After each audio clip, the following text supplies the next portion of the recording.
Good morning, everybody, and welcome to day number 4 here on the live stream. Pozo Izquierdo is cranking. We have already about 35 knots of wind. The name of the game today is going to be Big Air. Our athletes are going to be judged on 80% height, 20% technical difficulty. Then in amongst the mix, we also have the Red Bull Rockets together with the Surfer app that you can download for free. We will see who is the person that is going to be going sky high. They're going to be measuring with a phone inside their wetsuit on the chest how high they go and also how far they travel. The athletes can talk the talk. Let's see if they can walk the walk. So good morning, everyone, and like Joe said, day number 4 here at the GWA Wingfoil World Cup. We're in the famous Gran Canaria at that wonderful location that is Pozo. It's been nuking ever since we've been here, and the aim of the game today is all about the Big Air, a brand new discipline on tour, which both the crew and the riders are super excited about. It's time to get a little bit of a forecast update because down on the beach, Chris McDonald is going to let us know exactly how it is. Good morning from Pozo, day 4 of the GWA Wingfoil World Tour. I'm Chris McDonald, and this is the weather report. It's absolutely insane out there. Every day the wind is getting stronger. As you can see, the swell is picking up, and it is going to make for fantastic conditions for Big Air today. Today we have up to 7 hours on tap of the highest jumps and the biggest tricks you have ever seen.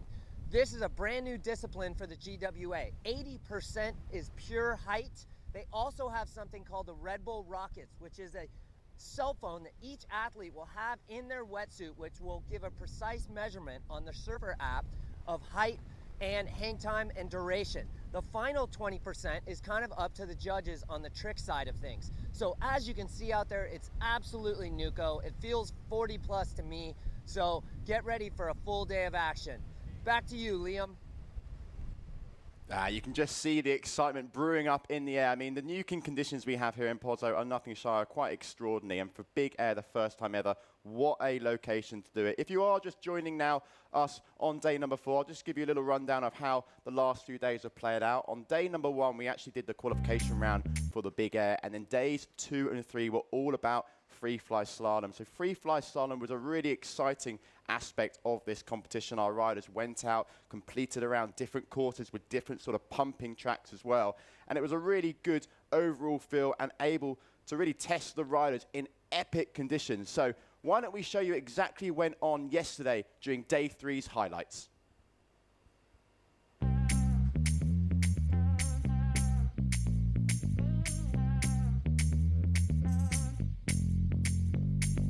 Good morning and buenos dias here from Gran Canaria, Pozo Izquierdo. The 3rd day of the GWA Wingfoiling World Tour event and the 2nd day of the Free-Fly-Slalom. It's final day. We have 2 dominators out there. Tituan Galea, 3 eliminations under his belt, and then we saw Nia Suarez 7 out of 8. But to mix it up and spice it out, we've changed the course, switched it around. Let's see what curveball that is going to be thrown and who is going to be on top of the world after today.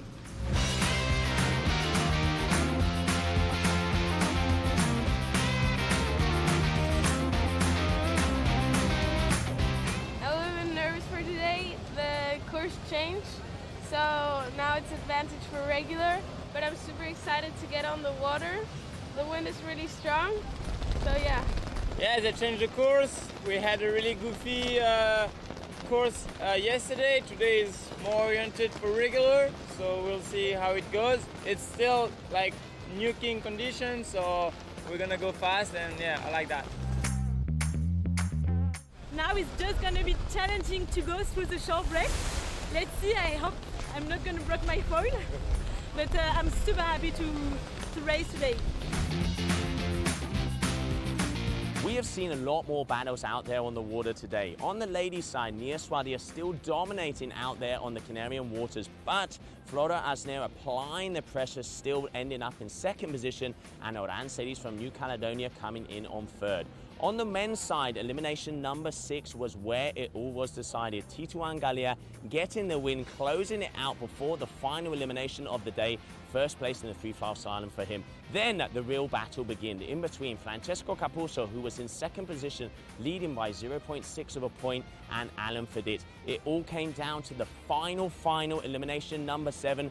Francesco pushed just a little bit harder, came out on top, meaning that the overall standings here in Gran Canaria for the men's Freefly-Slalom are Tituan Galea in first position, Francesco Capuzzo in second position, and Alan Fedit in third. I'm super happy with the victory here. We were racing 2 days with the Freefly-Slalom, and I'm super happy I won almost all of the eliminations. And yeah, let's see how it goes in Fuerte. Well, I'm stoked to be here in Pozo for the first time in such a mythical place. I knew it was a pretty windy place, and it was definitely windy. Probably the windiest event we ever had on a GWA. And I mean, I think those conditions suit me well because yeah, I managed to win most of the races and won the event. So yeah, pretty stoked about that. That's it for Freefly-Slalom over here in Gran Canaria, Pozo Izquierdo, but there is still a lot more action to come. We have the big air, we have the Red Bull Rockets, and also we have the Surf-Freestyle, so it's going to be going left, right, front and center, spins, grabs, style. Stay tuned as we are going to be back.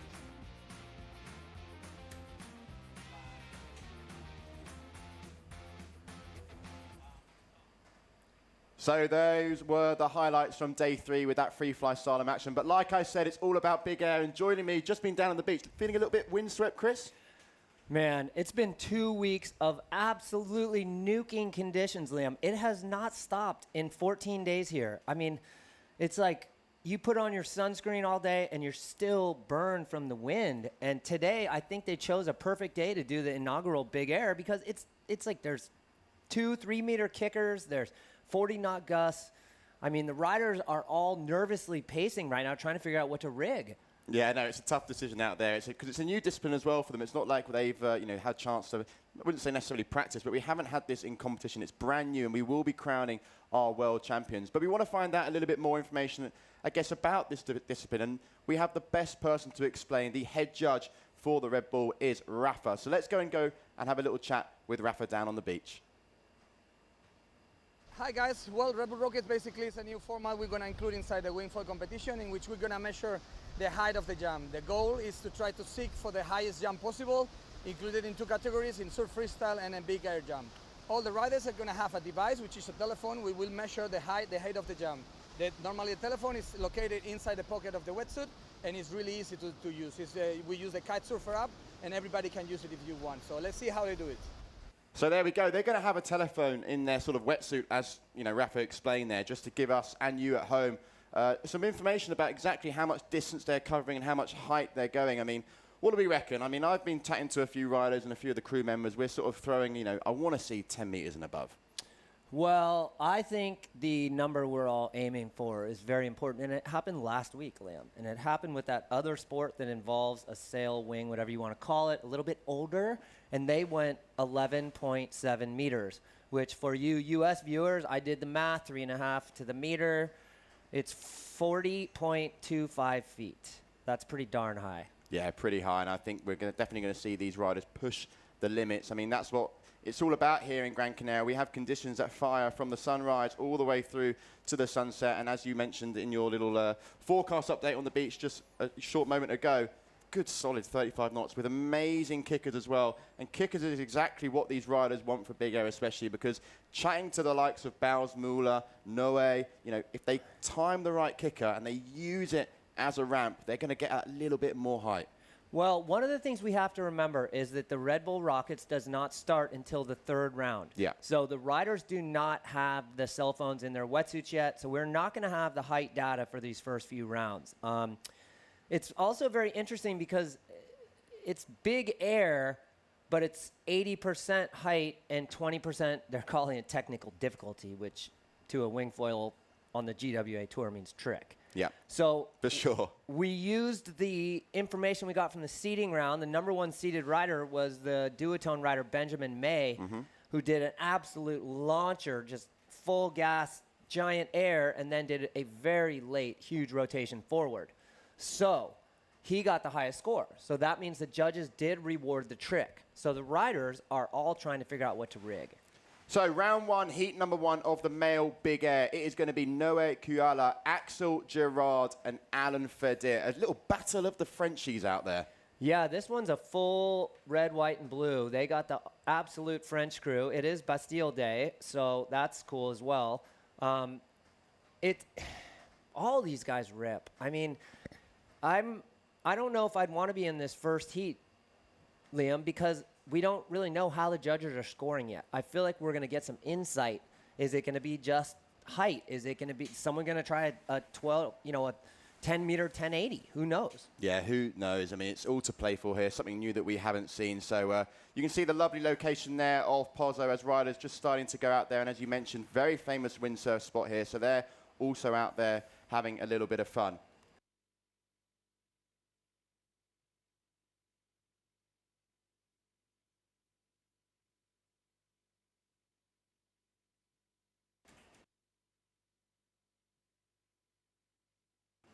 So just while we're waiting for the first three riders to go out on the water, I was actually able to catch up with Noé Kuyala there this morning, who seemed pretty excited. So let's have a little look and see what he had to say. Noé, it's all about big air today, and the smile on your face says it all. You must be really excited to get out in conditions like this. Yeah, I'm super happy to do big air here in Pozo. I think it's one of the best spots to do this discipline in the world. The wind is really strong. We have good kicker for jump super high, so it will be super cool. I was chatting to your teammate, Chris McDonald, and he said that he was going to watch out for the F1 teammates.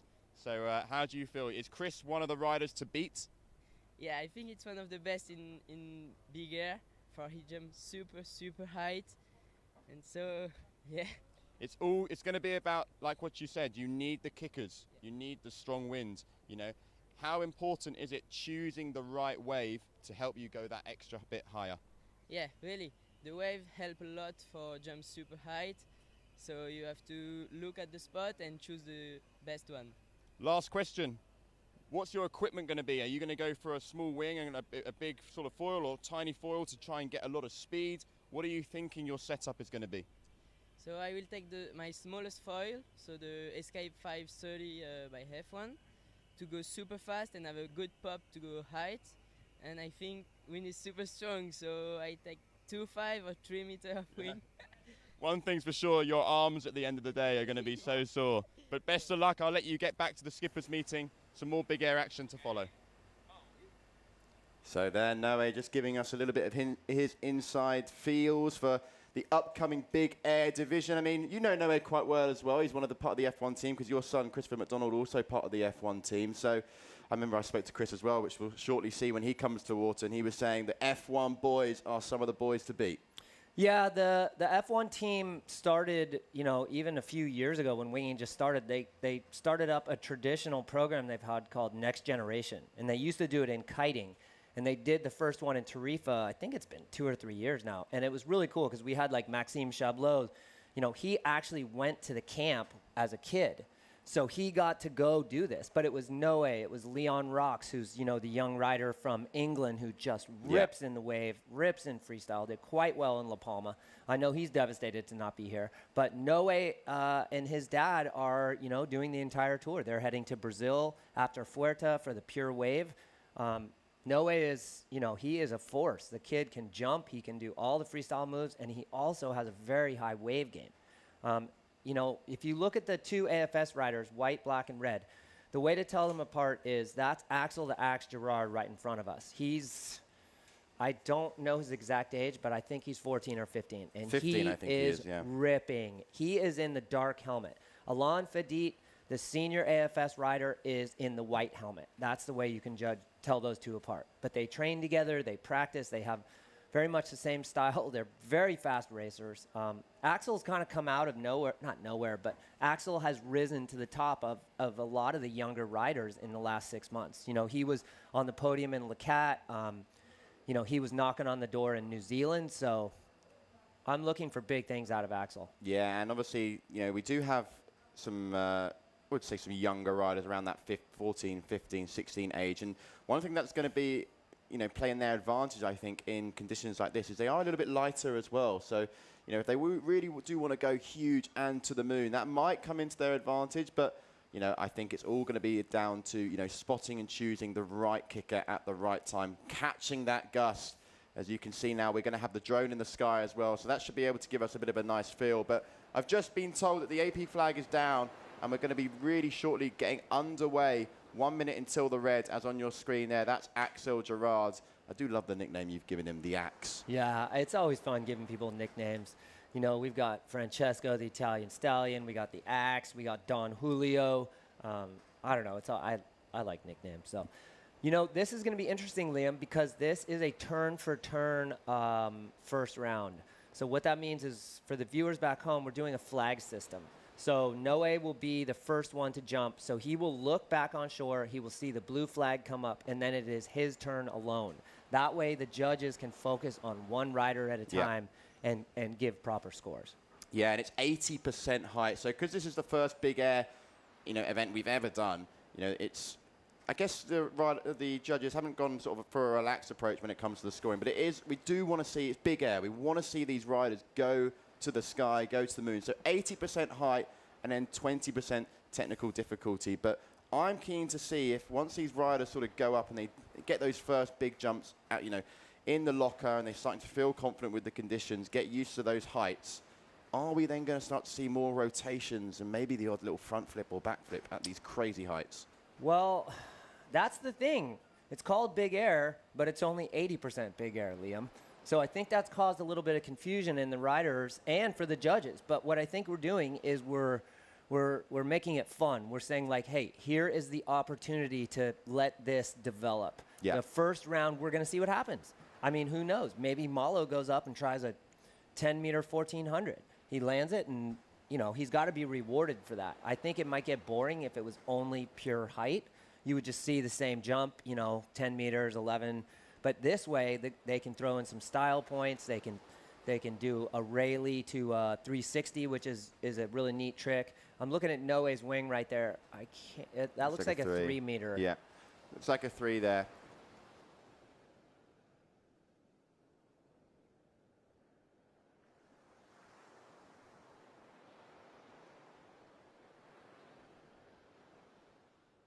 So yeah, there's Noe on your screen, just waiting for his turn to get underway as we're now in round 1, heat number 1 for the big air male. We do also have the females out there. There's going to be 12 of them taken to center stage for the big air as well. And it's going to be about 7 hours of competition to try and wrap up the big air. And hopefully we can do that today. And also, it's not just we're going to be wrapping up big air. We are also going to be crowning our champion.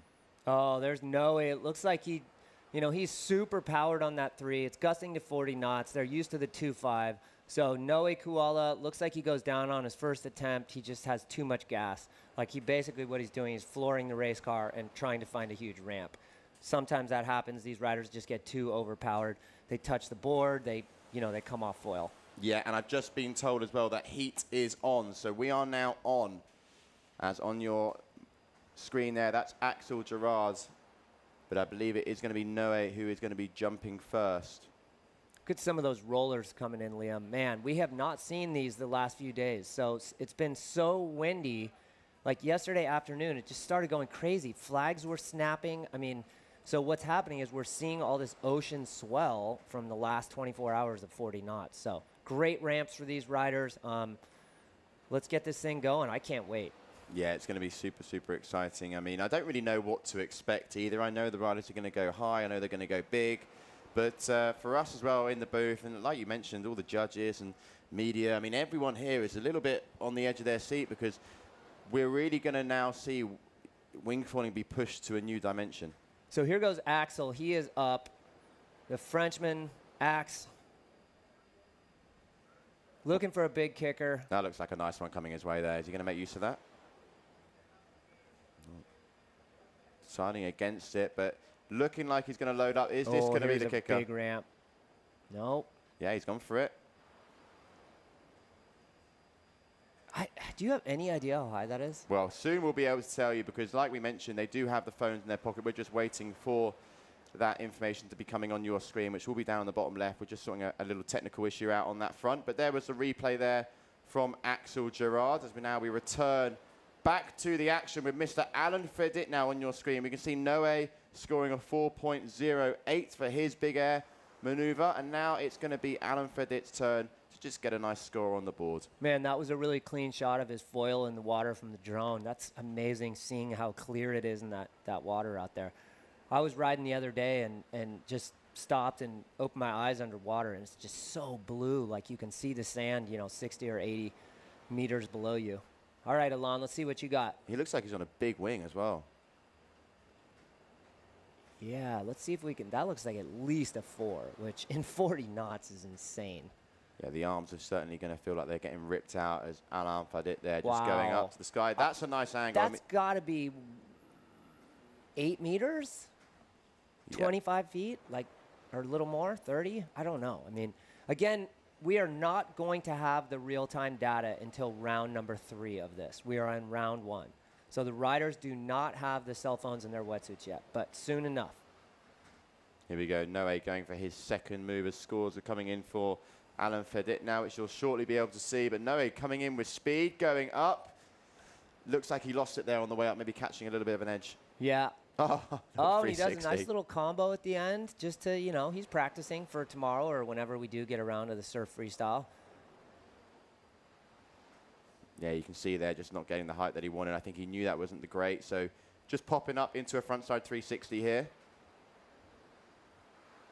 Very nice there from Noé, as it's now over to Axel Gerard, who didn't score his first big air maneuver, but Alan Fedit now with a 5.17, so he's the rider who's in the lead. Ooh, nice kicker. Man, I wish I could see the data on that. I mean, that's at least 20 feet. Yeah, it's nice when you can see the skyline as well, where the sort of the sea meets the sky. If they can sort of cross that mark, then you know they're going high. And also from the drone here, we're able to see just how steep the kickers are. They definitely look a little bit steeper from above. Yeah, and the way that the trough from the back of the wave adds like another 5 feet to that. So again, we don't really know until round 3. So it looks like Axel just got a 4.6 for that. So these riders have 6 attempts, Liam, and 2 count. So what that means is, like, you might do a 12-meter jump, but if you can't spot the landing or don't ride away, it will not count. Yeah. Alan Fedit now going for his second big air trick. Let's see what he has in the locker. Definitely on the slightly bigger wing. Fully loaded with power, looking like he's going to make use of this kicker here. Goes up. Wow, it's definitely one of the biggest jumps that we've seen in this heat. And a frontside 360, Chris. Yeah, he did a little combo for the judges there. So, again, we don't know how they're going to score these. I mean, I think the riders are just having fun and they're practicing for the freestyle. But, man, from the drone, that makes it look super high. And a really clean landing, right to pop. Yep. All right, let's see what Noé has. I want to see how they score that last jump from Alon. I think it's going to be in maybe the high 6s. That's what I'm going to go for. Waiting for scores to drop as Noé now. Just still with 1 score, but we can see that they're still calculating that first one as Noé goes up. That's a big one, too. A little bit unorthodox in the air there, but lands nicely straight back onto the foil. That's another aspect that the judges will be looking for. If those riders can come down and sort of just pop back up onto the foil, it shows that little bit more of a cleaner landing. Oh, so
Welcome back, everyone. We do apologise for that little technical issue there, but we're back, and hopefully we'll all be smooth running from this moment on. So just going to get a little update now on some of those scores and who's looking good, but we've still got riders in the water. Alan Fedett is a pretty solid score of 11.50.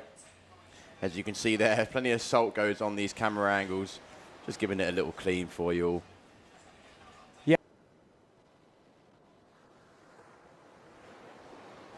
Liam, it's really interesting. I've been doing some beach mic work, and the judges' booth, they need to take Windex and towels to it like every 20 minutes because of all the wind and the salt and the sea air being blown. It's wild. Like, it just puts this film over the glass because it's just so windy. It looks like they are just Noe just did jump number 5, so he's got 1 to go. He's still sitting on a 4.83 and a 4.93, so very... Sorry.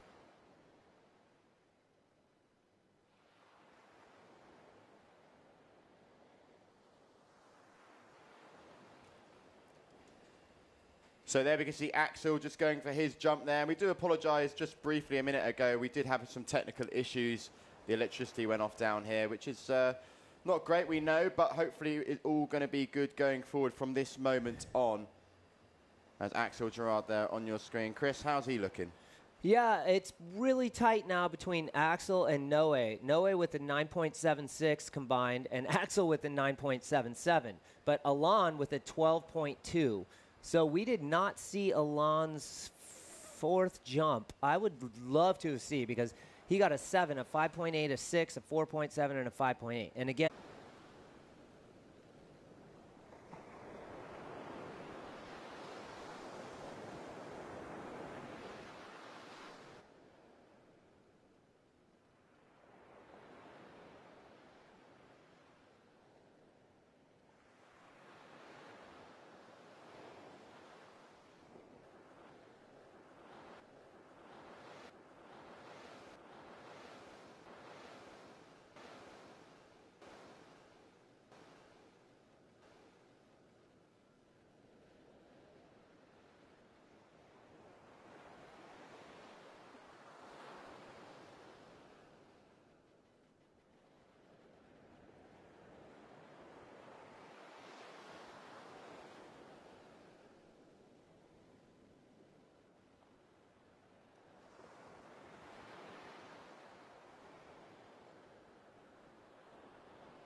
Welcome back, everybody. We do massively once again apologize for that slight or big, sorry, technical difficulty where we just went down a little bit. But just showing you a bit of a replay here of some of the action that's been going down, because up in the water now we've got Bals Müller, Lasse Harpacek and Julian Latotti. That is Mr. Bals Müller there riding the Ensis.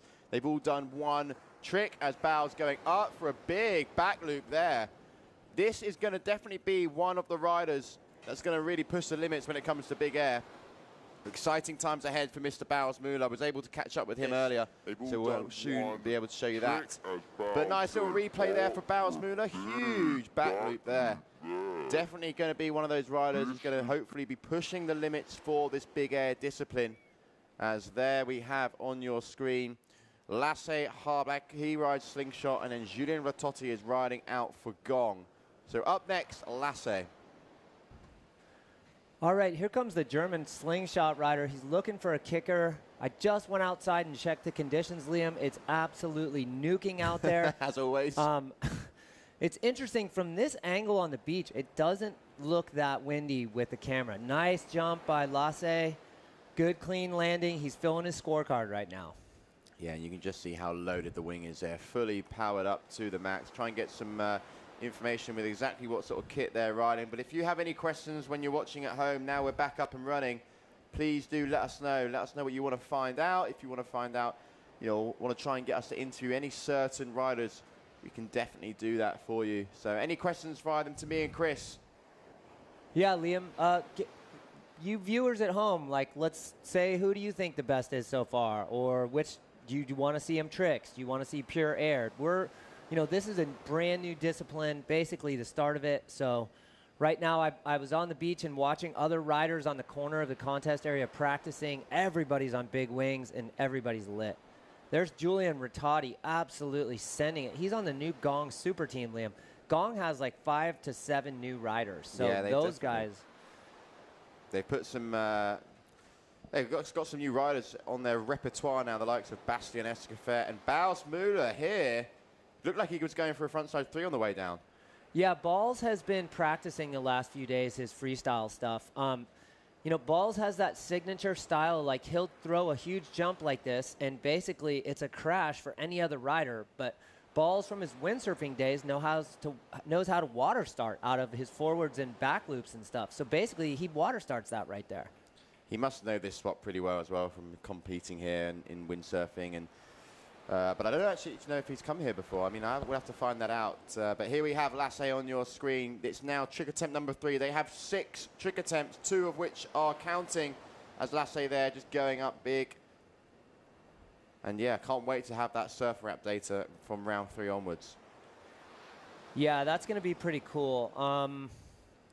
It looks like it's Lasse first with a 7.57 so far. Balls with a 7.5. And Julien Latotti with a 5.3, but really, these guys still have 3 more jumps each. Julien here has 4. There's his 3rd. Boom. And he sticks the landing really clean. Floats down nicely. That's going to be a high score. Yeah, Julien there just adding once again. We get the replay as he goes up, catches a nice wave. Nice amount of hang time here as well. You can sort of see him just sheeting in that backhand, trying to get a little bit of tension in the canopy as it comes all the way down. Nice clean landing, back up on the foil, and then here we have Bals Müller. We're going to see a little bit of freestyle in this big air move. Guaranteed. Yeah, it's interesting, Liam.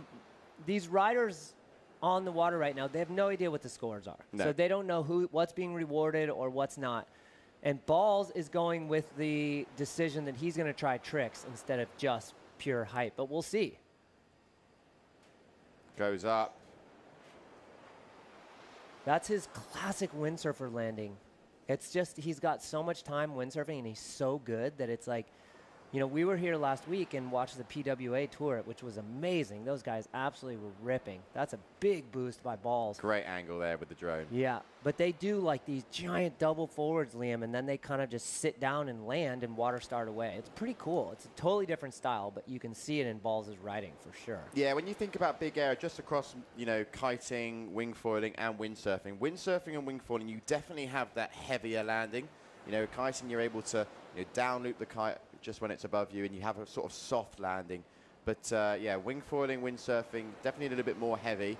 As Lasse now going for his 4th trick, going up, traveling quite far downwind. A nasty crash there as he goes straight in the drink. Yeah, that one's going to hurt.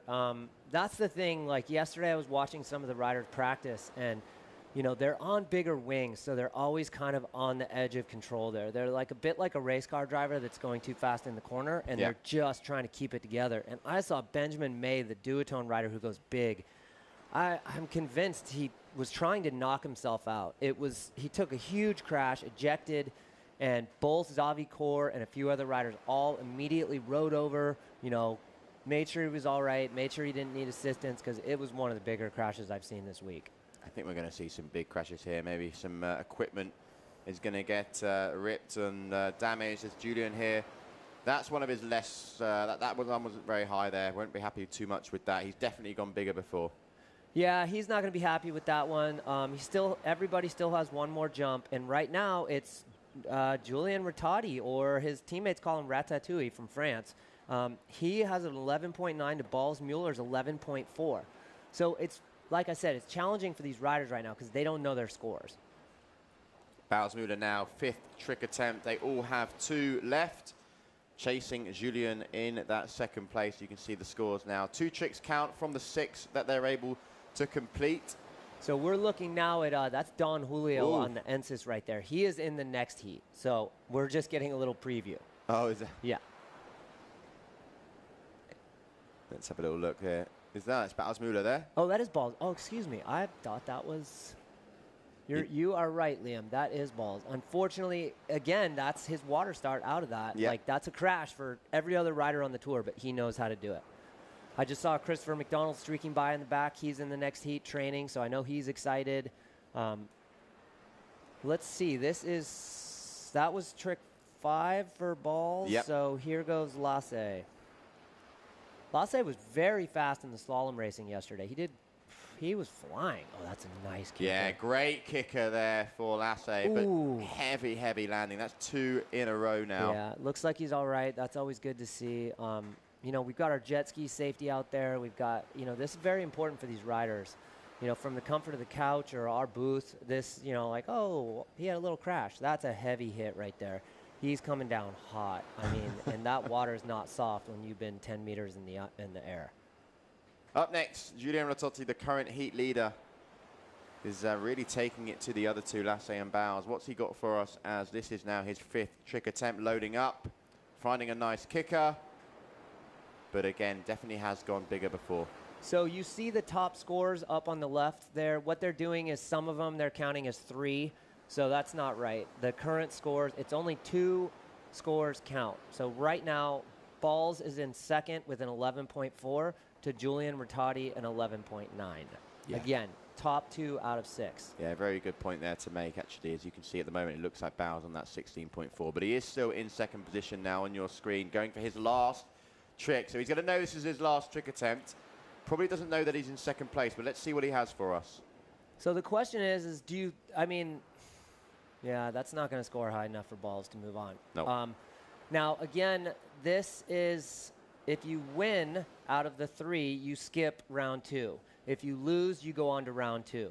So as of now, I don't think that score is going to improve for Mr. Mueller. Actually, he got some pretty high scores on that last jump. Like, yeah, let's see how that one fair shares. He's got a 5 to try and knock out, and that one coming through now for the judges. Looks like it's going to be a little bit of an increase and maybe bump him up into 1st position.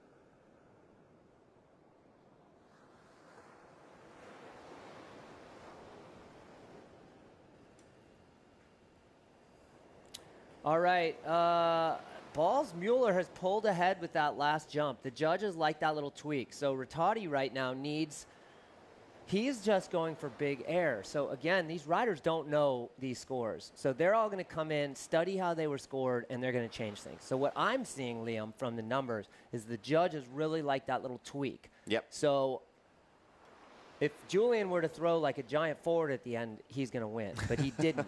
But he doesn't know that. So this is hard for these riders in this first round. I mean, it's nice no one gets eliminated. This is a double elimination dingle. So we'll take it, but I mean, it's not like you can have a caddy at this location either, because, you know, coming in and out of the water, you're on like pebbledy stone stuff, so you can't just come all the way in. So there's Christopher McDonald. It looks like this heat is wrapped up. He's in the next one. He's excited.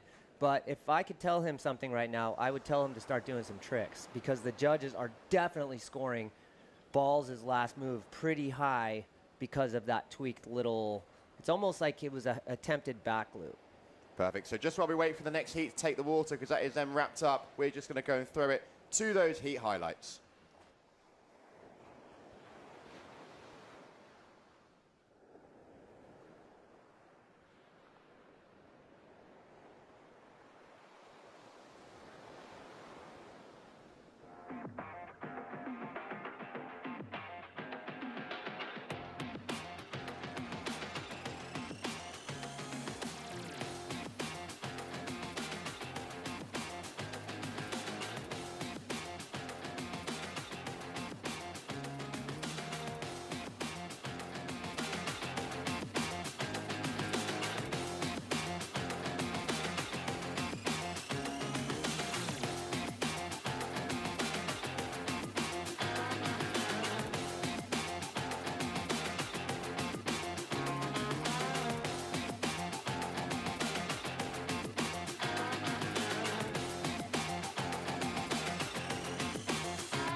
So there we have it. That was heat number 2 for the big air in the men's division, because up next we've got some heavy hitters as well, and actually one of the riders that we have next is quite close to your heart, Chris.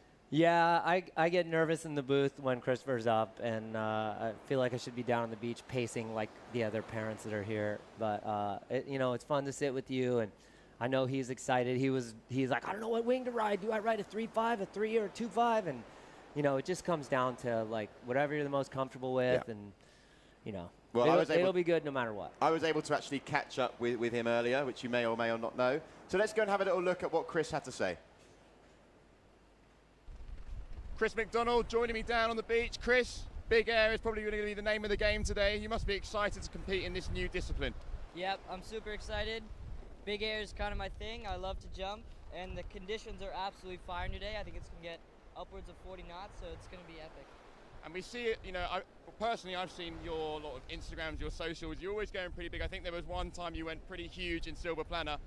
If the conditions really align and you get the kickers and you get this strong wind, how high do you think you guys can jump today? I think upwards of 10 meters. I think we can reach above there. And looking at the ladder, you know, who's a rider to be in your sort of sense? You know, who's in your mind that you need to get through? Well, obviously the F1 boys, Noah and Luca, but also Malo Ginole. He's definitely my rival in this, so let's do it. Well, best of luck, and yeah, wishing you all the best for this new discipline in big air. So there we have little Chris there. I mean, what's your thoughts on that? He's getting better talking on the microphone. Yeah. It's not easy for these young riders. Like, we did the Youth World Cup last week in La Palma, and we kind of do like a little practice interviews with them, and you know, I call it like ping pong, right? Yeah. So we're playing ping pong right now. I'm not just going to smash the ball at you. I'm going to serve one up to you. Like, Liam, what do you think of that last jump by Mr. Mueller? You know, and then you take it away. So it's the same thing with the Groms. They're getting better and better. They're growing up. You know, he and Malo have now been on the tour for 2 years and are, you know, best buddies and rivals. There's Noe, there's Luca now. There's, you know, we have to talk about Benji, the Cabrina rider. Sure. Who's like 12, who is like, he's advanced far already in the freestyle. So this is just another fun one, and I'm excited. Yeah, I would definitely say that Chris McDonald is one of those riders to watch when it comes to big air. Like he said to me just then, big air is sort of his repertoire. It's what he really enjoys doing. And do you get big air conditions over there in Hood River? Yeah, we're from Hood River, and I would say that before being in Pozo, I thought Hood River was one of the windier places in the world, and I'm now going to say we take a back seat to Pozo. So there you see Chris McDonald, USA, Hood River, Camille Boyer, and Don Julio Gasparini. Gasparini shredded on the racing side. So these guys are they're excited to get one of these rounds under their belts. They want to come in, see how the judges score. They want to know how they did against each other. So we're going to have Christopher jumping first, then it's Boyer, and then Don Julio. So riders shortly be able to take center stage. So on the RRD, that is Mr. Camille Boyer. So that is Camille. And then on the F1 gear, we're going to see Christopher. And then on the NSYS, we're going to see Julio Gasparini. So those are the 3 players for heat number 3, round number 1 of the GWA Wingfoil World Cup Big Air Discipline. First time ever we have this. And hopefully, after about another 6.5 hours of competition, we'll be able to crown our champions, world champions, in fact, for both the men and the female riders. So there's Luca V. He's from Santa Monica and on the F1 team. He is not in this heat, but we just got to see a little practice jump. There, we've got 1 round so far, so it's back to Christopher now, so we'll see what he does on his second jump.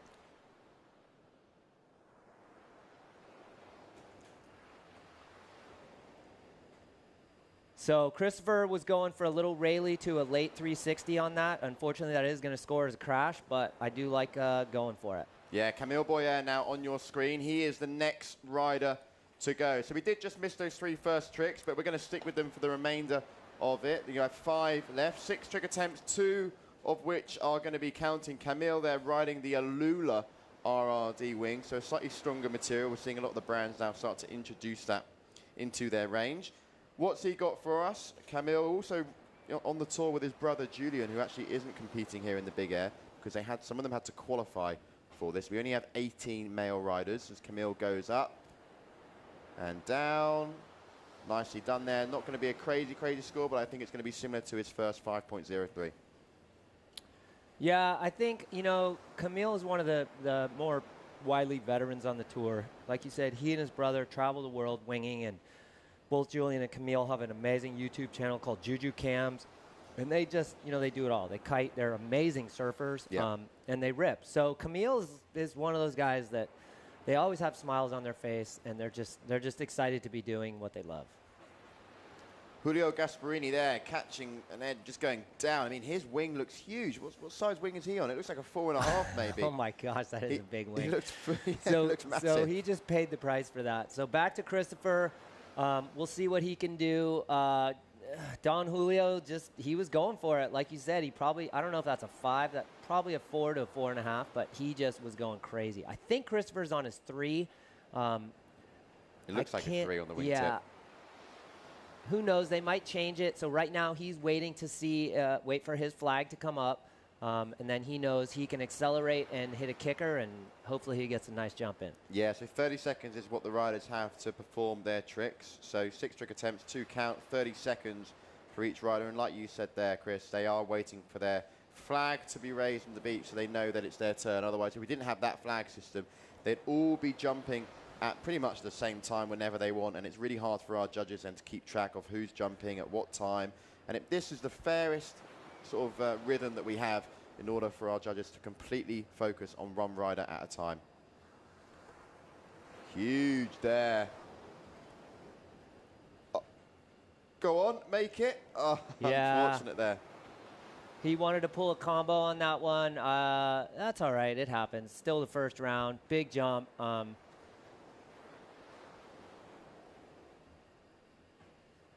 Yeah, you can see they're getting a nice bit of height, popping straight into the combo, but nose just going in the wall there, not being able to jump back up on the foil.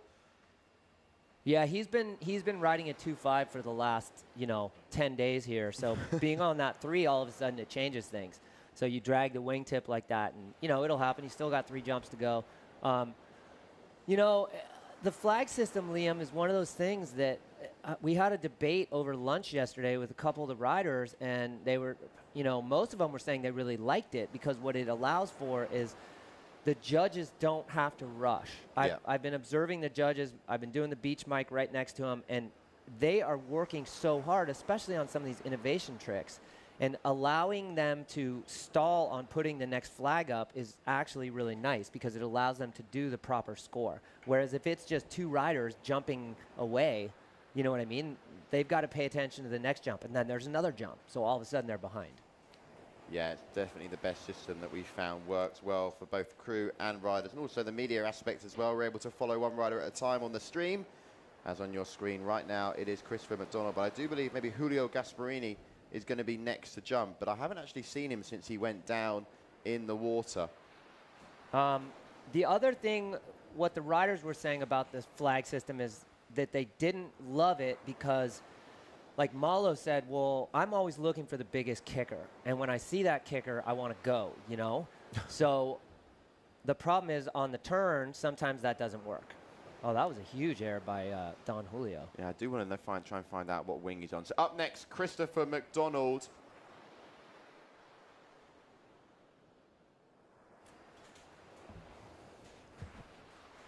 So assume we'll get all eyes on Christopher McDonald, and he's going to be going for his 4th trick attempt now. So all the riders, here he is, lining up quite a nice kicker, goes up, big front flip.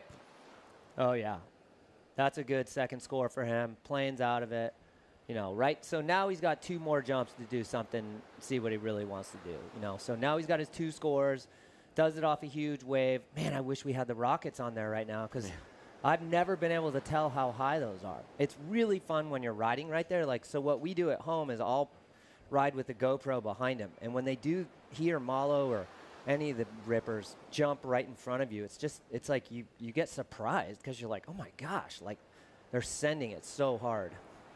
And a backflip there from Camille, but not really getting the same height as what it looked like with Christopher did on that front flip. So Camille there just showing a little bit of freestyle action. Next up, we're going to have Julio Gasparini here on this blue NCS. Do we see a wing number there? Is it, what size are we dealing with there? It looks like a 4 maybe? Yeah, if I was a betting man. Yeah, it's a 4 on the bottom. Good eyes there, Liam. That's why I've got the specs on.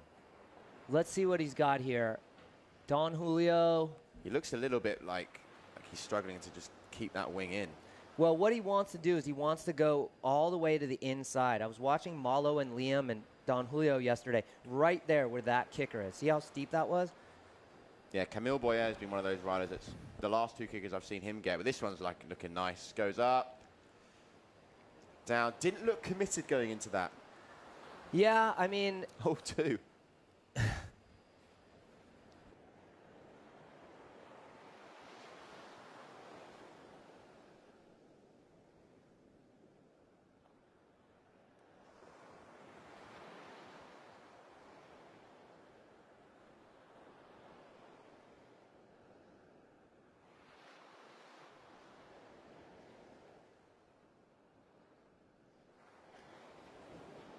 Chris McDonald up next, trick attempt number 5. He's actually just done that, and it looks like it's a great one here. Big kicker going to the moon.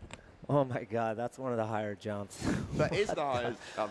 That was insane. Holy cow, there's 8s across the board. You know, Liam, I got to be clear about this. That one makes me a little nervous. The parental instincts are kicking in, and it's the same thing. I remember when he was trying his first backflips at Crissy Field 3 or 4 years ago, and I was like, oh. And that one gave me a little pit in the stomach. But stoked for the Grom. He's having fun, and he's with all his buddies on the tour, and he's grateful just to be here. He's grateful to F1 and Ralph and the whole family in France, probably watching right now. Thank you, guys. This is just an incredible opportunity, and, you know, he's very grateful. Camille would have seen that one from Chris there. It looked like he wanted to line up a similar takeoff, but I mean, that's the jump to beat that we saw from McDonald there. I mean, came down with snow, he was that high. Julio Gasparini loaded on this 4-meter wing. Can he match similar heights to what we just saw from Christopher? I think he can. The Italian, the problem is he's so lit. He's so lit that it's like, it's hard, you know. You've got if he was on his 3, he could probably get better. He could get a better line, right? So he's in his race car and he's coming in way too fast in the corner. Occasionally, you get lucky or you get it perfect and you take that corner, great. But most of the time, you're oversteering, you're understeering, you're struggling, right? So here we go, jump number 6 for the kid. Let's see what he's got. Unfortunately, the only bummer is it's 4 in the morning in Hood River.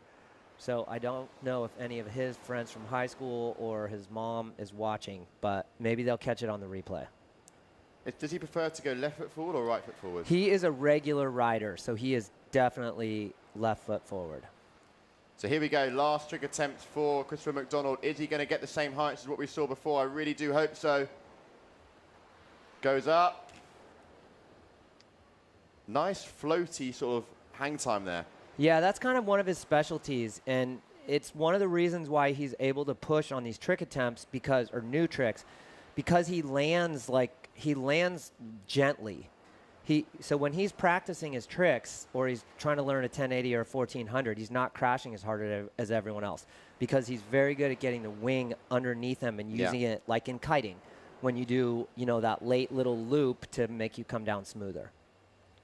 Camille Boyer now on the RRD, the white and the gold RRD. He's going to be up next. That is going to be the last trick attempt for these two riders.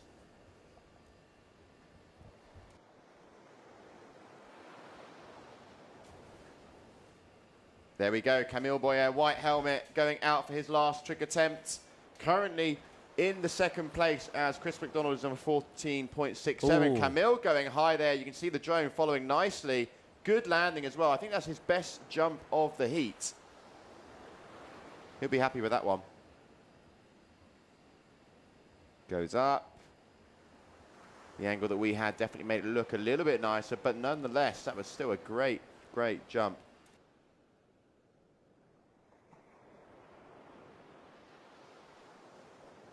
Here we go with Don Julio on his last jump. Don Julio and his family, Raimundo and his brother Luca, are just, they're so fun. They're always passionate on the beach. The Italians are, always cheering each other on. They did the windsurfing contest last week, Liam.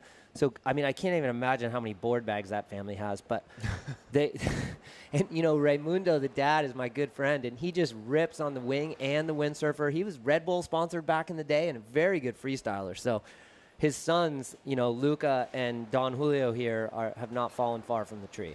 No, not at all. But that is it. That is heat over. That is 6 trick attempts done for our riders now. So we're going to be moving over to heat number 4 very, very shortly.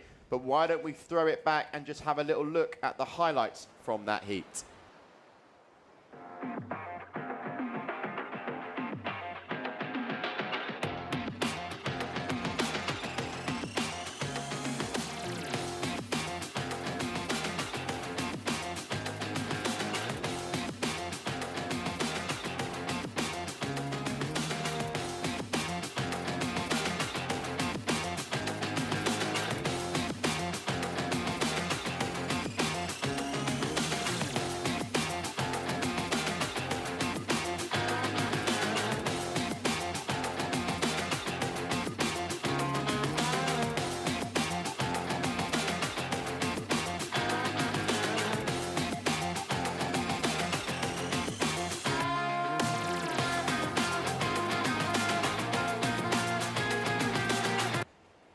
So there we have it, heat number 3 wrapped up. We'll just move that out of the way for you. But Chris, give us a little insight thoughts. You must be pretty pleased, especially with the jump that your son did.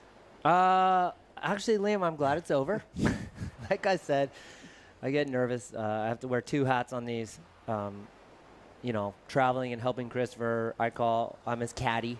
Yeah. Like, it's not always the father-son relationship. At this point, we've been doing this long enough where, we're not on vacation, we're working, and we have a goal, and that goal is to win. And my job is to drive the car, pack the bags, make sure he's set up and ready to go, make sure he's fed. But when I get to watch him do, huge jumps like that from the booth, it makes me happy. And I know Hood River's watching. I know the GWA is gaining a lot of traction in the U.S. right now. Like, riders are stoked. People are sending messages to him and saying, hey, we're, good luck. And there's a lot of social media stuff going on. So it's like, this is all really positive for the tour.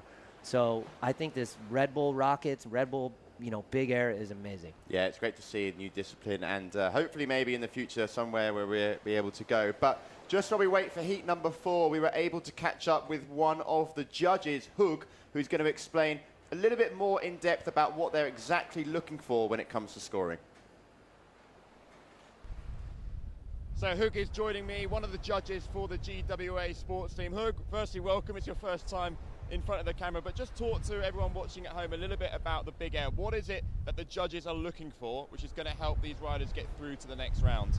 Okay, so the first thing, we're looking for a big jump, so we'll be counting the height of the jump, and of course we'll give 20% to the technical execution on the jump. But the first thing is the wow, no? How impressive is going to be the jump. So really looking for that sort of wow factor. You know, this is one of the first big air, well, it is the first big air event we've ever had on the GWA Wingfoil World Tour calendar. You come from a little bit of a windsurfing background, you know this spot quite well. Locations here, pretty, they do line up well for our big air discipline.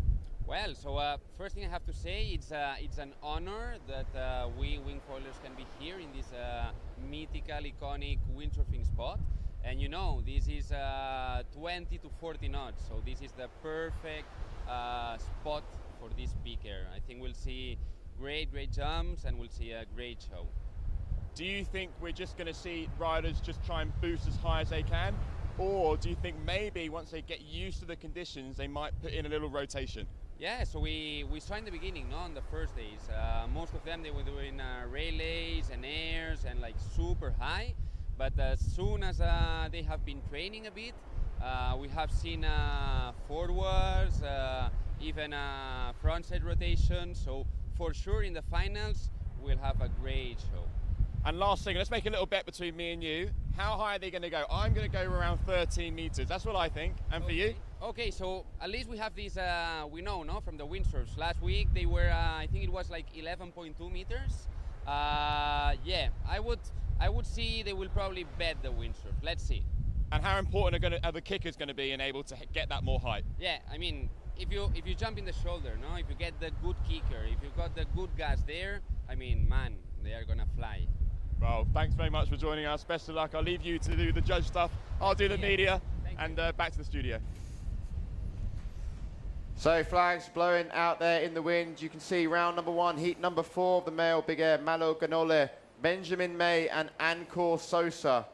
Big lineup here with Malo and Benjamin. Also Ancor is going to be looking to take it to them because Benjamin, especially on the big air front, has definitely been one of those runners that's impressed me the most. Yeah, Benjamin kind of stole the show on the qualifying on day 1. You know, everybody was sending it pretty good, and Benjamin just took it to a whole new level with this giant forward. Again, Benjamin's style is send it big or go home, I would say. So we got Ancor Sosa still looking for his first jump, and then we're gonna go back to Malo. But I'm excited to see what the German can bring because, you know, he has an exciting style. He just like absolutely puts his head down and goes for it.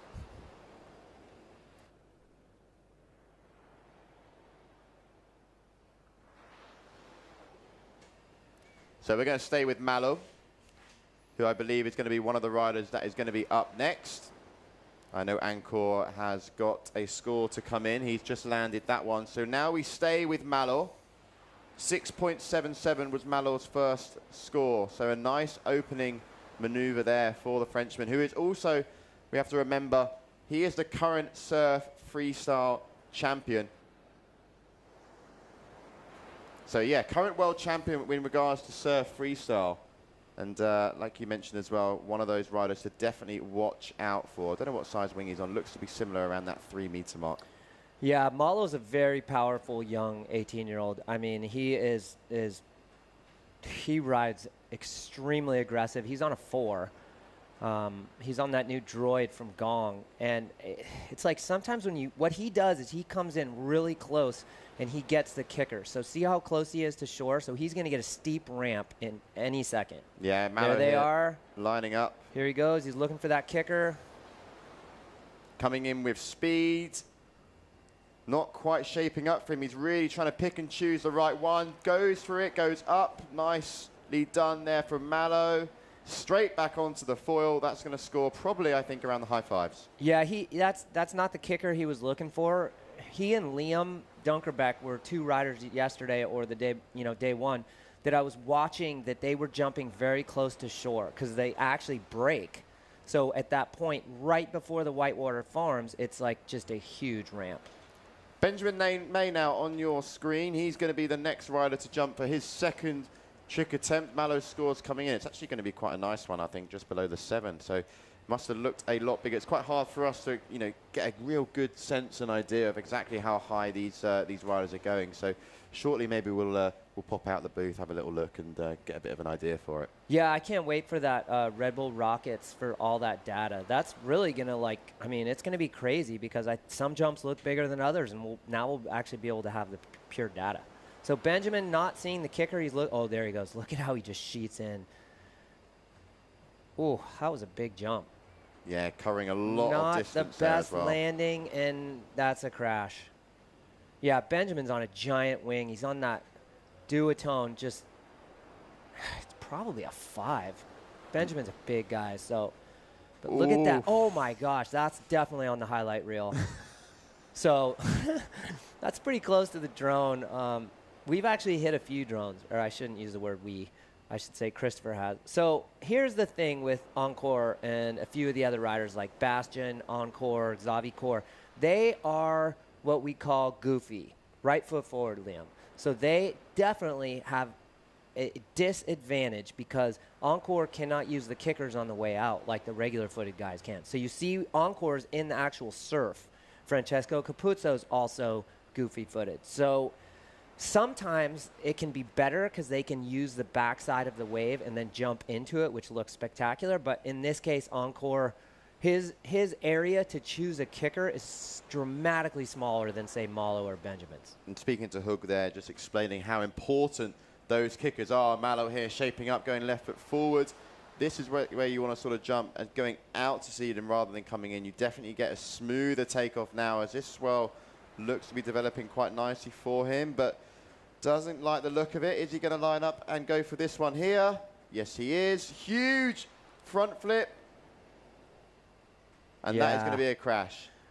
Yeah, that is just a huge jump by the champion, Malo. You know, Malo's like one of the coolest guys on tour. He's super mellow. You know, that's got to be 8+ meters. And then, hey, Liam, I think I'm just going to throw a big forward now. So, Benjamin May now. I can't even jump anymore. I did a jump at the hatch, and I thought I was really high. And whoa. Ooh, that's a big, oh, darn it, Benjamin. Can't keep it together. I jumped about a quarter of that height, Liam, and crashed and said, nope, that's it. I'm done jumping. Took my back strap off the board. Now I'm just a free rider. So it's amazing to me the crashes and the hits that these younger guys can take. Like, it's nuts. All right, so Encore, let's see what you got. Encore Souza is one of my favorite young riders on tour. He's actually going to be at his home spot next week at Fuerte. He's from Fuerte. He and his dad always have huge smiles on their face. Encore landed the first toe side front flip that I've seen on day 1. And let's see, he looks like he's on a 3.5. Yep, 3.5 he's on. And going, as he mentioned, one of the goofy riders here. So right foot forward, goes up. Yeah, so, man, that's a bummer because what we're seeing is that Encore has maybe a 20-yard section to decide whether he can jump or not, right? And then he's on the rocks or in the windsurfers. Yep. Whereas we watched Malo or Benjamin take 10, 20, 30 seconds to keep going straight and line up that perfect kicker. Malo now comfortably in the lead. You can see a combined score of 13.67, so really linking it nicely together. He's now on his 4th trick attempt, so let's see what Malo has in store. Last time we saw a big sort of delayed front flip. So Malo just tacked right close to shore because Malo wants the shore kickers. Now that is a testament to his skill in the surf. He is one of these riders that is not afraid to ride in a foot of water like he is right now. He is basically, we can't tell, but he is in the rocks. He's no more than a foot off the bottom, Liam. Here he is, Surf-Freestyle World Champion, now looking to add a Big Air World Championship to his locker. Malo lining up in heat number 4, round number 1. as we have 2 more heats in round number 1. Goes huge with the front flip, lands it. That is nicely done. Yeah, I can't wait to see the score because that's going to say whether these boys should be doing these big tricks or not. Big. So those are 9s across the board. That is big. Huh. We're just going to wait for an average of that, and that will soon be able to be viewed by you at home. But it's looking like it's one of the highest, if not the highest score of the day so far. 8.93 there for Malo. So he is sure one of the riders to beat when it comes to the big air division. So there you go. That's a very telling for the riders. A giant forward or maybe a giant 7 is going to score very high. Benjamin May there on his 4th trick attempt. Benjamin May, actually, the difference I'm watching when I see him is he's traveling a lot more distance-wise. You know, he's getting the height, but he's also traveling across the box a lot more. As Ankor here goes for his 4th, really struggling going this way in. Yeah, unfortunately, I'm hoping that this isn't a sign of things to come for goofy riders because the likes of Bastian and some of these other guys. Bastian, I saw him jumping on day 1 in the early rounds of qualifying, and he was further out. So maybe Ankor's just coming a little close to shore. But anyways, this is only round 1, so we'll see. So coming off a 8.93, is this guy on your screen? Is he going to link that one up with another 8.93? Let's see, because he sure is feeling confident, lining up another nice kicker, going high, little tweak out there, and straight back on the foil. He's going to be looking to improve on his 6.90, which was just a standard air, and that was as well. But I actually think that air will score higher. Yeah, and he was trying to do a combo. You can tell, like, watch when he lands right here. It's like he's like, does he get the pop? You could, he just didn't get it. So a lot of times you'll see the riders back flipping, and then they just, you can tell that they're like, darn it, I didn't get the right pop. I can't do my combo. Scores coming in now for Malo. It is a 6.40, so it's not going to improve on the 6.9. Benjamin May now on the 10. As we have a replay for Benjamin May. Goes up. Also looking at Malo thinking, you know what, I fancy a little bit of that as well.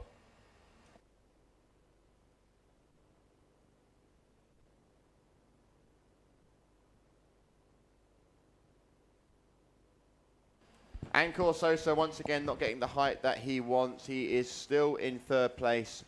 I think he's going to have to do a little bit of training going out, left foot forward. But that's sort of the first, I guess that was a 720 there. Yeah, and we're waiting for those scores to come in. It's interesting. I'm starting to see a pattern with the judges. So that's, I mean, that's going to be good for Ankor. He really doesn't have much of a choice because he just does not have the right ramps coming in goofy. So, like I said, it'll be interesting to see what, like, Bastian does and Francesco. Malo, you know, in a league of his own right now, when he gets the right kicker, he's just such a powerful rider. We might see his backflip to 360 here because, you know, last trick, he's got high scores. Yeah, you see frustration there. He wasn't too happy with that takeoff. Yep, and he couldn't get his combo. So, again, the combos are, you know, that's a new thing for you viewers at home on the judging side. A combo is when you do one trick, like a backflip, and then immediately pop up on foil and do another one. So right here, that's what he wanted. You could tell he kind of tried to get up, realized he did not have the height. Okay, Benjamin, last jump. Let's see what you got.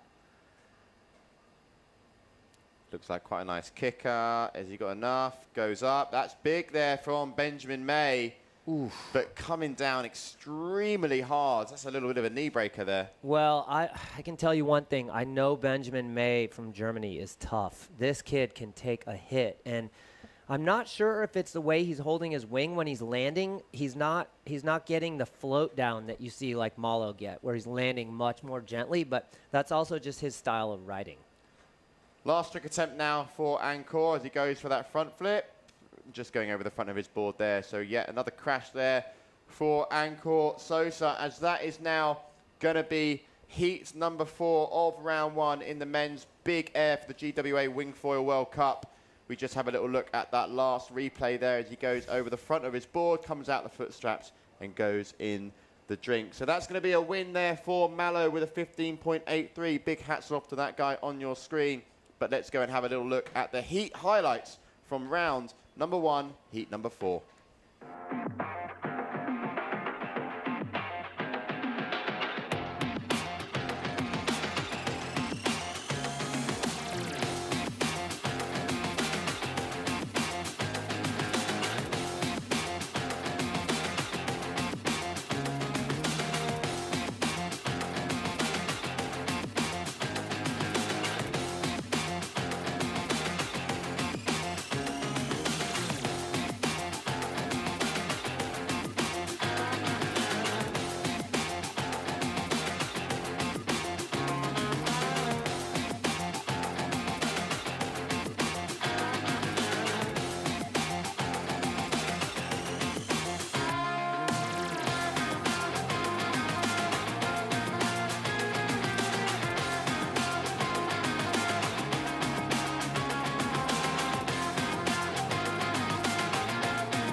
So welcome back as we continue to go through on towards heat number 5 of the men's big air, as conditions are nothing short of quite fantastic for these next 3 riders. Chris, who have we got round number 1, heat number 5? All right, we got Luca Villamont, we got Clément Hamon, and we got Jerome Clottens. Now, I need to talk about Luca. This youngster is from Southern California, Santa Monica, and I don't even think he's 14 yet, and he is ripping.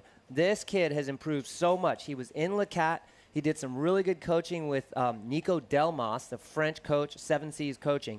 They were doing video analysis every day, and Luca was able to take everything that they watched on the video and make these changes. He nailed his forwards. He nailed his 7s. He's landing 1080s already, and he's 14. Yeah, I remember when I was at home between the La Palma youth event and coming out here, I got that message from you, and you were like, dude, this guy's ripping. Like, let's see what he's got. And here he is on your screen. That is Luca. And he is going to be jumping first, and really excited to see how he can push the limits, because Luca actually got a place in the big air with his video wildcard. Yeah. So judges already liking what they see. So take a look at Luca. He is on a very tiny board. So just before we go really get into the nitty-gritty stuff of this heat, we have Joe down on the beach, who is joined by Jerome Clottens. All right, I'm sitting down here on the front lines. Jerome Clottens, good morning. You look like you're concentrating here. A little bit windy, eh? Just a little bit windy, yeah. I'm competing in like 20 minutes, that's why I'm kind of getting into the zone. But it's really interesting to see. You can see that Chris just flying over the kickers, and you can see that he's probably one of the only ones that really train hard for flying high, because he's got so much control. And super interesting to see his new discipline and how it's going, because I don't know, I find it very interesting and very new to me, to be honest. I mean, Jerome, you come from Tarifa, so you're used to the Levante. Strong winds is kind of part of your DNA. But I mean, it is very windy out there. How are you feeling? It's very windy out there. The cool thing is that onshore, so the wind is very clean, unlike in Tarifa. That's definitely an advantage. But yeah, riding 2.5 meter sails and try to go 3-4 meters high, it's tricky. So there's a lot to learn for me yet here, and I kind of really like it. I'm a bit sad I'm not a regular, because with goofy footers, when you go to the shore, you have to jump down the wave rather than with the kicker. But it's super challenging, and I'm really enjoying to see how the sport is growing and it's just like really going high, you know? Well, as they would say back home, dale fuerte, dale duro. Good luck out there, Torito, and I will see you in the water. Back Jerome's to you. G. There we go. We're back now. Thanks very much, Joe. And yeah, Jerome, he is a great ambassador for all water sports, really. He kites, he can do wingfoiling as well, and he's also got his own business. So, yeah, great to have him on the water and compete here in Gran Canaria. Yeah, I've always been impressed by Jerome. He's one of the senior riders. He's had some really good success on the kite side. There goes Luca. Luca's on a different board. So what Luca is trying to do here is he is on basically a kite foil board. So he's going for something as light as possible for more lift. So the youngster, he's on a 3 meter with that very skinny, light board to see how much air he can get. Yeah, that's a great spot, actually, there from you, Chris.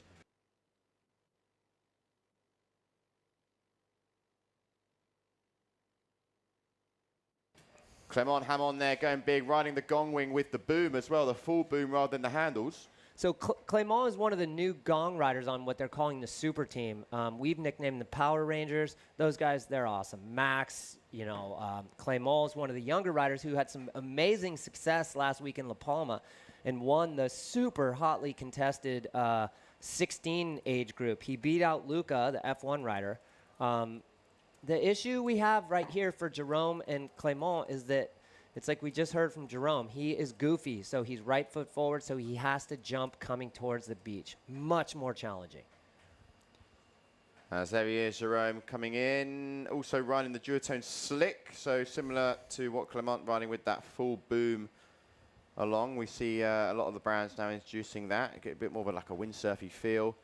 But going up there, he is one of the goofy riders, and he already knows that that might be a hindrance, but he's a very talented rider nonetheless. So up next, we have Luca here, and great spot from you there, noticing that that is a kite foil board. Well, that was all part of his strategy. He and his dad are on the tour for the month with Christopher and I. Luca right now is frustrated. He's looking for a kicker. He's waiting for his flag to go up. Luca, unfortunately, did not get an entry into the freestyle side of things, so he's only doing the racing in big air, and so he is fired up. Luca is one of these youngsters that, oh, that's a great jump.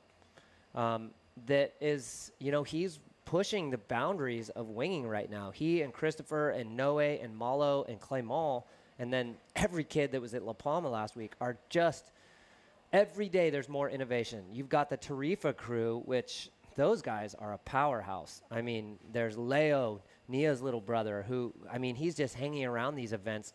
He's like a sponge for all this knowledge. In a few years, Leo is going to rip Clément here, who is, I have seen this kid have one of the best heats ever. I mean, that's a massive, goofy-footed jump. Yeah. Maybe we can do like a little side thing where we judge the goofy riders. You know what I mean? Like who gets the highest jump. Yeah, Clément definitely is looking to adapt to the conditions quite well, being that goofy foot. One thing I like about watching Clément as well, whenever he's on the water, he like going into any move, he has a great amount of speed. You can see he's really powered up and going into every move fully locked and loaded. Yeah, Clément is one of these, you know, very young rider. He's, you know, he's definitely going to have a big growth spurt. Nice little backside tweak 3 by Jerome there. Really clean.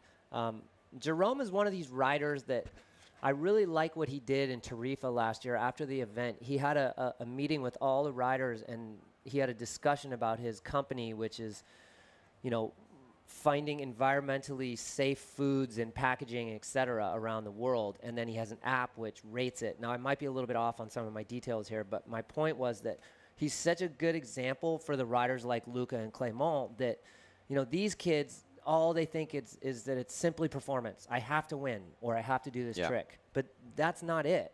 The reality is what these brands want is they want the kids to be ambassadors. They want them to be able to talk to adults on the beach. They want them to represent them well. They don't, you know, no one even remembers who won in La Palma, but they'll remember the, you know, the sound bites or the kids all playing together or helping each other. Yeah, La Palma was a great event for the youth, and one that we'll look forward to hopefully doing a Youth World Championship next year. But Clément there, a little bit too powered up and just popping out of the board. That'll be a crash for him because he's not going to be able to get back on the board in time, as you can see here. Just losing control, kicking the board away. That looks like a highlight reel. We might need to send that one to ESPN with the way the foil is chasing him there. That was, but yeah, the La Palma event was amazing for all the viewers out there with the younger kids. Like, you know, Liam was in charge of the La Palma event last week, and it was really, really good. My feedback is pretty much perfect because, again, I'm not that concerned about who wins in the competition, etc. What I'm concerned about is seeing the kids together. You know, seeing the kids from all over the world, making friends from people all over the place that they're going to now be buddies with for the rest of their lives, working together, helping each other, giving people equipment when it's broken, eating together. It just, the vibe was so good that it just, I don't know, everyone went away with a really nice feeling. So yeah, we had the same sort of vibe as well just the week before when we did the youth in the kiting in Tarifa. So youth is ticked off the list, and we've got plenty more action to come for this year. But right now, full focus is here in Gran Canaria, round number 1, heat number 5 for the big air male. Looking at the scores, it's this guy on your screen, Jerome, 9.87, actually in the lead. Looks so like nicely he just done there. goes down on that one, unfortunately. Like I said, so what these riders are doing is they're on way too big a wing right now. So they probably crash 20% of the time. We just saw Clément come off his board. We saw Jerome. So there's Luca on that little board. I can't decide if he likes it or not. I know Luca quite well. We stay with them in Baja. They have an amazing little casita and a great house right at the best spot at South Beach. And Christopher and I got to stay in the casita all year. And Luca and Christopher rode every day and trained. And Benji was there and Patrick, his buddy at home. And they had so much fun. And when I say train, oh, that's a nice air by Luca. Goes up, nice landing. That's going to be a high score for the rider from Southern California. Yeah, he's looking to improve on a 4, bang on the money on a 4. This one's looking like it is going to be an improvement on that because He is the rider in 3rd place at the moment. He's chasing Clement Hamon in second. 9.53 is what he's chasing. He's on an 8.70, but definitely that jump there looks to be improving on his lowest score. Yeah, I expect a lot out of Luca. You know, he has some real skills. I have not seen a rider his age improve so quickly. Having followed this fun circus around for the last 2 or 3 years, I was trying to search for the right words there. It's interesting when you find a rider that can listen to feedback or watch video evidence and immediately go out and make a change.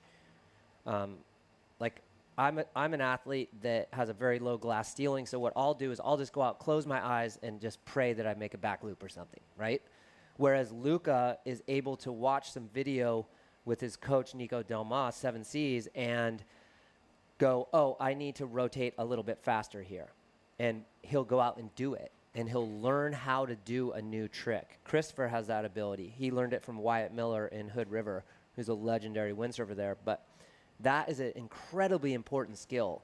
So you're not spray and pray. It's a very calculated way of doing things, and it cuts down on crashes. It cuts down on getting hurt because you don't have to do as many 1080s to figure it out. You watch the video, someone tells you to make a slight change, head more upwind, change your angle, and you learn much faster. Just like that, you'll be doing 1080s. Look at how close these scores are. It's very close here. Jerome in the lead. I don't think that's going to improve Jerome's score. Maybe in a freestyle competition, that's a 4.5, I would say. Yeah. But his I mean, lowest it score is is a little 4.27. tweaked. I think Luca and Clement have a chance. Like I said, the riders don't know the scores right now. They don't know the scores from Malo's heat either because they're on the water. Oh, that's a big one, by the way. Yeah, that's nice. One of Luca's better jumps Yeah, there. so let's see what happens. That could shake things up. He's only down by literally exactly half a point. Closest heat that we've had actually so far is this heat. We're in heat number 5, round number 1. Aim of the game, if you just tuned in, is a full day of big air action where we have about 7 hours to get through. We've been underway now. Ooh, I think Luca might have just jumped into the lead. Yeah, maybe. We've been underway for round number 1. Oh, this is getting good. I love it when it's tight. I think Luca is going to take the lead. Well, yes, I'm convinced that that last jump was high enough to put him past Jerome. Now, that was Luca's last jump. Clement still can go, and he can. Oh, there it is. Oh, no, excuse me. Jerome got a high score for that last. Yeah, to and throwing back and forth on the last tricks. It's going to come down to the last one now for Clement Hamon. He's got to do something special here to get anywhere near Jerome on that 10.57. He is on a 9.33, looking to improve on his 4.6, which is actually his opening trick of the whole heat. So right. Here we go, looking to improve on the 4.6. Is he going to do it? Coming in with speed, needs to keep it together. Goes up. I don't think that's going to be it. I don't think so either, Chris. I don't think that's going to be an improvement on the 4.6 that he was hoping for, because up next we have Jerome. Yeah, it's really interesting with Clement. I've seen these streaks of absolute brilliance out of the youngster. I've seen Clement do things that the top guys are barely doing. I consider him one of the best riders in the world at such a young age. I think he's just very young, and I think he's getting used to the tour. I think he's really developing, and I expect a lot out of this young man. I mean, I've always had my eye on Clement, and what he did in La Palma last week was he put together an absolutely amazing run in the finals. So Clement got it together, and he took home the crown. I mean, I thought Axel, Gerard, or Luca was slightly favored, and Clement showed everyone his skills in that final in La Palma. Yeah, he did there. He did a great job. And the replay just showing now Jerome Cloten's last trick. Again, showing a little bit of freestyle action, because that will go down as a crash. So scores still to be confirmed. It is looking like, even though that was a crash, it's going to be Jerome that goes through in first place. But what we'll do now, before we head over to the last heat in round number 1, we're going to go and check out those highlights.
So welcome back, everyone. Here we are, and you can see a slight change-up. Joe, back in the booth where you belong. How does it feel to be back? I mean, you've been seeing the action with your own eyes. It must be pretty cool. I mean, it's insane out there. I tell you what, I am wind-swept. It is about 35 knots out there already. Some of the guys are even going out on 5-meter wings. We've seen the likes of Malo. We've seen the likes of Benjamin May also. Yeah, he's been good. Really pushing hard, and now the beach is starting to get full because obviously with this format, anybody understands a big jump.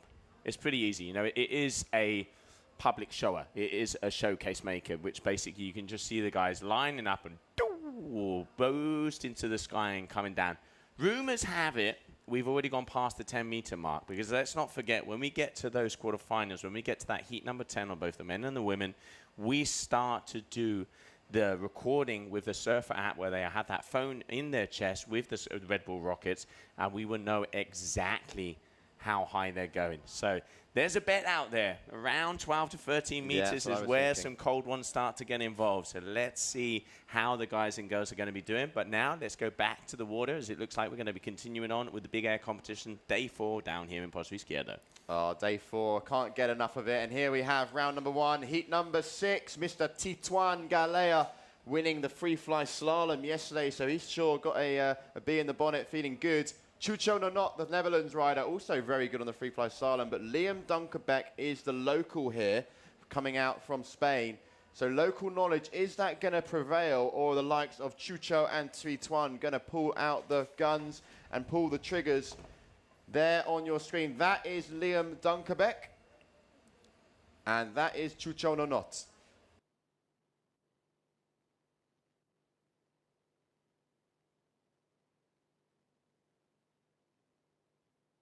Háblame. Sí, no, a ti no te entiendo bien. Escucho estático de tu voz.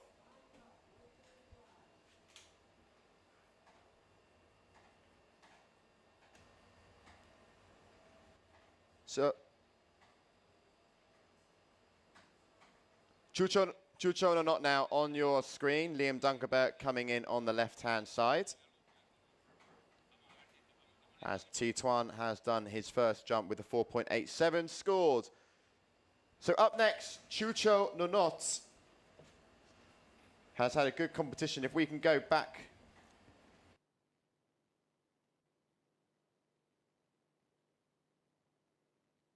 Yes, sir.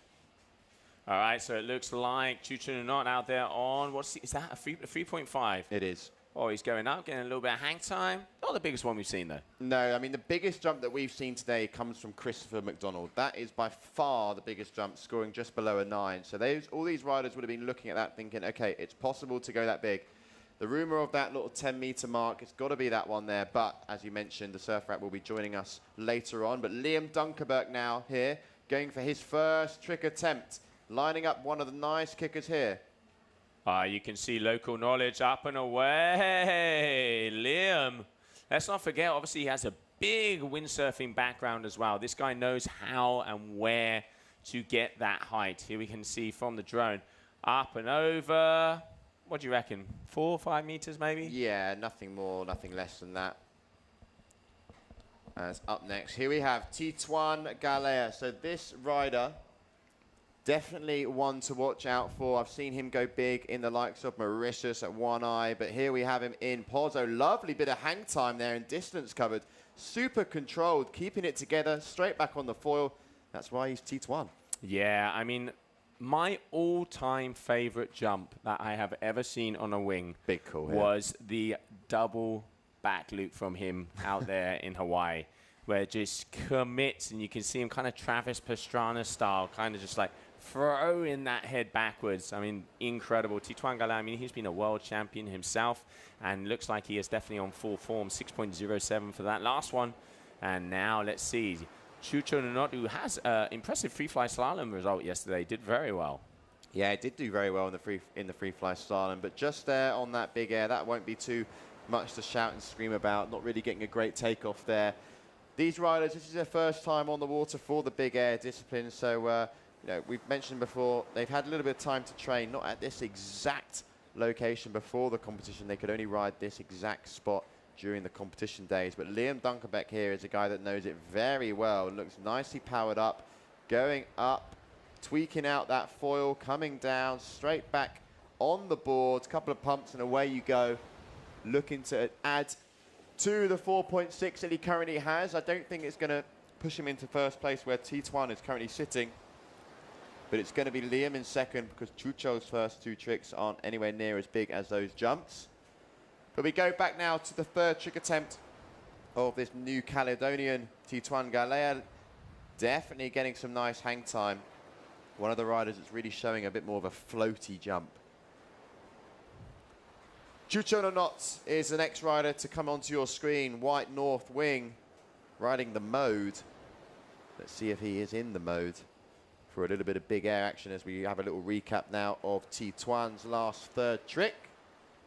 I say trick or big air or however you want to refer to it. But the judges are looking for these riders to go as high as possible. It is done on 80% height, 20% technical difficulty. So we do want to see these riders go big. Chucho there, just not keeping it together at all. Not getting the takeoff that he wanted in order to have a nice smooth landing. As you can see here, goes up, but tweaks the foil around, loads of weight going backwards, and just having a nice back slap to the water. Liam Dunkerbeck now, third trick attempt, riding the free wing. Coming back into the beach, but he's going to be doing the old switch around and heading out left foot forward. Those goofies a little bit struggling to get the right height, but these regular riders enjoying the conditions here. Lovely shot of the beach there. As you can see, all our riders' equipment rigged and ready to go. Liam going early doors here. Nice and in the shallows, quite near the windsurfers actually. Up he goes, down he comes. So looking at the scores currently, let's have a little look. We have the highest score of the heat so far is Tituan second with a 6.07. It is Liam Dunkerbeck in second with a 9.6 and Chucho chasing with an 8.3. Tituan now on your screen, fourth trick attempt. What has the rider riding for Cabrina got for us? Yeah, looking not very committed to that one there. We've seen a few of the other riders, the likes of Clement Hamon, especially Mr. Christopher McDonald and Mallow, when they go into these kickers, looking a little bit more powered up. But Tituan there taking it quite easy. Maybe that's a tactical thing. Making his way out, just not getting the landing on that one. But still in the lead. He's got an 11.67 so far. And here we have Chucho Nonot.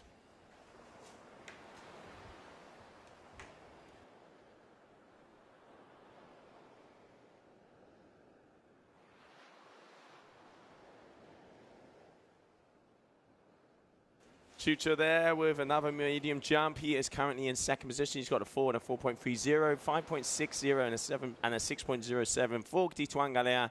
And Liam Dunkerbeck, oh, just going over his front foot, unfortunately there. So that is going to be a crash for him. And what's happened here is we've also, the right-hand side of the competition area, that famous bunker is open for the windsurfers to be able to go there. But there's always a few that are coming a little bit too close to the competition area. Hopefully they'll be cleaning that out very shortly. And as the moment, we are in trick attempt number 4 out of 6 of this heat on the water in between Tituan Galea, Chucho Nonot, Liam Dunkerbeck.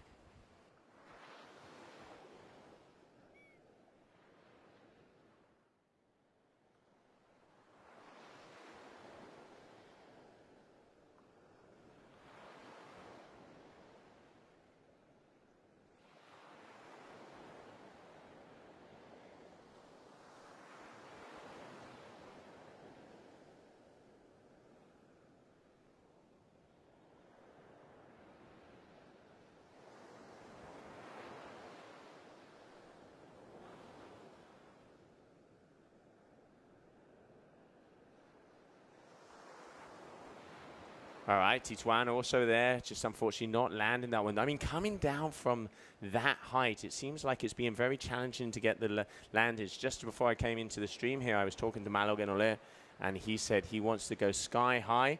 If he lands it or not, those are details. Malo is definitely going to be one of those riders pushing the limits, both, I mean, just generally in wingfoiling. Comes to pretty much all the events with that main focus in the freestyle and definitely now on the big air as well. But on your screen, Chucho Let's see what he has.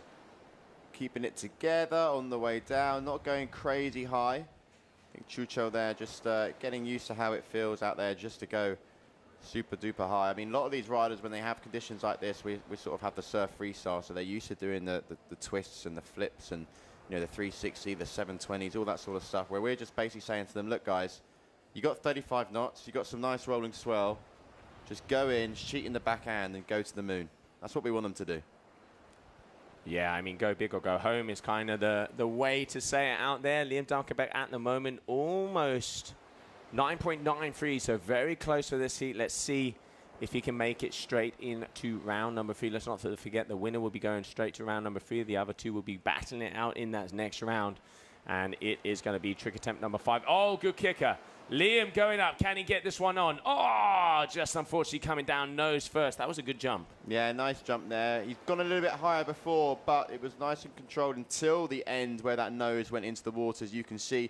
What I like about that jump there was he extended the back of the board out and the foil behind him. He looked really nice and stretched out. But Liam there not keeping it together on the way down as Tituan going for his number 6. So last trick there for Tituan, keeps it together, back on the foil.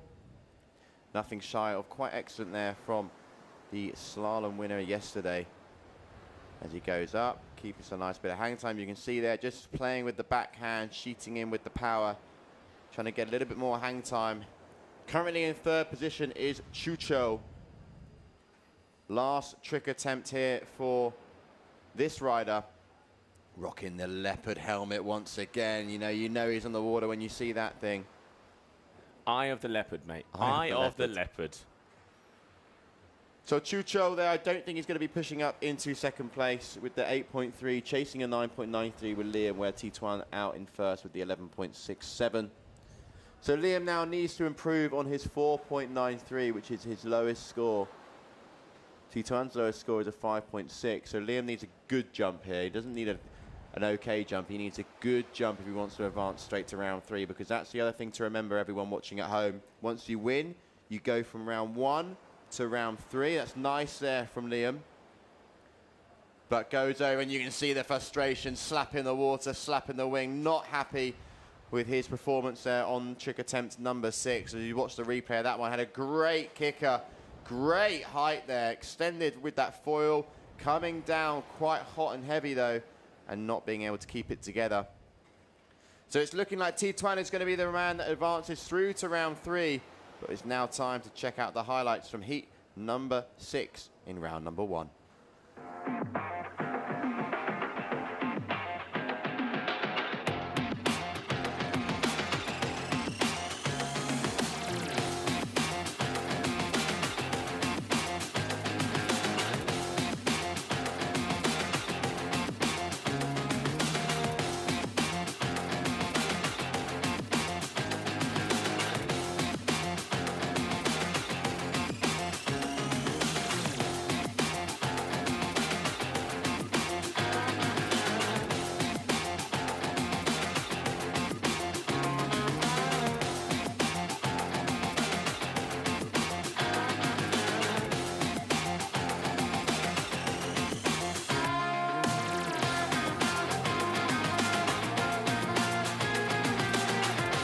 Lovely little shot there, the wind turbine doing nothing shy of moving around.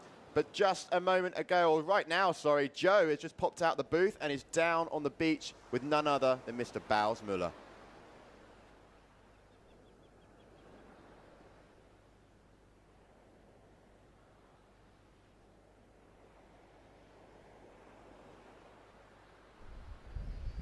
Wow, thanks, Liam. I am down here with Baus.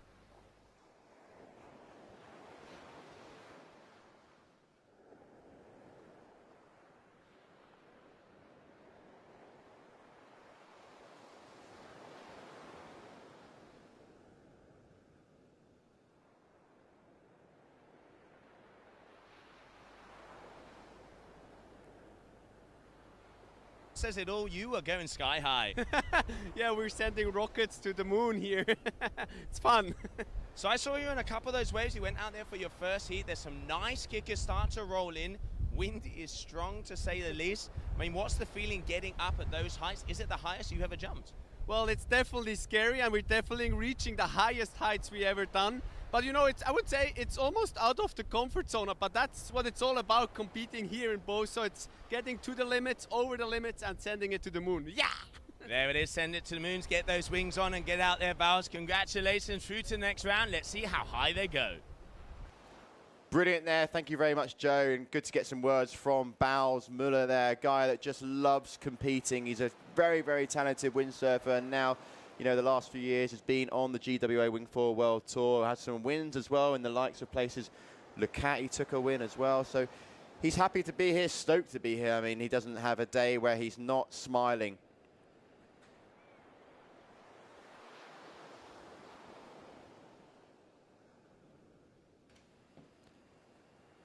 So we're here now, Gran Canaria, day number 4 for the GWA Wingfoil World Tour.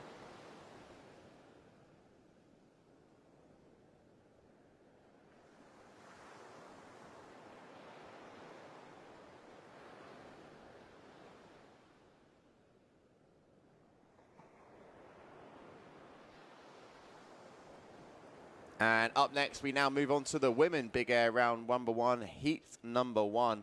Flora Artner against Isabel Trevino. So those are the two riders that are going to take center stage now for the opening heat of the women's division.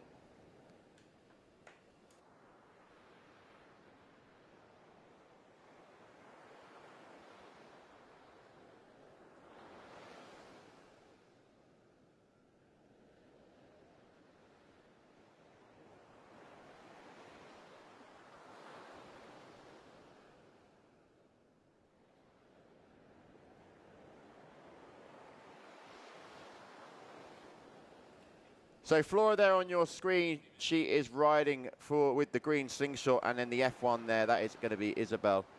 So 2 riders on the water now, same thing applies, 6 trick attempts, 2 of which are counting. And these riders now, Flora looking like she's got quite a bit of board under her feet, so let's see if their equipment choices will match the heights of some of the men. Flora there just going for a little tweaked Rayleigh, catching a little bit of an edge but going down, so that's going to be a crash for the opening move of Flora. We're also going to see the likes of Niaswar Diaz, Bo van der Linden, Agatha Blatch is going to be there, Olan Cerise, who one of those riders I think is a good shout for the big air women's division. She's been out there training some flips as well. But it's this lady on your screen next, Isabella Trevino, going up, coming down, keeping it together just about, but then leaning back into the water. So that's going to be a crash. 2 crashes for our opening riders here.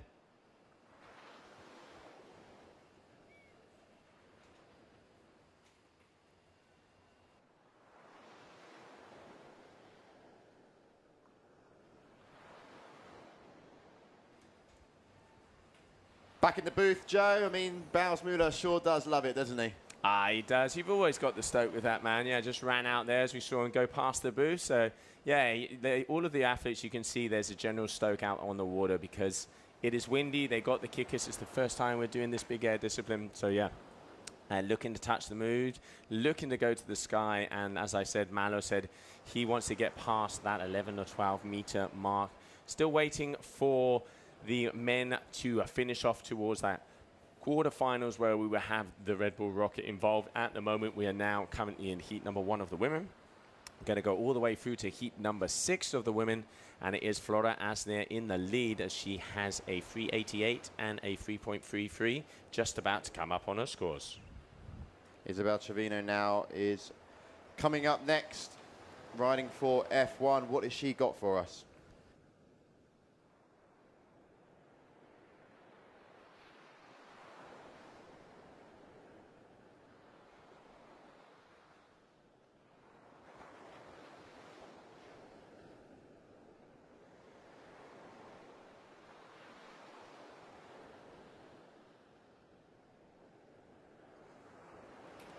All right, there we can see Isabel Trevino making her way up and getting a jump.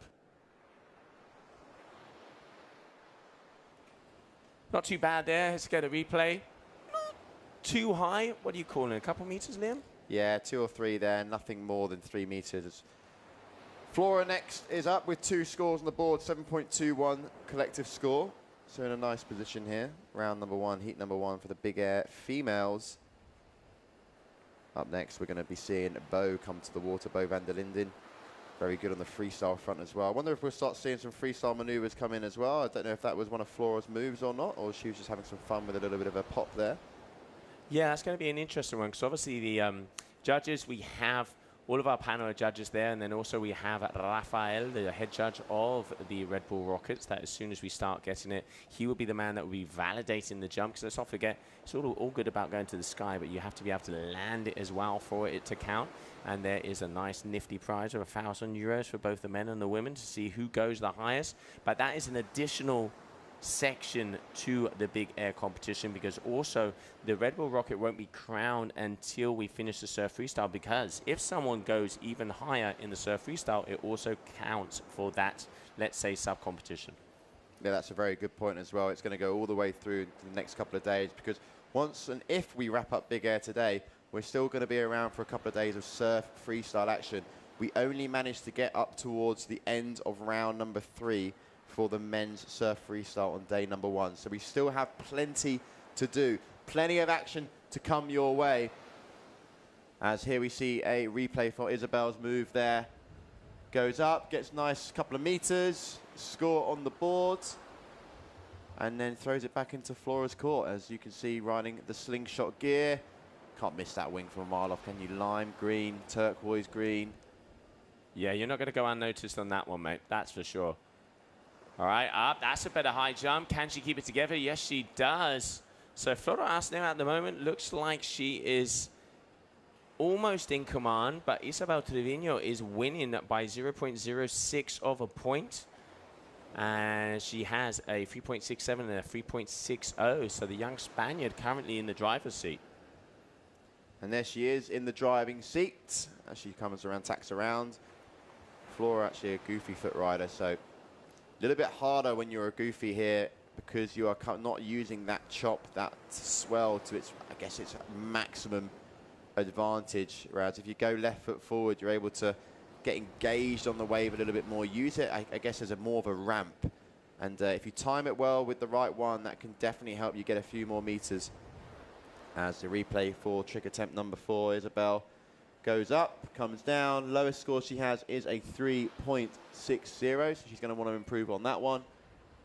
Don't think that last jump will do so, but still just gradually in front as Flora goes for a little bit of a freestyle move, but down in the drink. So another crash for Flora. 7.21 for Flora, 7.27 for Isabel. So it's close heat out there. As now we are on trick attempt number 5. We have 6 trick attempts for our riders. 2 of them are the ones that count. Isabel going up, coming down. Does she keep it together? In the water for quite some time, although she still is in the foot straps. I reckon that's going to be counted as a crash, though. You can see just not quite being able to get out. Did get a lot more height on it. But yeah, kind of completely sitting down and not water starting at all. Still waiting, yet that was a crash there on that trick attempt number 5. So 1 more trick attempt for each one of these athletes. So if Flora wants to push forward straight to round 3, she's got to do a little advantage on her opening trick, which was a 3.88, but she also has a 3.33 on the second. So the first 2 tricks are the ones that scored for Flora. But again, that's going to be a crash. So Flora actually a little surprise here with her not being able to just bump up into first place. Well done to Isabel. And Flora there just wrapping up number 6 with a crash.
8 islas para disfrutarlas sin prisas. Con un clima que te llena de vida todo el año. Paisajes impresionantes que hacen que el tiempo se detenga.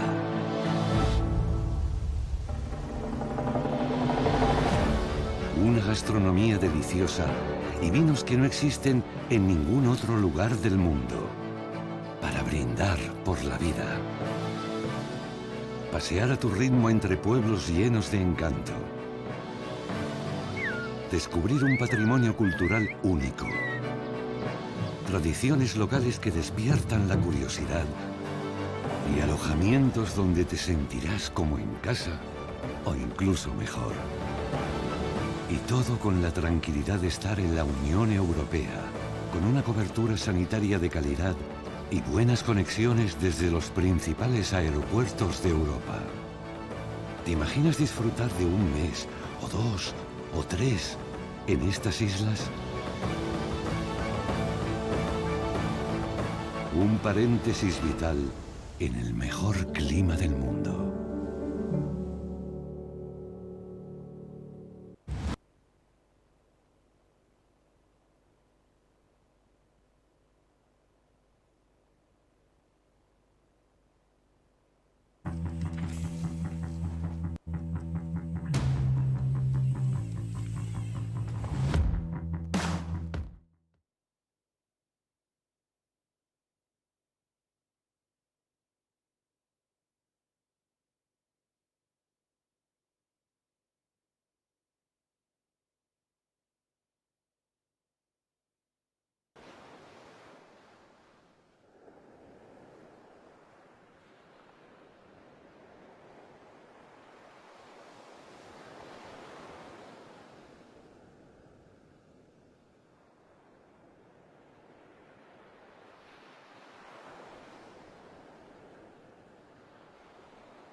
All right, so heat number 2 of the women out here. Bo and van der Linden out here on the north going up and away.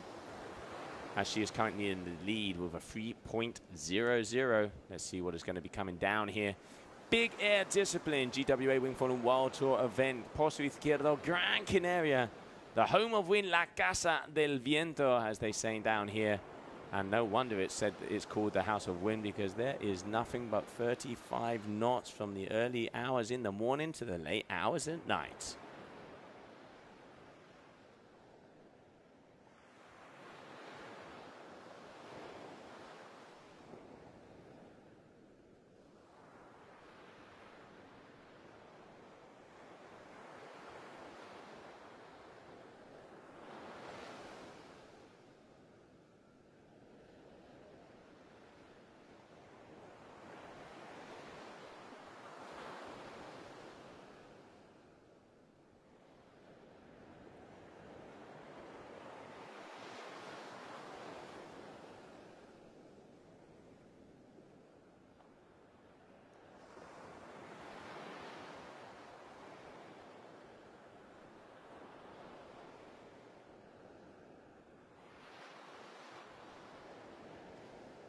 Bo van der Linden there, just going up towards the skies. Currently in first place with 2 landed tricks, whereas Laura has crashed both of hers. So nice kicker there for Bo. Riding the Nova. And Laura there on the unit from Duotone. Round number 1, heat number 2. As we see a replay there for Laura where she just went down, so that'll be another crash for her. You can see just a replay there, catching an edge, bit of spray, goes down. So here we have Bo van der Linden, your current heat leader, on what looks to be a 2.9 meter wing. And that last move from Bo was a 5.07 there. One of the highest airs we've seen from the women. Yeah, I mean, Bo, a very talented athlete. Let's not forget, she took the Lucat event, and she has been a world champion herself. So when it comes to the surf freestyle and the, you know, the groove, the spins, the grab, and the style, this young athlete coming out of the Netherlands is a force to be reckoned with. At the moment, looks like, I'm going to say, haven't got measurements. Let's not forget, from quarterfinals onwards, we will have the measurements of the Surfer app. Looks like she's actually one of the athletes that is jumping the highest on the women's side. No, most definitely. I mean, that 5.07, I don't think I've seen a trick scored in the 5s yet. So she's on your screen now, just turning around, waiting for the right kicker, because it's so important to time it well with a little bit of wave. If you get the right wave, like this one here, looks to be shaping up quite nicely. You can see Bo there, goes up. Unfortunately, not being able to keep the balance on the board and just goes over the front. But that was a little bit of a nicer kicker there. Goes up, extends a fall behind, nicely done, lands, but then just loses control. Laura up next now. Trick attempt number 4 here for Laura. Again, just not keeping it together, Joe.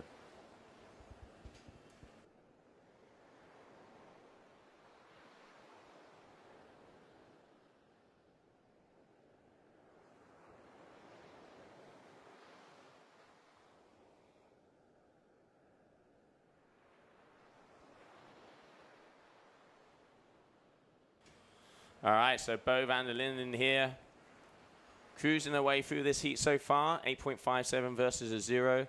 Laura still yet to land a move, so this is trick attempt number 5 out of 6 for both of these women athletes. Heat number 2, day 4 down here. Pozo Izquierdo, some nice kickers up and over. Bo, can she keep it together? Nice landing. Yeah, cleaner landing there for Bo. Didn't go as high as the last move where she had a crash, but that one's going to score because she kept it all together. Goes out. What I really like seeing the riders do is like extending that board behind them, where they sort of go into that, like, looks like a little bit like a scorpion, you know, with its tail. Extending that foil behind, getting some nice height, and yeah, you can see that 5.23 just coming in there. So that move was the highest scoring move so far from Bo.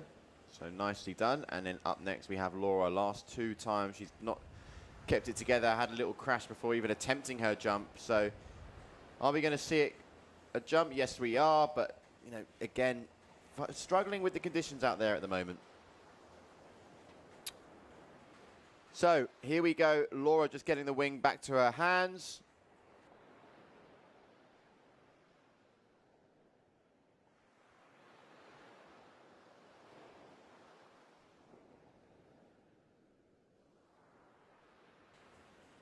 And we're now coming up to the final trick attempt for both of our riders. Bo at the moment comfortably out in front with a 10.30. And then landing beautifully there. So I think that's going to be the last nail in the coffin now for Bo, because Laura's not going to be able to catch up. She's crashed every single one of her tricks so far. And Bo is higher than 10. So not going to be enough now for Laura. Bo will advance straight through to round 3. Yeah, comboed out there, Mayor, but still nice little last victory lap. She's going to have to go to round 2 and see how she does. Let's not forget, the winner of round number 1 makes it through to land round number 3. And then the 2 or the other athletes will have to go into round number 2 to see if they can continue on in the competition. We're currently in heat number 2 of the women. Coming up next, heat number 3 of the women, where we're going to see Carly Belouvre and Mar de Ace.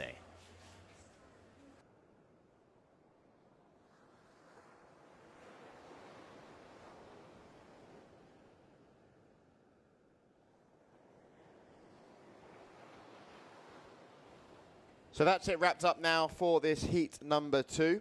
And we're going to have a little throw to those heat highlights where Bo van der Linden had quite a commanding lead.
Next heat coming up, round number 1, heat number 3. Kylie Belouve against Mar Diaz. So here we go, those are our 2 riders coming up next as we keep firing through these big air rounds.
So we have Mar on your screen now.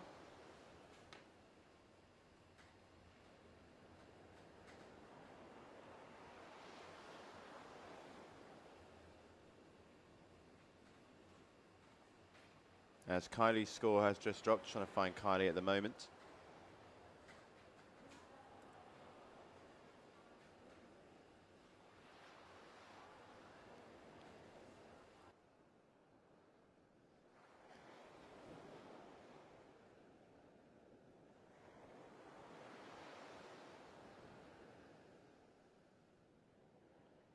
Okay, here we go. Mar is on your screen. Yellow helmet goes for up and down.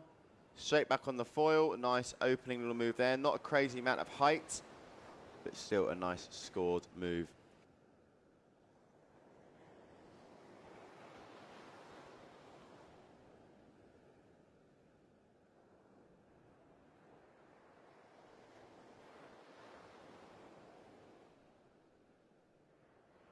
Okay, here we have Kylie on the sort of red-pink wing, riding for Neil Pride, number 65. And there she is. That is Kylie. staying a little bit further outside of the box, actually, a little bit further out.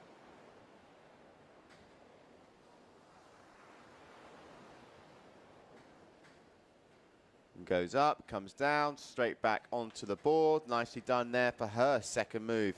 Throws it back to Ma. Drone shot showing it there from above. Goes up, tweaks out the foil.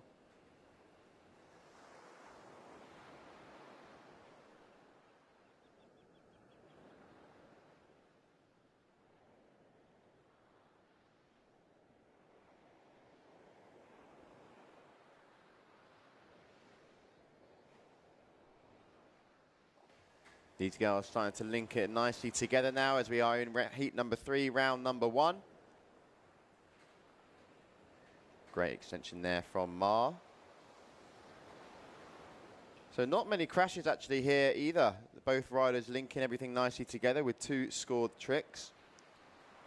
And a 6.8 there coming in for Ma. That's going to be the highest scoring maneuver in the women's fleet so far today. Combined score of 11.10. So Kylie now on the screen, definitely having some work to do as she pops up, comes down, and that will be another scored trick, probably going to be similar to her opening trick of a 4.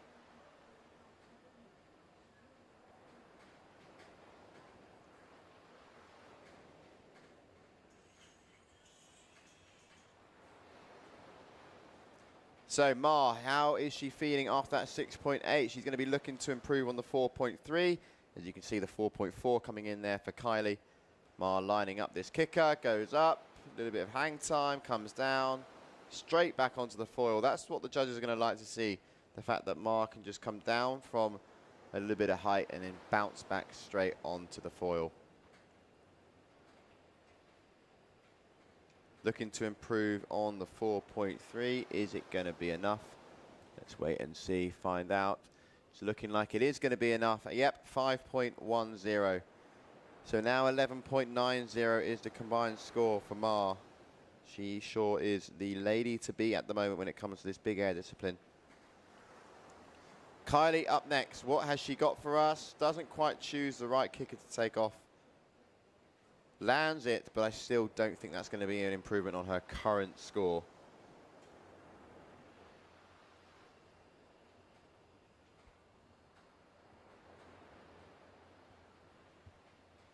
Next up we have Ma, because we're now on trick attempt number 5.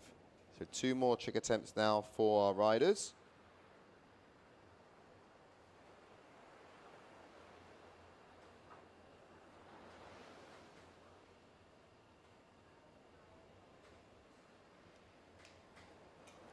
What's Ma got for us? Looking to try and find the right kicker. There's definitely a little bit of bump and chop out there as this one looks rather nice. There we go, a little bit higher, slightly tweaked out. Lands it straight back on the foil. I do think that that might be a little bit of an improvement on the 5.10. I don't know if it was the same amount of height, but the tweak out was quite nice, little tweak.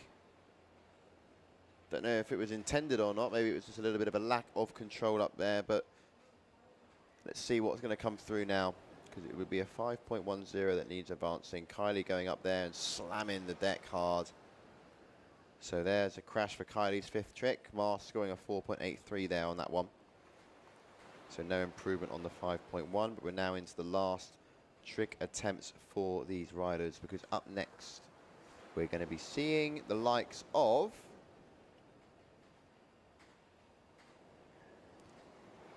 Nia Suarez and Viola Lipsic coming up next. And Nia Suarez is definitely going to be one of those riders that wants to be taking the win here in all disciplines. She's taken the FreeFly-Slalom yesterday. Ma going high. That's nice there. Nicely landed as well. Can she keep it together? Yeah, nicely done there from Ma. That's probably one of the highest jumps we've seen so far today. Goes up. Comes down, and very nice there from the Spaniard.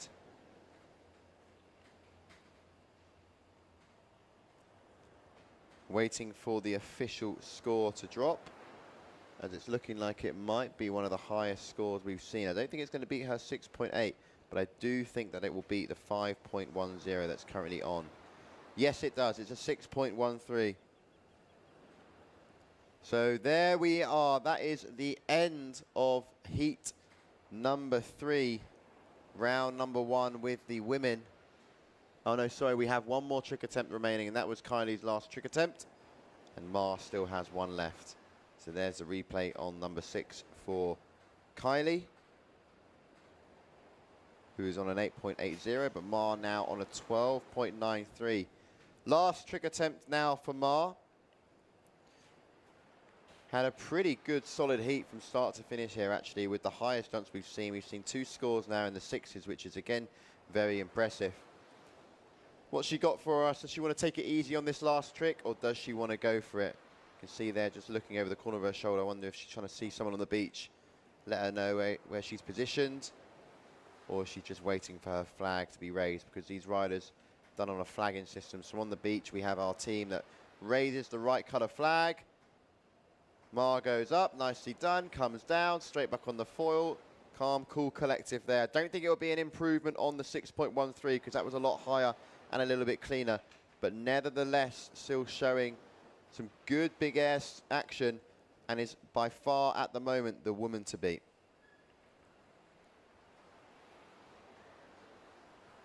And that last move actually there is 6.93, so was in fact the best move of the heat. But that's it, 6 tricks done, 2 are counting. Ma is going to advance through to round number 3. Kylie's not out yet, but it's time for some heat highlights from heat number 3.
The beach?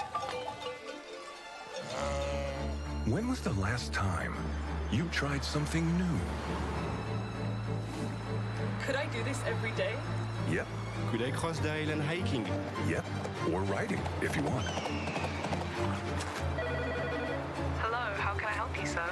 Oui, bonjour madame. Cancel my flight, please. What is this? This is our unique nature. Oh. And there is more. A lot more. Could that be why we smile so much? Or is it because of this? Because every day is a new discovery. Start your vital movement.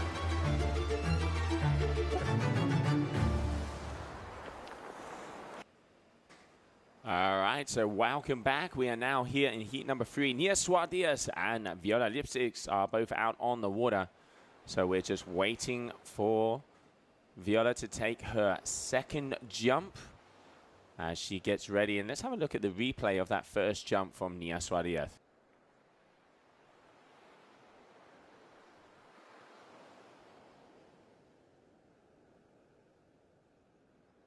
Oh, Nia going up and very high on that first move. I reckon that's one of the highest ones. And there we can see Viola Lipsius coming out of Austria, just getting ready to rumble. She was at a 4.80.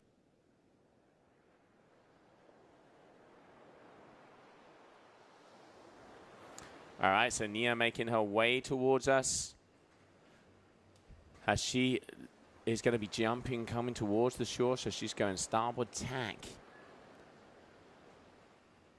So the Goofy is not going to be using the kickers, but getting a good amount of height on that one, but unfortunately popping out there for her. So that's going to be a crash for Nia for her second jump.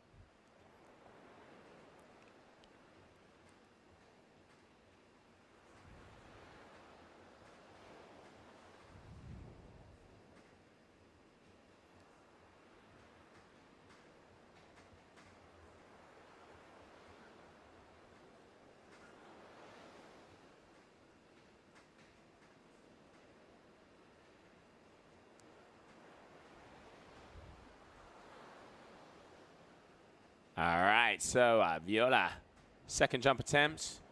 She looks like she's going to be coming this way. I can't remember if she's a Goofy or she's a regular. Looks like she's going to be a Goofy by the way she is loading up. All right, she is gaining some speed, waiting for a bit of a chop to use it to get to the sky high. Up and over, stretches it out, but goes nose diving. So that's going to be a crash for her as we move over to trick attempt number 3.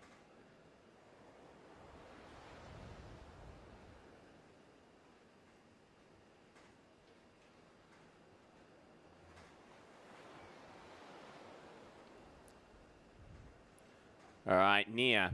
So it looks like both of these athletes, Goofy Footers, are going to be jumping in. A little bit of a back loop there for one of the windsurfers on the inside of the competition area. Here we go. Let's see from the eye in the sky. Nia up, controlling the board. Can she keep it together? Yes, she does. So that's going to be a second move there from her. She already has a 6.50 on the scores. And now just stretching it out there. A little bit of a Rayleigh. But coming down nice and clean.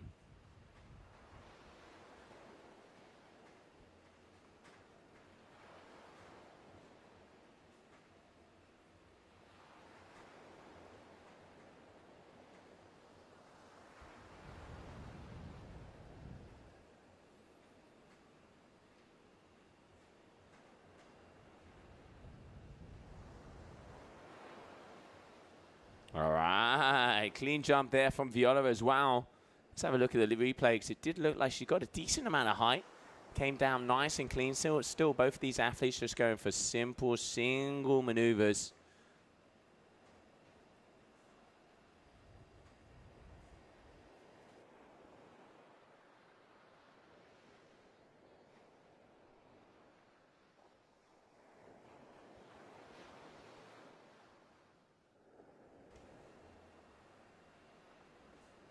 All right, so there you can see calm, cool, and connected, nice and controlled coming down.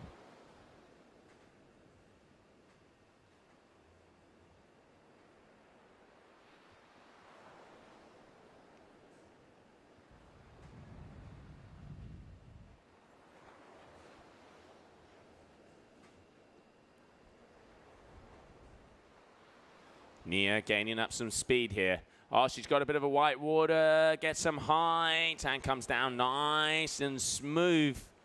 Didn't look as high as the first one, maybe a little bit better than the second. Just waiting for judges to bring their scores. That was trick attempt number 4. Definitely going to be very similar.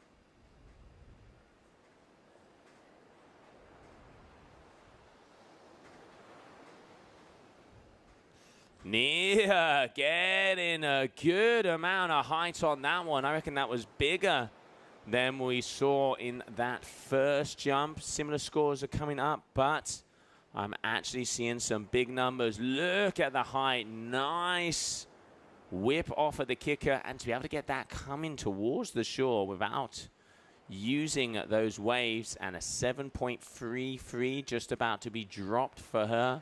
So currently it does look like Nia Suarez is in the lead.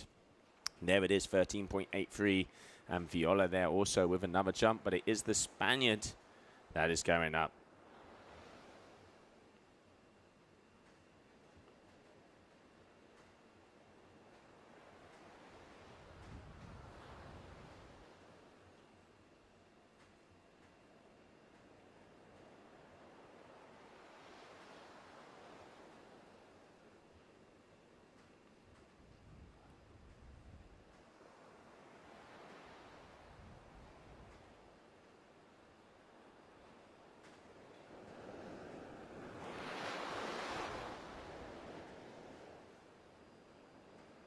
Nia sheeting in at the top of that jump just to go and get a little bit extra hang time.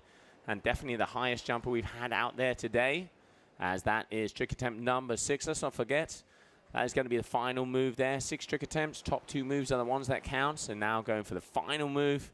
And there's the classical Pozo Izquierdo photo with the town in the background. And our girls going sky high as we continue on here in the big air event of the GWA Wingfoil World Tour, Pozo Izquierdo.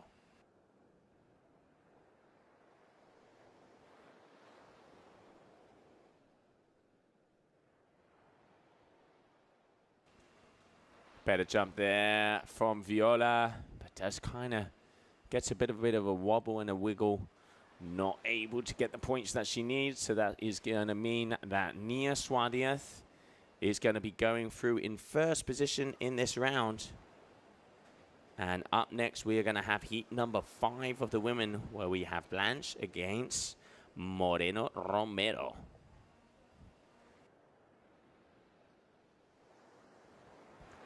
Well, there it is. All 6 jumps for each one of these athletes. And while we're waiting for them to come back and to go through to the next heat, let's have a look at the highlights of that last heat.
8 islas para disfrutarlas sin prisas. Con un clima que te llena de vida todo el año. Paisajes impresionantes que hacen que el tiempo se detenga.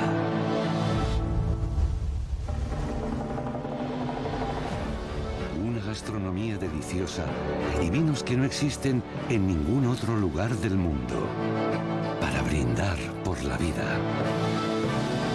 Pasear a tu ritmo entre pueblos llenos de encanto. Descubrir un patrimonio cultural único. Tradiciones locales que despiertan la curiosidad. Y alojamientos donde te sentirás como en casa o incluso mejor. Y todo con la tranquilidad de estar en la Unión Europea, con una cobertura sanitaria de calidad y buenas conexiones desde los principales aeropuertos de Europa. ¿Te imaginas disfrutar de un mes, o 2, o 3 en estas islas? Un paréntesis vital en el mejor clima del mundo.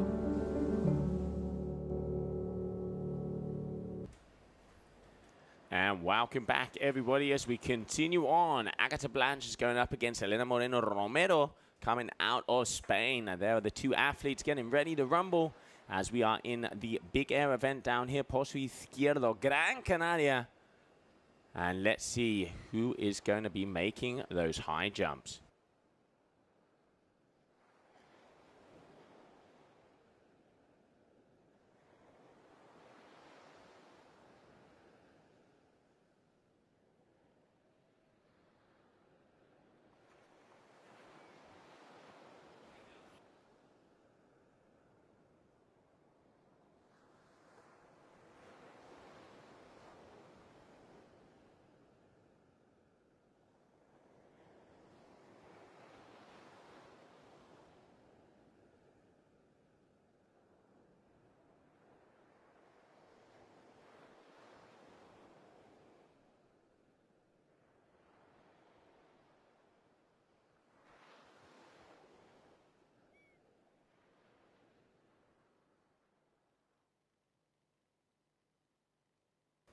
All right, Elena Moreno there, going for her first attempt, but unfortunately going down, not quite getting the landing that she needed.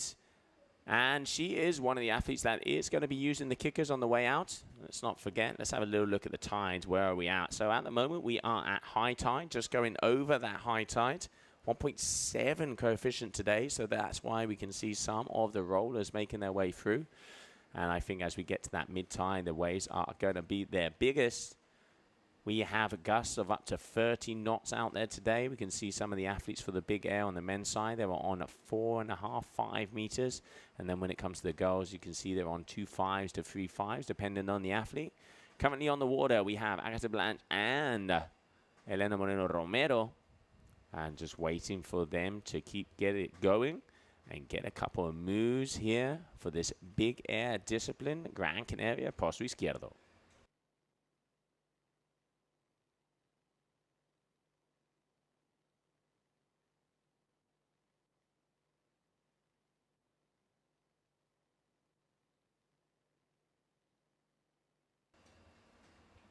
All right, so it looks like Blanche is looking for a kicker to be able to take off on. Here we can see her getting some speed.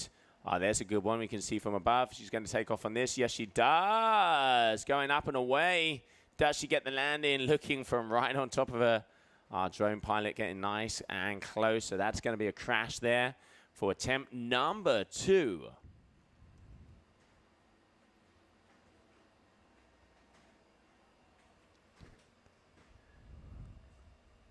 Elena Moreno Romero did very well in Cape Verde.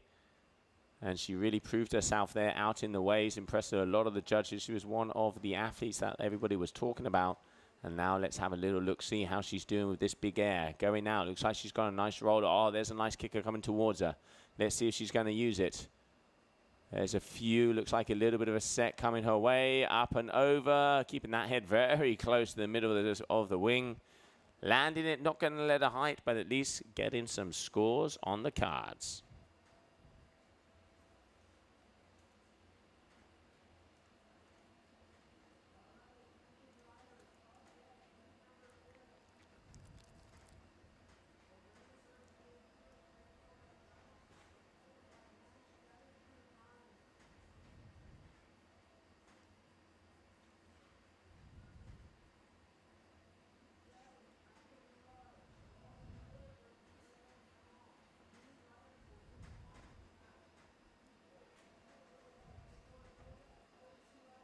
Okay, Agatha Bland, she's looking for a kicker to be able to take off, or the back of a kicker. She's coming back towards us here on the shore. Up and away, keeps it controlled, and rides out of that one. So good move there from her.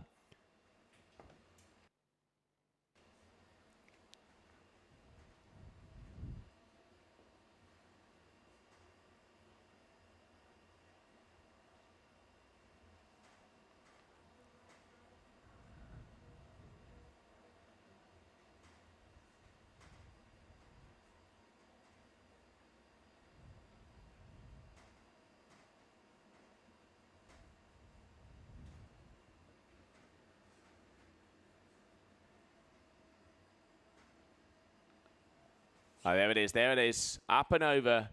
Really keeps that head close to the wing, but going over the front of her board there. That's going to be a closeout for her.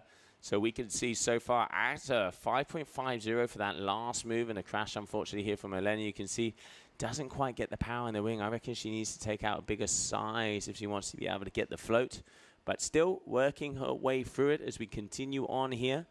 This is day number 4 of the GWA Wingfoil World Tour. Gran Canaria, Pozo Izquierdo.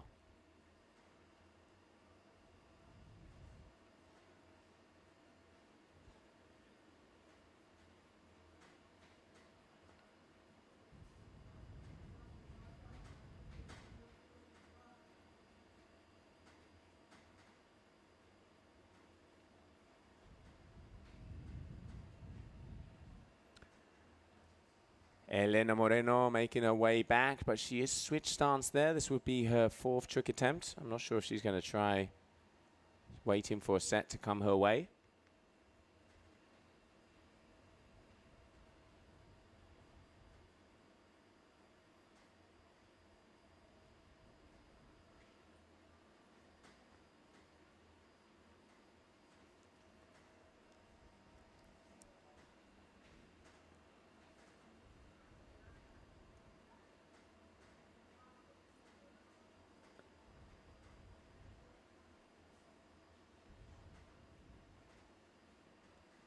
And now she's going to go on her way back and see if she can get another roller to be able to go to the sky.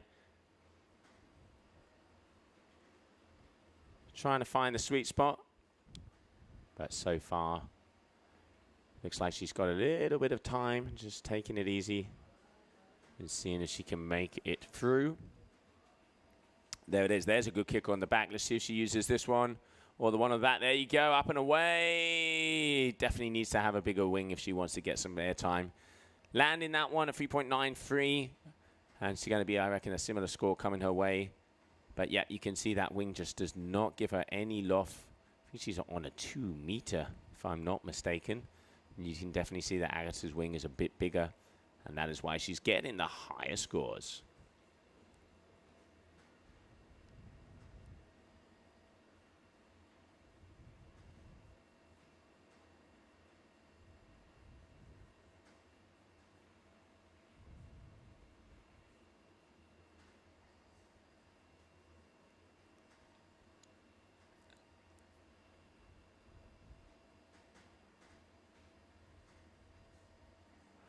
Agatha really sheeting in, managing to get a little bit of float, but not as much as she probably wanted.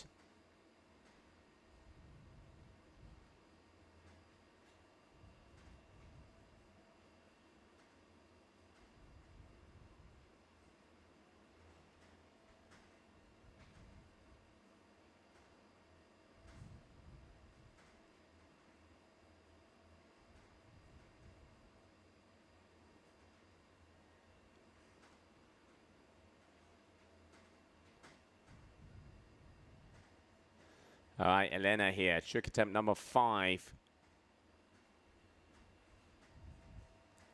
Again, just taking off. Is getting the landing, though. Let's see how the scores come through on that. She's got a 3.93 and a 3.67.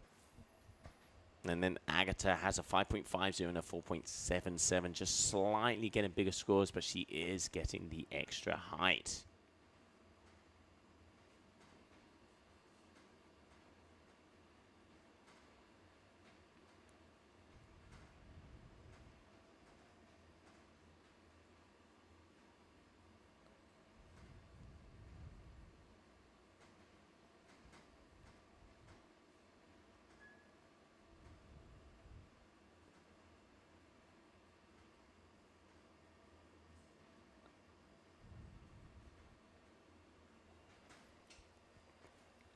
All right.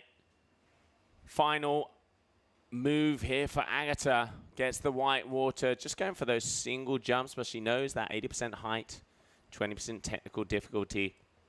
Both of these athletes just going for an easier maneuver, just trying to get that extra bit of height. But here we can see Agata, I reckon she might improve on that backup score of 4.77 as we are here. And now we continue on. Elena Moreno Romero for her final move. Oh, and there's a nice kicker lining up at the back. Are we going to be seeing a buzzer beater? There it is. No, but going a little bit too far down. We're not going to be able to get the height that she wanted. And that is going to be it for this heat. And now we move on to the final heat of the women, which is going to be in between Oranceris and Lucia Trivigno.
And welcome back, everybody, as there we can see the final heat of the women coming up. Oranceris is going up against Lucia Trivigno. And let's not forget that we have the top 2 moves out of 6 is what we are looking for here. GWA Wingfoil World Tour. And now let's see what they're going to bring to us. At the moment, it looks like the highest jumper is definitely Nia Suarez. No surprise there. But I also have curiosity with Oranceris because she has been going for it, and she's actually one of the athletes that we've seen trying the front flip. She has a gymnastics background, and there you can see her. That was her on the free fly with the blue and orange, and this is Lucia Trivigno with the F1.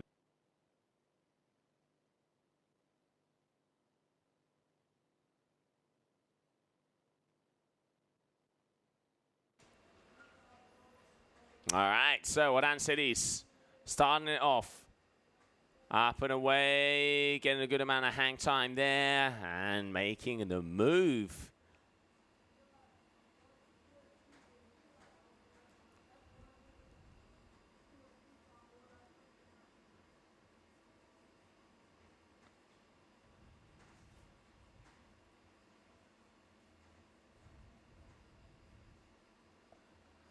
Oran, you can see there on the replay, sheeting that one in, making sure she keeps it together. And a good move there, nice opener.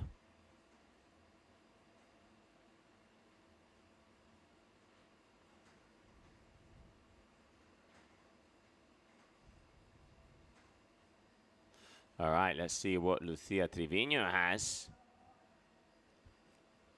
Hauling out of Tarifa, my hometown.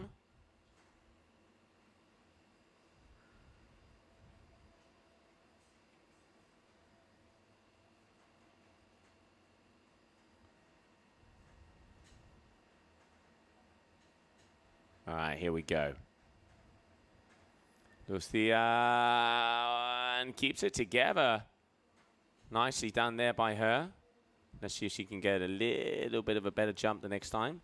But still, good move from the youngster. And waiting for more action here.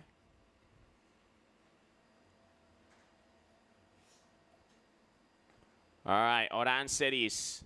What's it going to be? What's she got?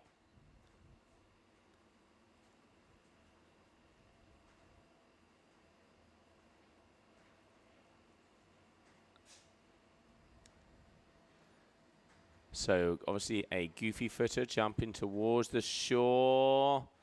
She does have it controlled, still not the height we've seen from Nia Suarez. Let's see if she can start to up that one. But definitely one of the players in this discipline here.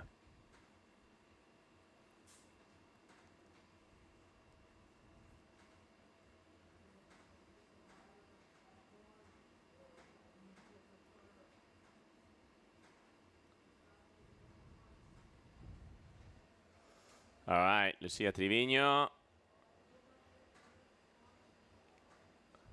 Vamos, Lucia, dale duro. There's a nice kick here. Oh, she's got a nice one. Uses it. Getting that wing a little bit too far back. Not being able to power up as much as she wanted to, but still getting up. So good moves there from her. So we've got a 4.33 from Oran Ceris and a 3.33 from Lucia. Let's have a look at the replay.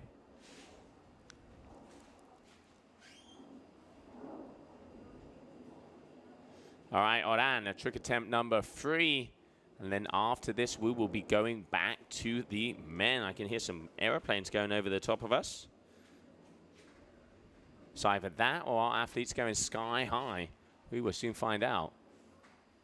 At the moment, the name of the game is Big Air. And Oran getting one of the biggest jumps we've seen out there yet, but unfortunately not landing that one.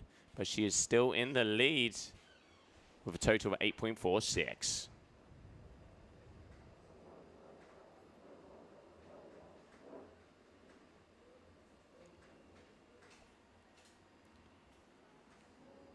All right, Trevino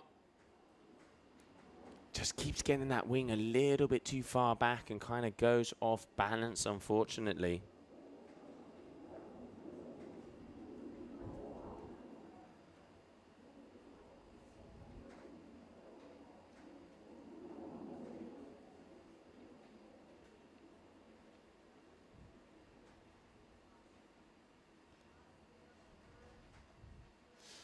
And we can see her making a move there.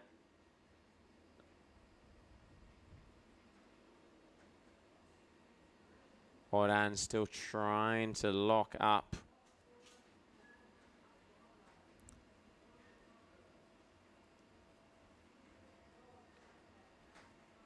Some of the higher scores we saw from Nia Suarez before, getting above those 6 points.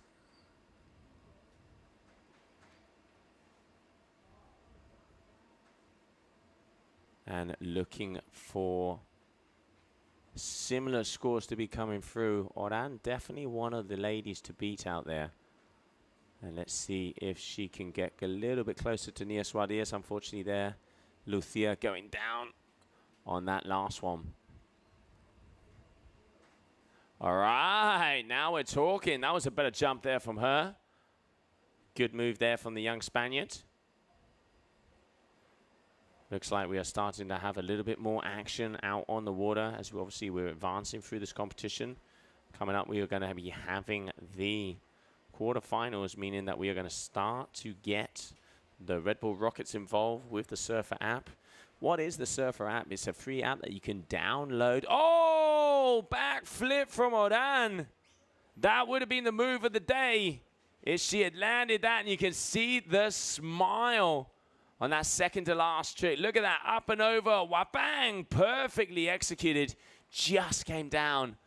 Oh, I want to see her land that. I want to see her land that. So as I was saying, the Surfer app is a free application that you can download, and what it does is it measures both your height and your travel when you jump. You put it on your phone. You can have a phone in the pouch of the chest of your wetsuit.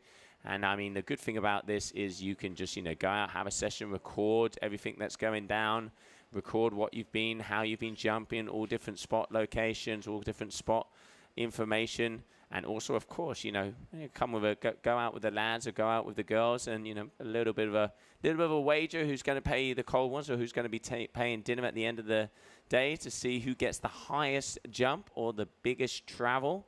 And yeah, thanks to them and joining forces with Red Bull, we have the Red Bull Rockets, where the highest jump of the competition on both the big air and the surf freestyle will get a €1,000 check, both for the women and the men. So we're going to be having recordings from quarterfinals onwards. So we keep updating you with those. There's going to be a little widget on the bottom left-hand corner, so you know how high they're going, what's happening, who they are, and how they're throwing down. And then in between each heat, we will be adding the leaderboard, so you will also know who is on top of the flying world here of the Red Bull Rockets.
Welcome back, everybody. So now we are going to move over to the men again, and we're starting with the quarterfinals. And to explain exactly what's going to be happening now, because we are starting to introduce the Red Bull Rockets, I caught up with our tour manager, Tom Hartman, just a little while ago.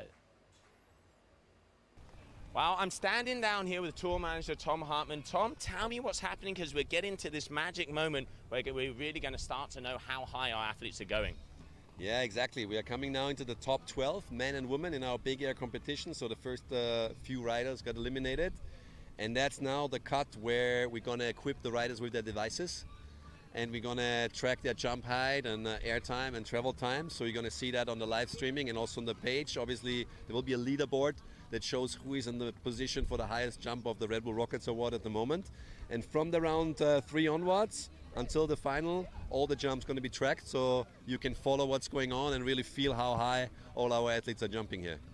Well, there it is. We are getting ready to know those exact details. Make sure to follow it up. Leaders board, we're going in between the heights. I'm going to put some money out there. I'm going to say I want to see 13 meters of the wing. I reckon they're going 8 or 9. So boys and girls, start hyping from your sofas, because we want to see our athletes going sky high.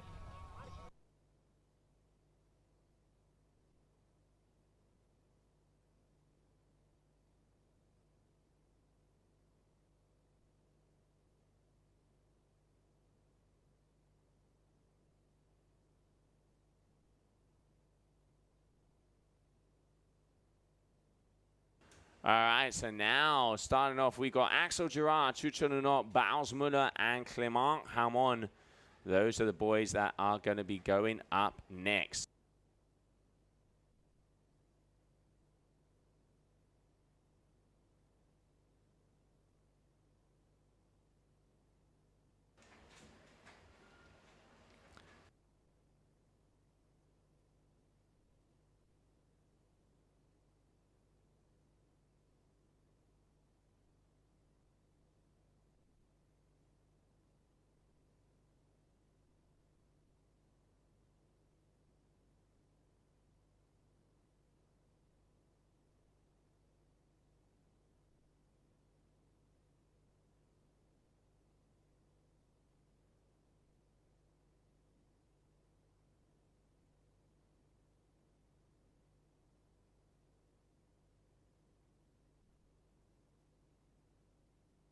All right, Axel Gerard starting off high. So there we have, we are now into the second round of competition out there on the water. So Axel Gerard making that first jump.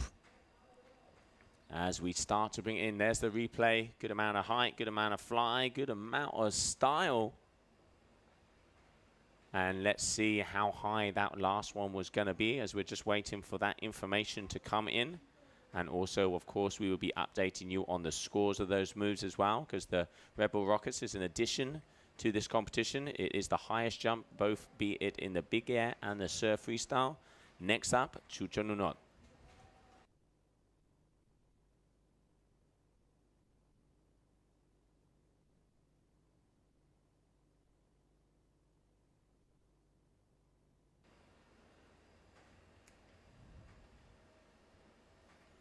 All right, Chucho Nunot also getting a good amount of height. So a 4.67 for that first jump from Axel Gerard. Waiting to see the information on the height on that one. And then we could also see Chucho Nunot just waiting for his scores to come through.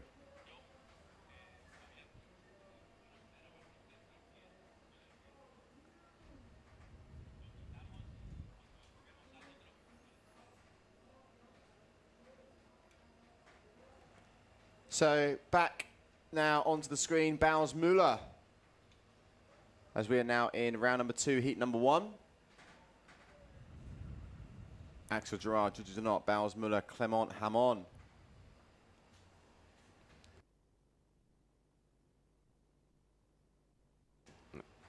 All right, so now Bowes Muller just making a nice move there. 5.53 there, sorry, for Bowes Muller, as Clement Hamon, the goofy footer, going nice and high, but not being able to keep it together, unfortunately. Good amount of height there for the goofy rider. So it's a little bit harder to time those waves to absolute perfection.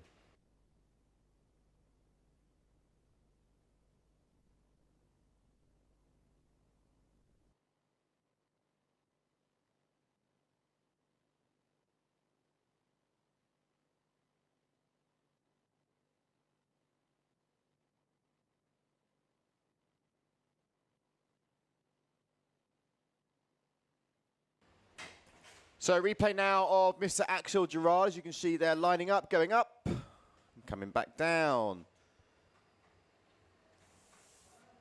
Scores to drop for our riders now, and it's important to know that the winners of this one will be progressing through to round 3. Top 2, Chucho Nunot here on your screen. Eye of the leopard, as Joe likes to say, because of the helmet. Looks to be on the 2.9 Nova, if I'm not mistaken.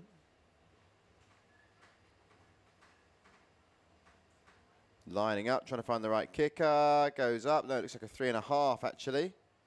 But not getting the same amount of height as the likes of Bowes and Clement. You can see there going up, but just coming straight down. I mean, his first score was a 4.40. Axel's second one was a 4.33. So Axel Gerard in the lead, but has 2 scores counting. You can see there our flag man lets them know exactly who's up next. That's when the riders know it is their turn. Bowes Muller now going down, catching what looked to be a little bit of a wave. He's only got 30 seconds, so you can see he's pumping, trying to get going again. Are the judges, sorry, going to put that down as a crash? I don't think so. I think he's still got time as he goes up and comes straight back down onto the foil. So judges will score that. And that just shows the competition experience there from someone like Bowes Muller, who goes down but is able to keep it together.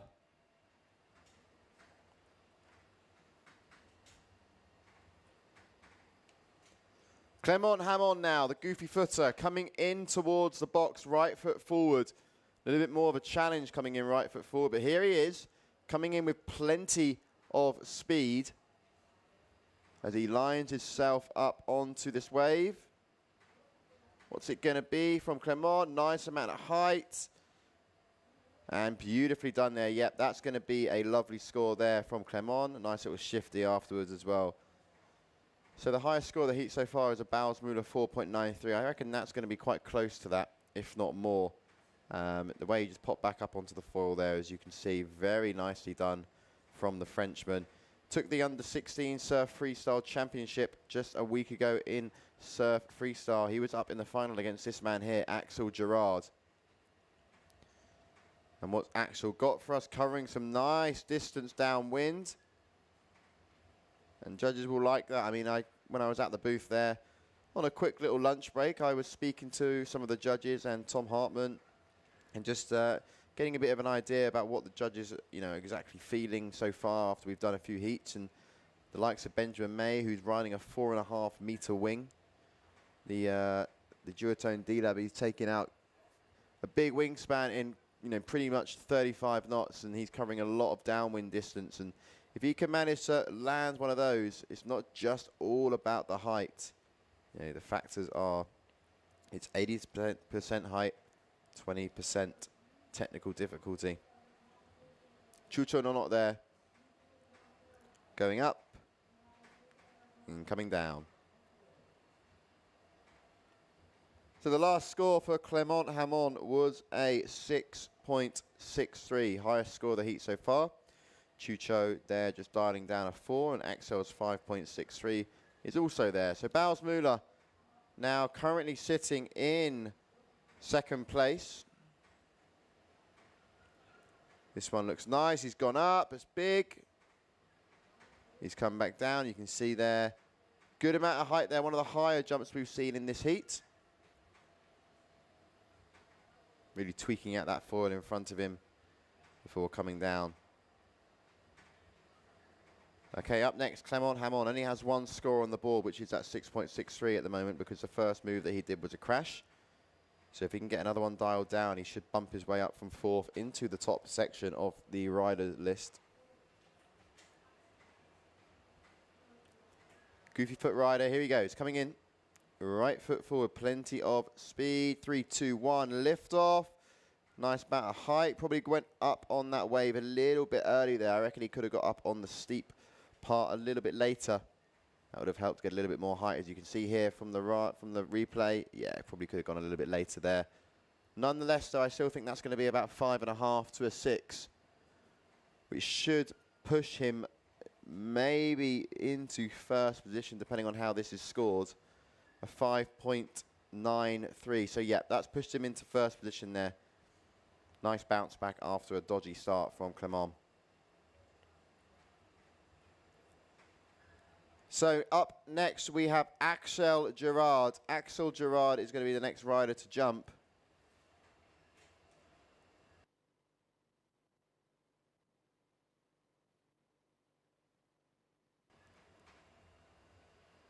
So here we go. Axel Gerard lining up for his 4th trick attempt now. 6 tricks is what the riders can get, 2 of which count. Axel Gerard going up, tweaking out the 4 behind, coming down. Nice, cleanly done there. 4.67 is what he needs to beat. I think that is definitely going to beat the 4.67 he has on the scoreboard. Is it going to be enough to bump into first position? I don't know, and I don't think it will be. But I do think that will push him into second, which puts then the pressure on Bowles Müller. Chucho not up next. 5.63 there for Axel Gerard.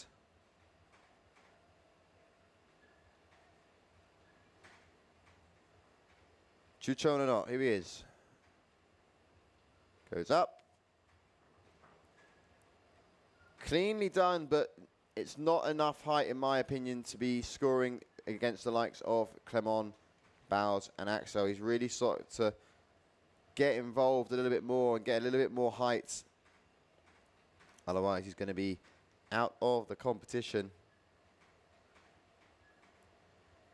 So Axel Gerard, 5.63s now. He's 11.26. He's 0.26 of a point ahead of this guy on your screen, Mr. Bowles Müller. Let's see what Bowles has for us. A real pioneer when it comes to water sports.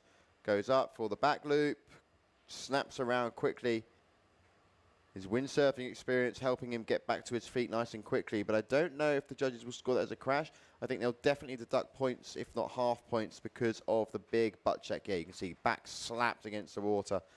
It's going to score, but it's not going to score very well. I can see low threes coming in now, so 3.17 there for Bausmüller. Not going to be enough to bump him into second place. Here is your heat leader, Clement Hamon, on trick attempt number 4. After this, all riders have 2 more trick attempts. And then we'll be moving on to heat number 2 of round number 2 in the men.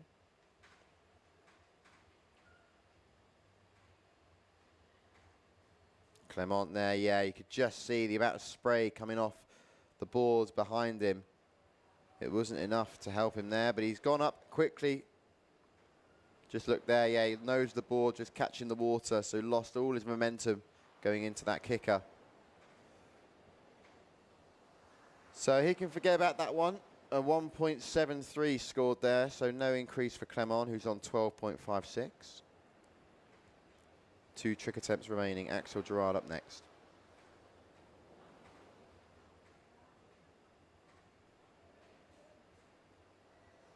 Goes for the backflip, but over-rotates there and goes in the drink. Crash for Axel Gerard.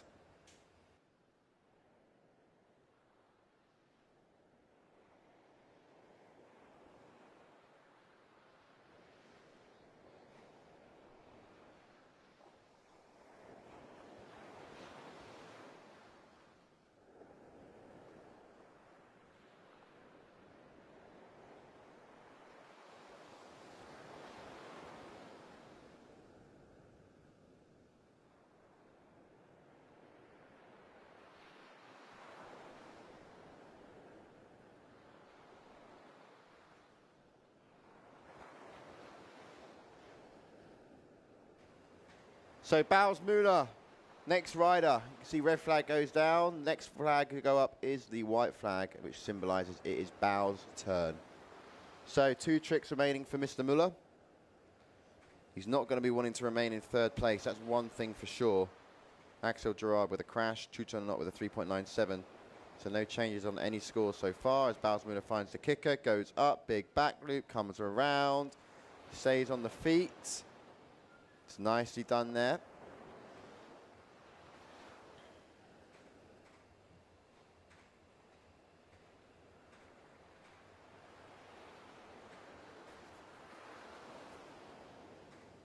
Just waiting for scores to drop for Baus. It's looking like it might be on the high 5s.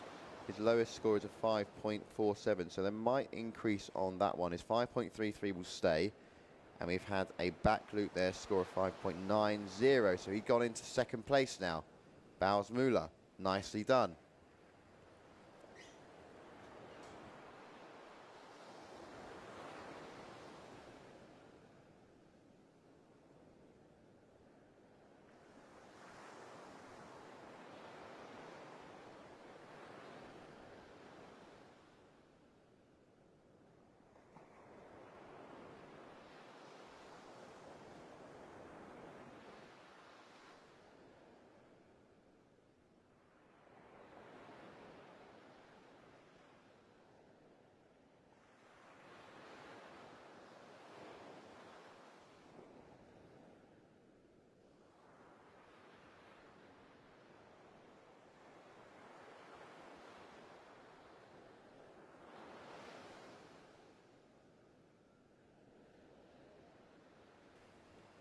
Okay, so here we have it. Last trick attempts for our riders.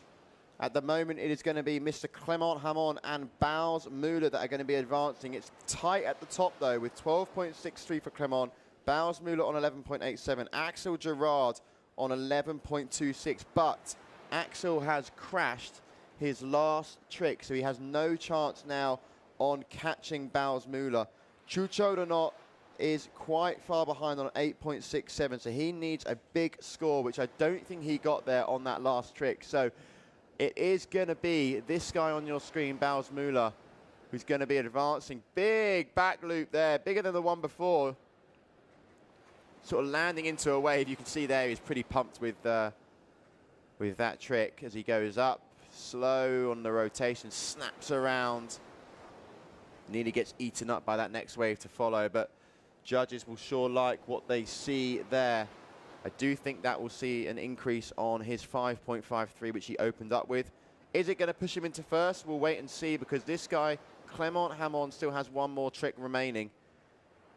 Bausmuller scoring a 6.90 there, so he has a 5.97 alongside that, 12.87 combined. So Clement Hamon is just whiskers away, but now bumped down to second place. Still going through here, but if he can get that first place, it would help him when it comes to the positioning in round 3. He goes up with that frontside 3, snaps around, but that'll be a crash. So Clement Hamon will finish second. Bausmuller is going to wrap things up nicely in first place. As we see the replay here, gets a nice amount of height, but just doesn't being able to control the landing on the way down. That is the second crash, sorry, for Clement during his heats, as Axel Gerard now exits the water. But there we have it, Mr. Muller and Mr. Hamon go through to the next round. Let's check out those heat highlights.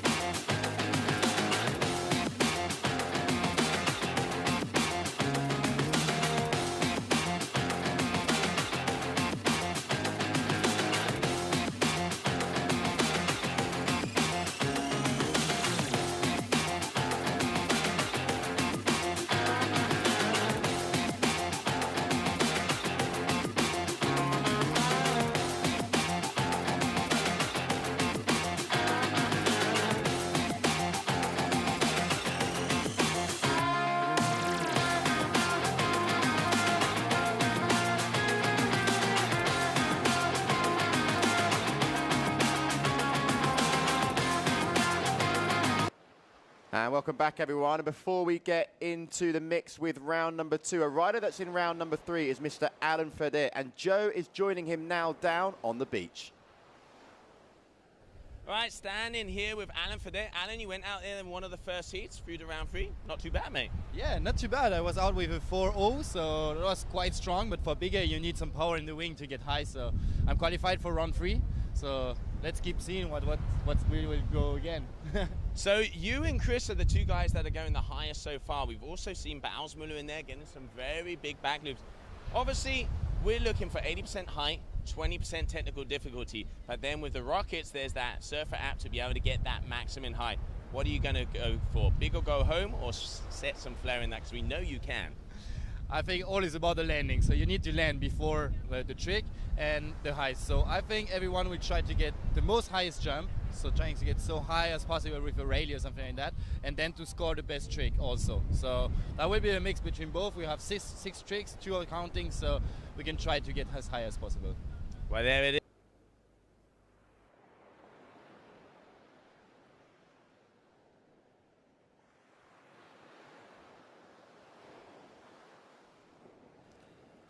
Thank you very much, Joe, there. And sorry that just cut out in the dying seconds, but always good to get words from Alan Ferdet. He is sure up there with one of the mans to beat. But round 2, heat number 2 now for the men's big air. We have Camille Boyer, Ancor Sosa, Liam Dunkerbeck, and Noé Kuala.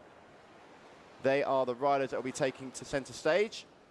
And excited to see how these ones develop on, because Noé is one of those riders that sure can go big. Liam knows this spot very well as well. He has a little bit of no-call knowledge. Ancor Sosa taking a small plane journey from his hometown in Fuerteventura. He's now joining us in Gran Canaria. And then a man that needs no introduction, someone like Camille Boyer, very experienced in competition. He has his brother Julian as well. They like to travel the globe together. And now it is top 2 make it through to round 3. If you are in the bottom 2, then you can pack your bags and head on home.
Liam Dunkerbeck now on your screen. Camille Boyer with a 4.47. Ancor Sosa 5.63. Liam Dunkerbeck now going up next. What is he going to have for us for his opening big air maneuver? Tight one here. I mean, don't really know who I'd put my money on.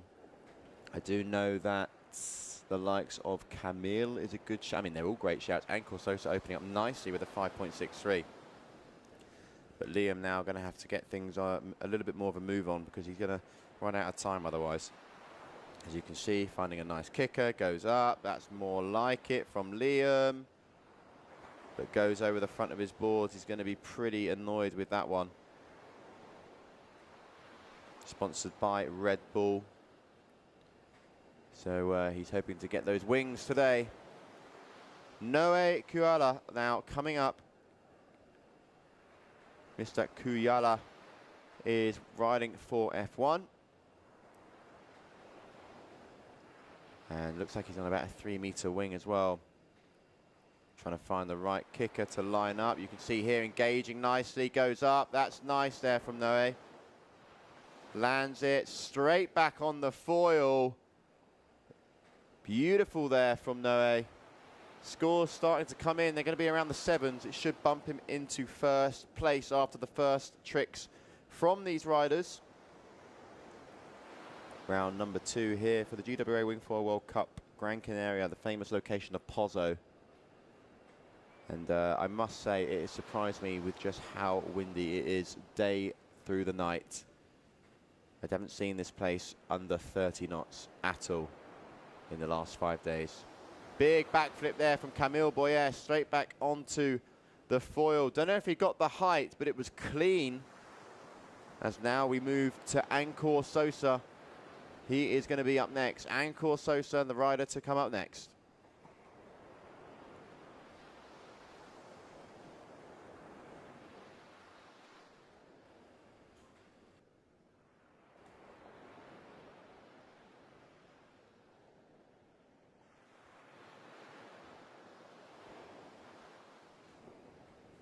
Okay, Ancor Sosa going up, running goofy, goes for the 720. Does he land it? I think that will be scored. It might get deducted though because of the landing. It was a little bit of a massive butt check. A little bit of a massive, that doesn't make any sense, apologies. But goes round 1, 2, slightly over rotates as well. And that's why it was a little bit messy. You see there the foil sort of coming up as well. So I don't know if it's going to be a crash, but let's have a little look. Yeah, it's a 4.50 by the looks of things here. Big air time there for Liam. He's going to be forgetting about that crash and getting a nice bit of height there. 4.50, yes, for Ancor Sosa. So he sits in second, Camille in first with a 10.74. Up next, we have Noe, who had a big opening with that 7.10. So Noe here in really nice position with that big opening score. Gives him a little bit of flexibility, a little bit of breathing space, but definitely still needs to get that second score on the cards.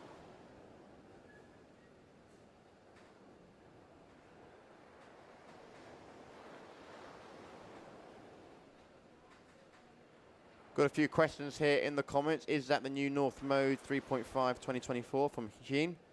No, that is the current North Mode that Chucho was riding in the last heat. Thanks for the love from Cape Town as well. It's always good to know where you guys are tuning in from home. And Noe there going for a super clean combo after what was a big first initial rally. As we're watching here, Camille Boyer's last maneuver. But Noe really getting in a nice second score there after the 7.10. Don't think it will score as big as you can see from the replay going up. Nice amount of height, pops back down, straight into that front side 360.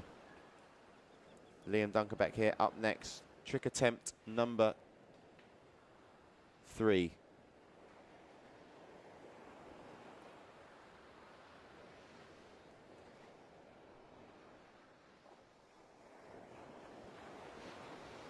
So up next is going to be this guy on your screen, Ancor Sosa. Camille just scored a crash, so nothing to catch up on there. But Ancor Sosa now trying the 720 on the last move, but now is in a bit of a situation where he has a 4.50 to improve. 1, 2, going for the 1080, but not landing it. That'll be a crash. Well and truly in the water now, although he is water starting. Went for the 1080. You can see I thought he was going to commit just to the 720 and pulled a late rotation to go for 3. I think you've got to commit nice and early if you want to land those 1080s, especially being a goofy footer at this location. Up next, Liam Dunkerbeck, and I can confirm that last one is a crash rancor. So third trick attempt now for Liam. On his way out, left foot forwards. Doing most of his jumps quite early in the boxes. Goes up for a front flip, lands it. But that will be a crash there for Liam as well.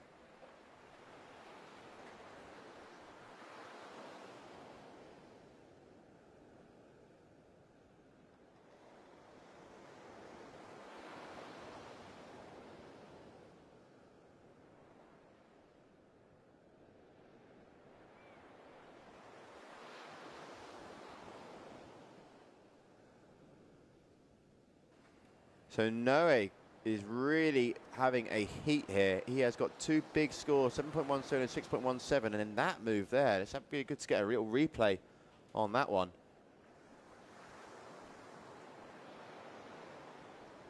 Going huge, popping back down, and just keeping it basic, keeping it all about the one thing that we're here for, big air. I'm sure these riders get very excited in conditions like this because, you know, we have surf freestyle still to remain, but they've got to remember that the name of the game today is big air. 80% height, 20% technical difficulty. Camille Boyer there getting nowhere near enough height to be even considered on an increase from that 4.47 he scored earlier. He'll have to forget about that one. Round number 2, heat number 2 of the big air male. The men. As Camille going down there, that's going to be another crash for him. So dos clashes in a row for Camille. Ancor Sosa now up next. All of these riders competing here, we're going to be seeing in just a week's time over in Fuerteventura as well. That's going to be the next stop on the GWA Canada, but we're not going to have big air there. So this is the only stop for big air this year. Ancor going up, tweaking out the board nicely, going for a frontside 360, linking it together. That's going to be a really nice score there. That's definitely going to be an increase on that 4.50, sorry.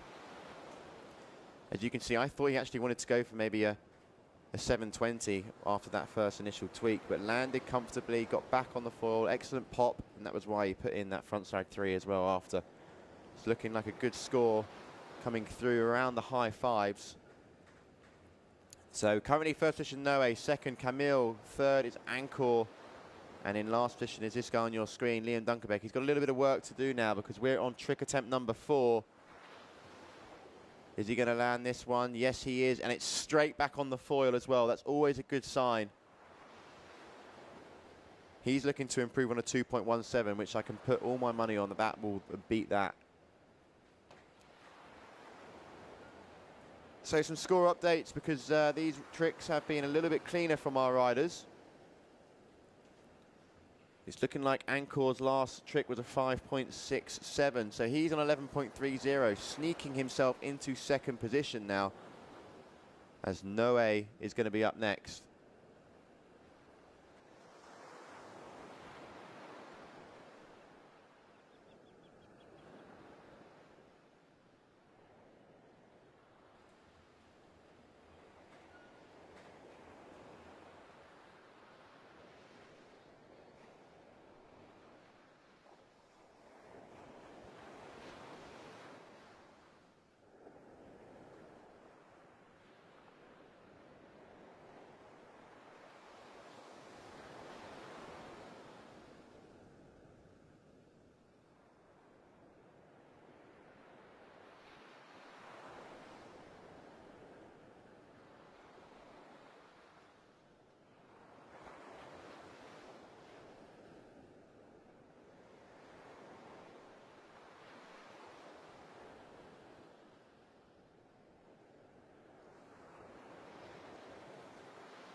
Ancor Sosa, oh, just look at that, top right-hand side of the screen. If you're wondering what the hell does that number mean, then that is the wind speed meter. So that's a live wind reader that we've got near the judge tower. But I will just warn you, I do think it's a little bit windier out on the water. That's what I've had a lot of feedback from riders. They've seen that it's like 30, 35 knots, and they're like, where is that wind reader? It's actually down near the judge towers. Ancor Sosa going for the 1080. And nasty landing there. Looks to be all good still, though, but whew, got a mouthful of water on that one. Yeah, absolutely. Going to the sky there. Look, tornadoing it around the young Canarian athlete. Really fluid rotation there. Yeah. I tell you what, just coming in from outside, Liam, it is blowing its socks off, as my granddad used to say. I tell you what, I'm going to put some stones in my pockets because Pozo is nuking out there. I mean, I'm not surprised, though. I mean, it's been nuking since I've arrived, and I've been here since Monday. And I haven't had a day where it hasn't been absolutely nuclear. I'm sort of still trying to get around my head around the whole process of it just being windy every single day during the summer. But it's not like it's like 20 knots. It's always 30, 35. Yeah, I mean, this is why it is called La Casa del Viento, the House of Winds. And here we have Liam Dunkerbeck, one of the locals here. Oh, look at that kicker out the back. Look at that kicker. There he goes. Oh, this is going to be... Oh, what a shame. Losing it there. He was absolutely flying towards, but nosedive. He would have gone to the sky on that one. That was a real unfortunate error there from Liam Dunkerbeck. Something that you probably shouldn't or wouldn't have expected there from the guy that knows this spot, maybe better than anyone else out there in the fleet. He competes here windsurfing. He's now here for wingfoiling. An error there made.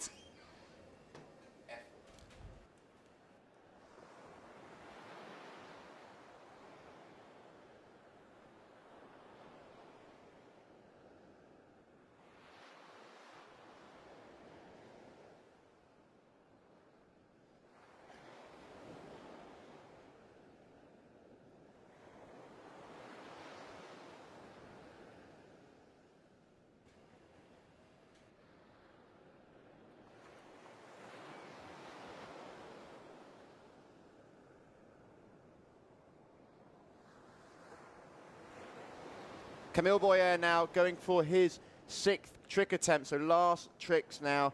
Looking at the scores, going to hit my refresh button just very quickly because it's looking like this guy, Camille Boyer, he is in 2nd place at the moment. Only just so. Ancor Sosa is chomping at the bit on 11.30, so very close. But Camille now looking for a nice trick to try and improve the 5.57, which is his lowest trick score. And hopefully get away from Ancor. Also, Noe in the lead with a 13.27. Oh, that's high. Is he going to land it? Yes, he is. That's definitely one of the higher jumps, if not the highest jump of the heat so far. I think that's going to score well for Camille.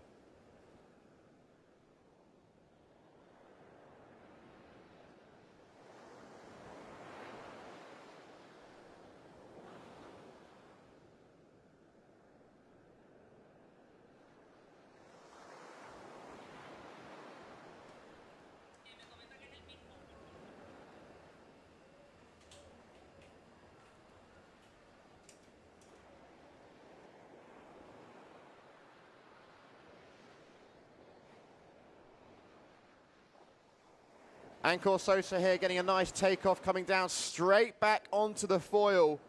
But looking at the score from Camille Boyer, the 6.83 recently scored, is going to be a tough one for Ancor to follow. Has he done enough? Because here, yes, it's a nice takeoff, gets some great height, but I don't think it's going to beat what Camille threw his way beforehand. It's a 6.63, so it's a good score. But it's a 12.30 overall, and Camille Boyer now is in 2nd place. So that's it for Ancor. Ancor's out. The only one now that can upset things is this guy on your screen, Liam Dunkerbeck.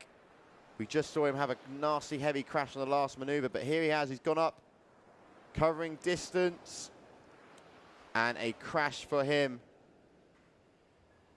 So Liam Dunkerbeck not able to make any difference in this heat number 2 of round number 2. as we fire through the rounds here in the men's division for the GWA Wingfoil World Cup. Gran Canaria, last one to jump is going to be Noe.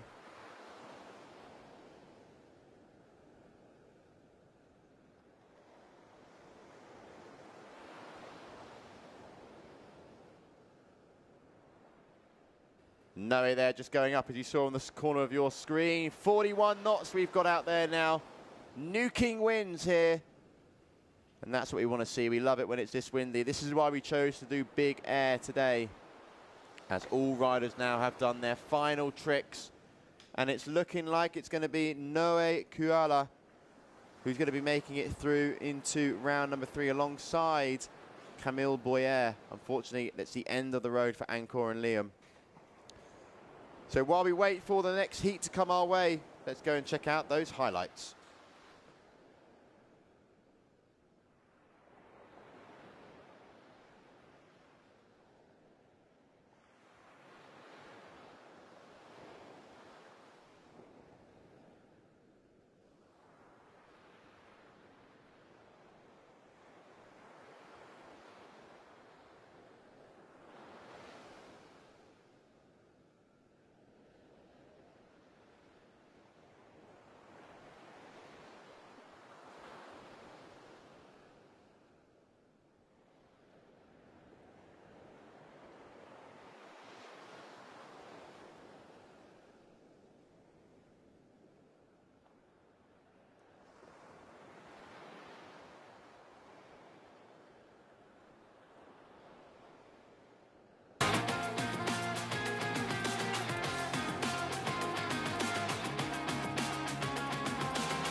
And welcome back, everybody. Here we have round number 2, heat number 3 of the men's big air. Luca Villemet coming up, Lasse Harbeck, Benjamin May, and Julio Gasparini.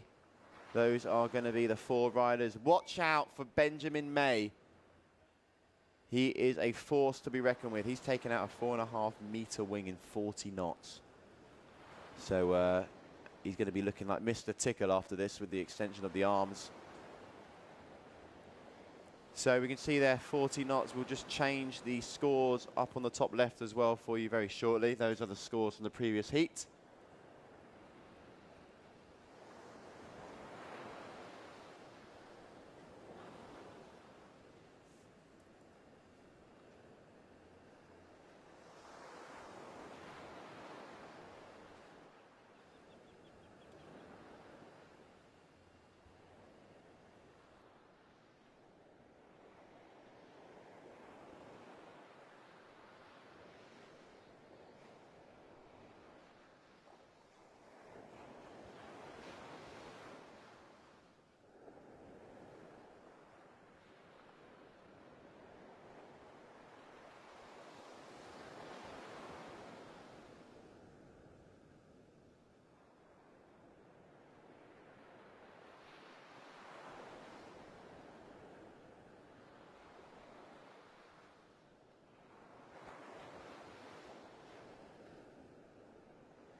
All right, here we can see Luca. Oh, getting a loft there, Liam. Look at the size of that one. Nice opening big air move there from Luca. Definitely one of the riders to watch. One of the younger riders in the fleet as well. And just going up there. Great hang time as well coming down. You can just see sheeting that backhand in and out a little bit, just trying to keep that wing full of power. Because up next we have Lasse here on your screen. The green slingshot wing. Let's see how he fair shares, because he was one of the video wildcards as well. Put a good video together that our sports committee liked the look of, hence why he's here. And he's definitely earned his place, because going up next for his first big air trick, let's have a little look, because Luca there, 7.03. As Lasse now, nothing near that 7, but it's going to score, but not really the takeoff he was looking for.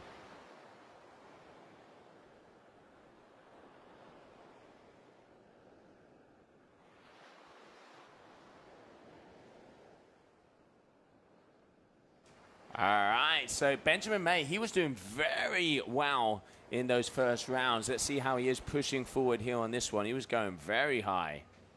Benjamin May, I mean, you know that he sends it because he's got a repair on the wing. And that only means one thing, and that he's going to the moon. Just like that. Look at the distance covering. Is he going to make it? He's one of the riders. He does get to his feet. I do think the judges will penalise him on points, though, because he spent a lot of time in the drink. Yeah, he did spend a little bit down there. He got a little bit submerged, but nice amount of travel on that one. Got some height, but did fly quite a long way down the beach. Let's not forget, as soon as we get to that round 3, we are going to be starting off the Red Bull Rockets, where together with the Surfer app, we would know exactly how high they are. And one of the great things about the Surfer app is it also could connect to your Apple Watch or your Android Watch. So you could be wearing that thing and know exactly how high you're jumping after every single move. So obviously you can pretty much kind of pressure yourself to come on and go, okay, I need to grow a pair and go a bit higher. It's always good to have that data, especially just right there with you on the water. You just look down at your wrist and boom, there it is. 25 knots max in, well, I say 25, it's definitely not that. I mean, look at the max there, just shy of 37. So the Whitecaps say it all there. They tell the story in their own way. I mean, look how windy it is. As coming up next, we have Julio Gasparini.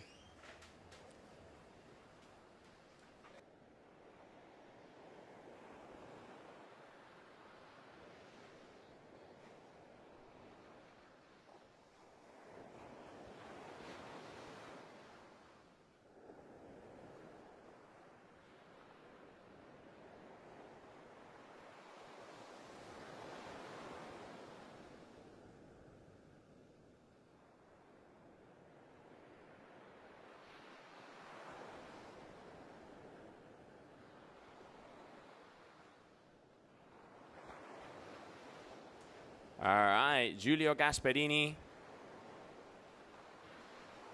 There we can see him just cruising as he is going to be going up very shortly.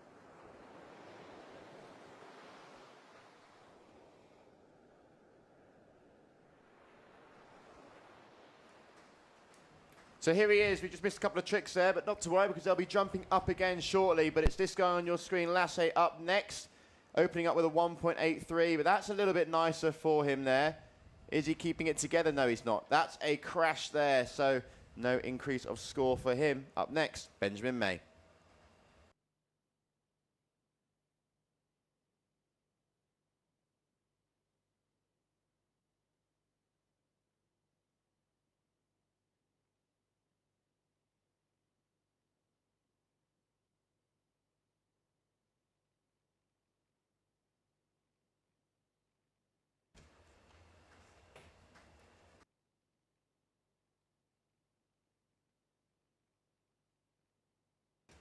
All right, Benjamin May, here he goes. Oh, getting the height all the way up. Does he make the landing? Yes. Talk about absorbing through the legs there for the German athlete. Good riding there from him. Let's take a look at that one more time. Shoots up like an absolute rocket. I mean, he's going to end this competition with knee braces on if he carries that on. Very well done there from Benjamin. Nearly got caught up in the second wave behind him, but good score.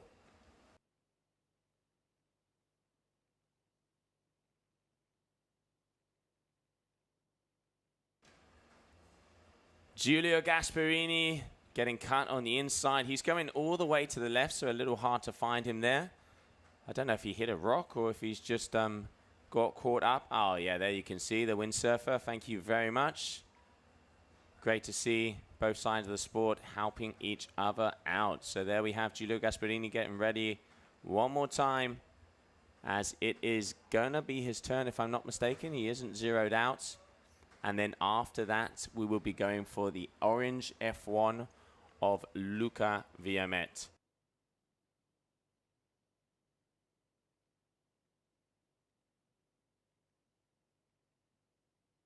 All right, so Gasparini looks like he's getting up again. Are they going to give him time? Not zeroed out, so he still has an opportunity to jump here.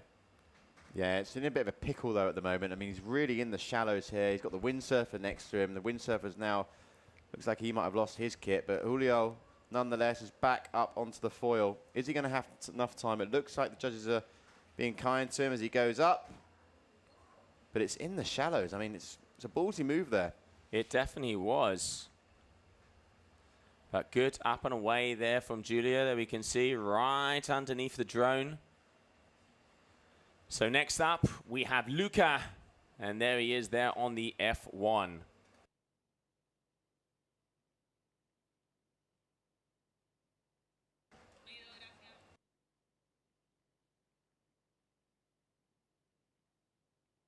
Right, isn't it? All right, so Luca bringing his way out. Let's see what he has. Nice couple of kickers coming towards him. Still looking a bit flat. Watch out, there's another one. Liam, up he goes. Ah, just missing out on that, unfortunately. But that is going to count, I reckon, if I'm not mistaken. So going for the second one. Okay, floaty float through the competition area.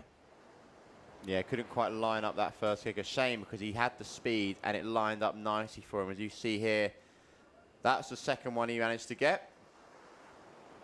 Not as high as his first. I mean, his first one was a 7.03. And here we have your next rider, Lasse. He has a crash and a very low score with a 1.83. So he definitely now needs to put something together, because he's otherwise going to leave himself in a bit of a sticky situation halfway through this heat.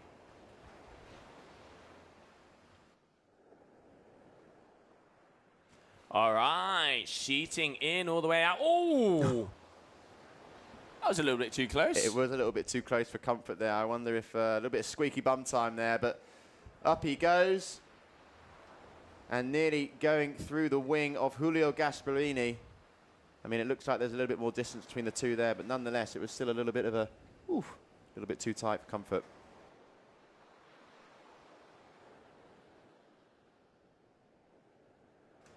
All right, Benjamin May. Oh! Tiny landed. Yes, he does. Benjamin May. That is a huge move. Yeah, he's loving it. Look at him as well, just milking it and lapping it up. Here we go. Finds the right kicker, goes. It's sort of a little bit of a delayed front loop as well, and he extends the arms on the way down. Wing catches him nicely, and now scores starting to come through. I don't know exactly how high it was. The loop itself was really nice, but the height, it was big, but I know Benjamin can go bigger. Julio Gasparini now up next as he lines up. Oh, he didn't want to go for that one there, but you can see now just tacking around, going back to the start point. Likes to do his takeoffs quite close into the shore by the looks of things. So here he is with the insist wing in his hand with the boom as well. And now we're going to see Julio engage. All right, Gasparini's got the speed. Oh, nice kicker. Yes, he does. Just going for the height on that one, not looking for the technical difficulty. So let's go over. We have Benjamin May, 15.24. Luca Viamet at 13.80. Gasparini there, flying through the sky with an 11.64. And then Lasse is still yet to connect. Really a good jump out there. Round number 4 out of 6. We're starting to see some moves. Yeah, it's really starting to link together nicely now as Luca is the next rider. He had a nice big kicker lined up, but unfortunately caught a bit of an edge on the last one. But he goes up, and he's going up. That's a big jump there from Luca. You can see just getting towards that skyline, straight back down, up on the foil. The youngster bringing it to some of the big dogs in this round. Up he goes, lines it up beautifully as he takes off. Plenty of speed, plenty of power. Controls the landing so well. One pump and back on the foil. Very nicely done there from Luca. High scores coming our way. As Lasse there, as we see the replay going up, coming down. A little bit of a messy landing, keeps it together. That will score, and it will be another score to add on the 1.83. But up next, Benjamin May. I tell you what, Luca is throwing it at Benjamin May here. Benjamin May has the bit more of the technical difficulty, but still waiting. Let's not forget, after the next round, we will have the measurements there of the Surfer app, which is included in the Red Bull Rockets. I reckon that was the highest one. We saw that big one from Chris with that big front roll. But Luca definitely showing he is one of the biggest jumpers out there. Now, of course, Benjamin has seen that. He's hyped. Let's see if that's going to give him that little extra push. You can see it, yeah. You can see it in the riders now. They're starting to link it together. I feel like the early first rounds where all the riders were, because no rider was like in round 3 already. They all had sort of came through round 1. And then the winners of round 1 went straight to round 3. The losers of round 1 went to round 2, which is where we are now.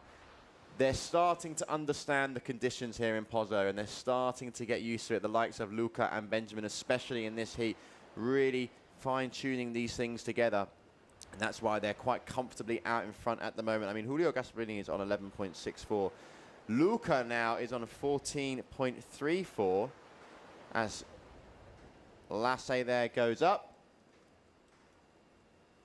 And we have Benjamin May in first place at the moment. So they're on their trick attempts at number 4, I believe.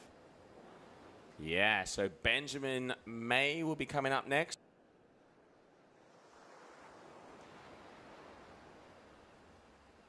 All right, he's got some speed. Has he got some waves coming towards us?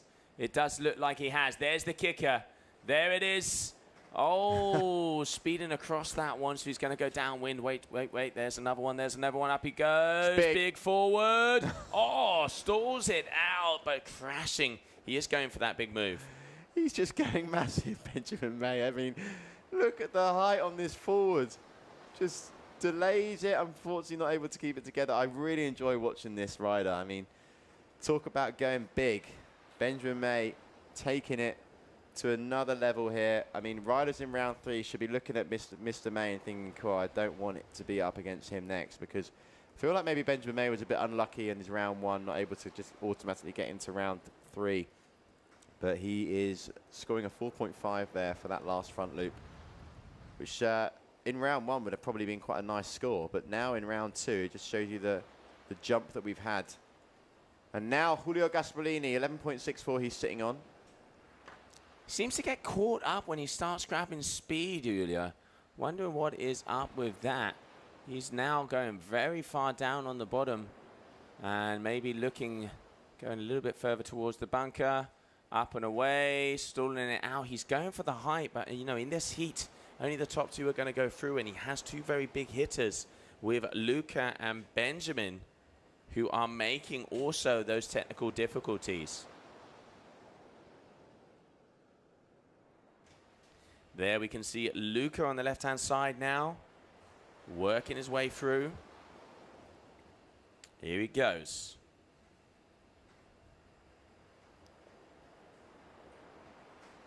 All right, going for a front roll, but didn't have the height. Yeah, no height to that at all, really. He can pretty much forget about that one. I don't think he's going to see any increase in score there. As you can see, no height. Still a nice move, but we want big air.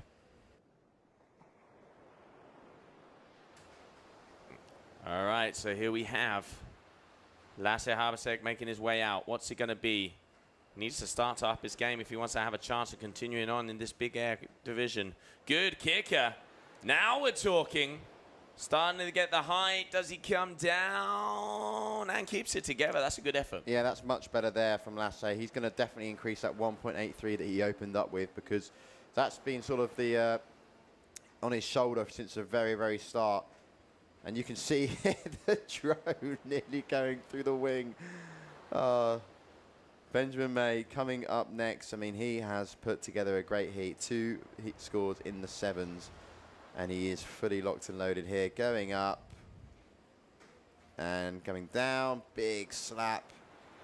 Actually seems that Benjamin is landing his front loops better than just your standard Rayleighs.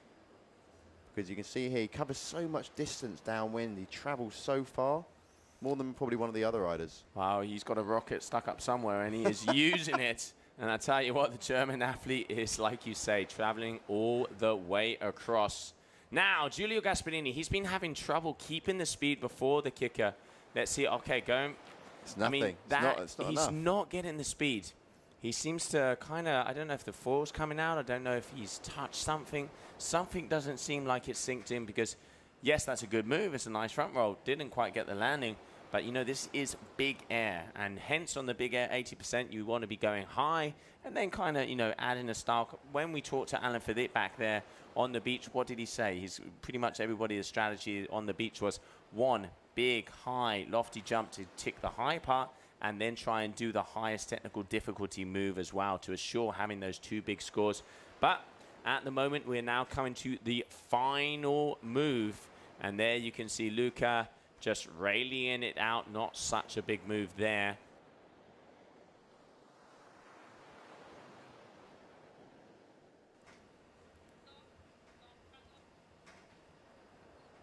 All right, so there we have Lasse Harbasek making his way towards us.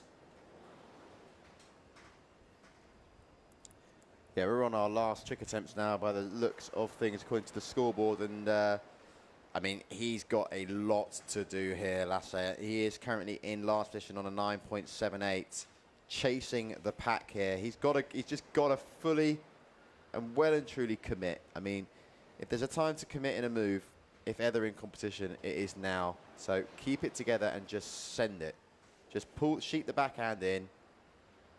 I mean, he sends it, but it's not enough. Even he has landed it, and it will be good.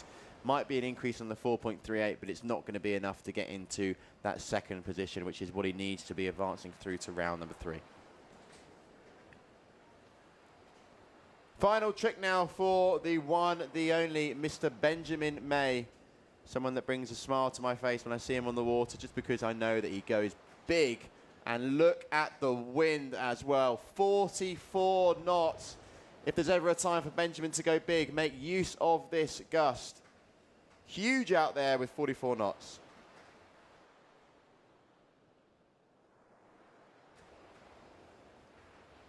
Oh, up and away, gets the travel. Can he keep it together? That was a huge front roll there for the German athlete. He is throwing balls to the wall out there, mate. Look at the height of it. He's going massive. And the travel, not just the height, the travel. And we are seeing a very, very big score coming in, waiting for confirmation on that. And now the final move is going to be there of Giulio Gasparini. And there it is, one of the highest scores so far today. Benjamin May, 8.87 bada, bim bada, boom. The German athlete throwing down. So now Giulio Gasparini has an opportunity. He needs something big if he wants to be making it out, and that is not going to be it. He seems to be going for these inside rollers, Giulio, so yet, unfortunately, that is not going to be enough. So now we know making their way through to round number 3 is going to be Luca and Benjamin May. Congratulations to them.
All right, welcome back, everybody. So now we are going to be starting on heat number 10 of the women, and then we're going to be going over to the men also. So now is the time where Red Bull Rockets is starting to come into competition with the Surfer app. And to explain exactly what the Red Bull Rockets are, we are going to go one more time down as we talked earlier this morning to the head judge, Rafa. Hi guys, well, Red Bull Rockets basically is a new format we're going to include inside the wingfoil competition, in which we're going to measure the height of the jump. The goal is to try to seek for the highest jump possible, included in 2 categories, in surf freestyle and a big air jump. All the riders are going to have a device, which is a telephone. We will measure the height of the jump. Normally the telephone is located inside the pocket of the wetsuit, and it's really easy to use. We use the Kite Surfer app, and everybody can use it if you want. So let's see how they do it. Wow, no better way to know what is going to be happening out there for the Red Bull Rockets. As we could see Rafa, the head judge, explain it's about the height, getting the thing, seeing who is going to go the highest. But let's not forget, this isn't just with the big air section. It is also with the surf freestyle. And now we're going to be going into heat number 1 of the women. Isabel Trevino, Kylie Belurde, Bowen van der Linden, and Lucia Trevino.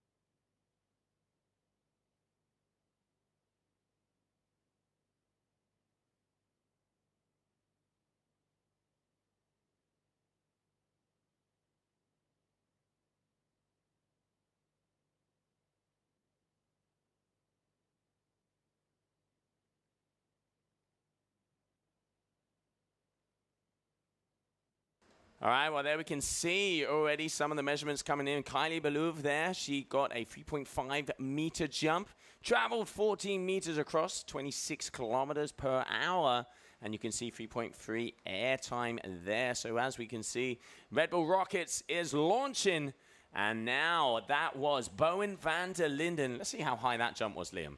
So good to now have this feature involved. 4 meters it was as well. So, I mean, there's been talks that we saw around the 10 mark with the men. I think maybe the arse is one of the highest for the women as well in the early rounds. But Bo there with a nice 4-meter jump. And this is going to be a real nice feature to have for the remaining part of this amazing big air day. First day ever doing the big air division, or discipline, I should say, for the GWA Wingfoil World Tour. We'll be crowning our world champions. Let's see if we can finish today. Yeah, so there, that was last move out there, 4.0 meter jump there. And we can see Viola Lipsix also.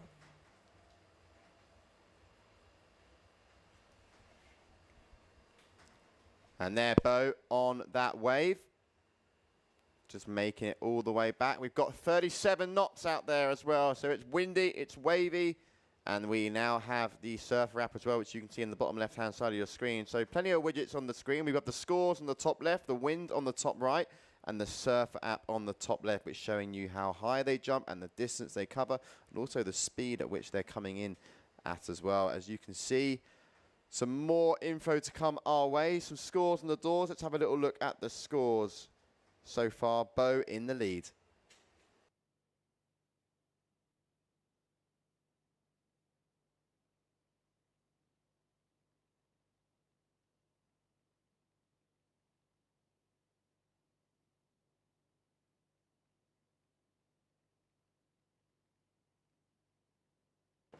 So Bo on the screen as we are now on to the 3rd trick attempts.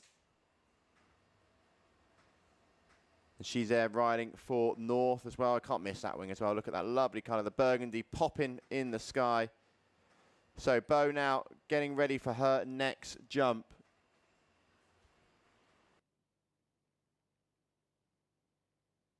And we're going to stay with Kylie now. She goes for her 3rd trick attempt. Let's see how high that one was. I reckon it was around the 3-meter mark, if not just a little bit less.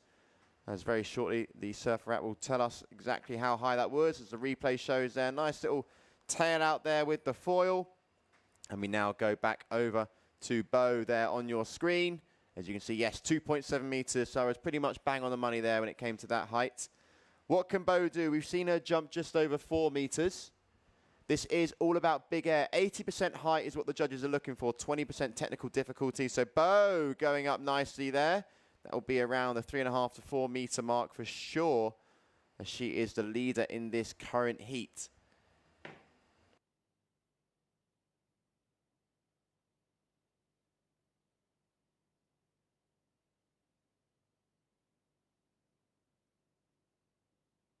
All right, so Bo with a 3.9 there on that last move, meaning we've got some pretty decent jumps in. 4 meters seems to be the biggest one we have so far. So on the overall, it is Viola Lipsit with a 4.3 is the highest jump we've had out there today. So we are now officially on with the Red Bull Rockets, and our girls are going sky high.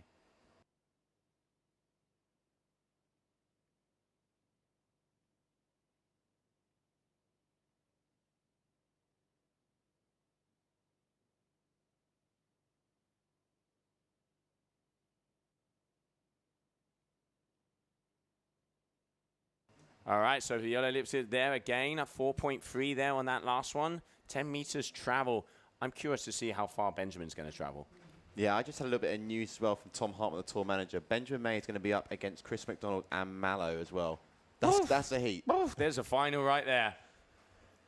But let's not forget, obviously, we have the big air competition where that is based on 80% height, 20% technical difficulty, and then we have the Red Bull Rockets where the person who is awarded the first position is the highest jump throughout the whole contest, including the surf freestyle that's going to be happening, so we know the winner at the end on Sunday.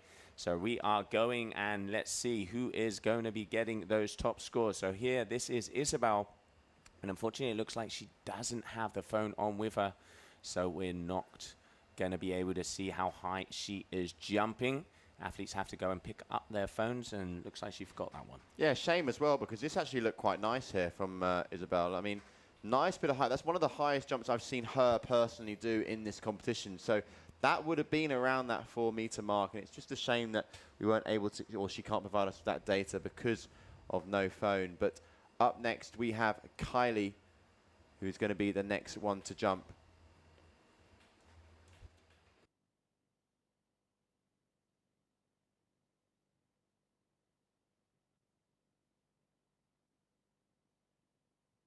So there we have Kylie on your screen, yet to jump. And up she goes, and down she comes. That's going to be around the 3 meter mark, again, if not just under. So Kylie there getting another big air move as we watch the replay. Yeah, so waiting to see the heights in on that one. At the moment, it looks like Viola has the highest jump in this heat at a 4.3. And then we can see a 3.5 meter there from Kylie Balouf. I mean, the possibilities with this app are non-stop. You can see the measurements of the height. You got the seconds in the air. Tells you about all the different spots, and so cool to be joined here with the Red Bull Rockets. What's your bet? I reckon we're going to see some of the ladies hitting 7 to 8 meters. We've already seen above 5 meters in those first rounds. They're starting to get their groove on. And Bo there, not a bad jump. Is that going to be higher than the last one? No, 3.8 meters there for her. And just going off the board as well after not being able to just link everything together. But still scoring. Bo getting a little bit of height there, 3.8 meters, like you said, Joe. And now we go over to Isabel. Let's have a little look. So Viola coming up next. Goes up, comes down. Let's have a little look at what the Surfer app is going to tell us. There we go, 3.4 meters.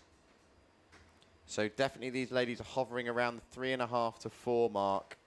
Haven't seen anything higher yet than a 4.5 in this heat. But as you mentioned as well, Joe, on the last one, Isabel doesn't have a phone on her, so we're not going to be able to see what she can deliver now. Yeah, that is unfortunate, but you know, it's at their own risk. If they don't get it, they won't be entering that part of the competition. So now Isabel, let's see what she has here. 5th trick attempt. Let's not forget they have 6 attempts top 2 moves would be counting on the big air side. As it stands, it looks like Viola Lipsis has the highest jump out of the 4 athletes in the water, and we're now going to be waiting to see the rest of the fleet, how high they're going to be going. Here you have Isabel loading up, getting to the sky. Can she land? Oh, twisting it there and landing backwards, unfortunately. So that is going to be a crash for her on trick attempt number 5. Yeah, that's going to be a crash. And one of the other things I noticed with her equipment, she's actually riding the aluminium mast there from F1. So the aluminium a little bit heavier than the carbon. Maybe that comes into the factors. Maybe it's just minor details like that that can maybe help get a little bit more height. But up next on your screen now, we have Kylie, who currently sits on 8.06. So not in 4th position, sorry, in this current heat number 1, round number 3. And we already have 40 knots. We saw before gust of 40 knots. At the moment is showing 34.8 with a maximum of 37. But we have seen 40 knots out there today already. So that is blinking windy so far here for day number 4. And you can see the cameras are getting battered. All right, Kylie. Oh, going down hard on that one. Let's not forget as well, the notices that do come up will not show if it is landed or not. It is our head judge of the Red Bull Rockets, Rafa, down there in the booth, is the person that is going to be validating or not for the Red Bull Rockets. So we will see. Sometimes they will come up on the leaderboard, but then it will be rectified afterwards, as you can go to the sky, but you've got to land it swiftly and clean if you want to get the glory. And there's a bit of nice glory for the Red Bull Rockets as well. There's a little bit of prize money. They can get 1,000 euros each if they win that.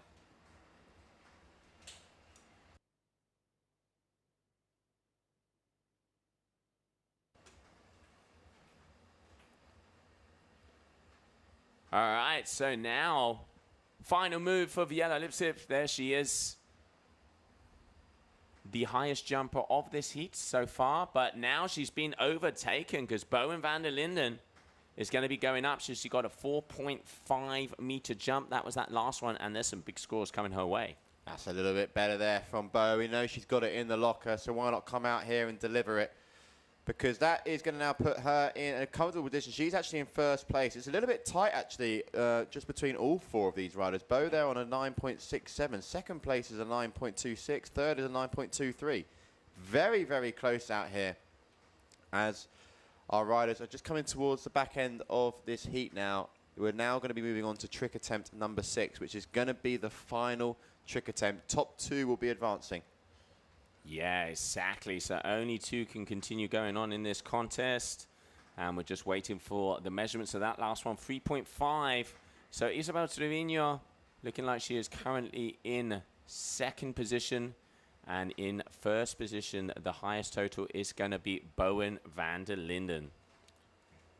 All right, Isabel, what she got for us? Last trick attempt. Nice kicker, goes up. Control the landing, and it'll be nice. Control it. No, cannot control it.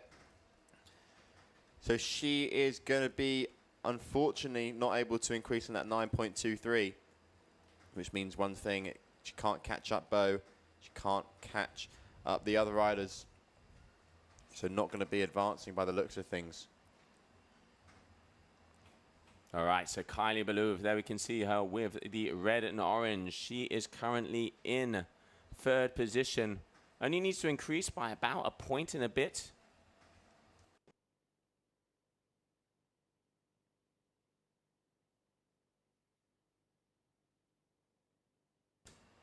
Let's see what Kylie has.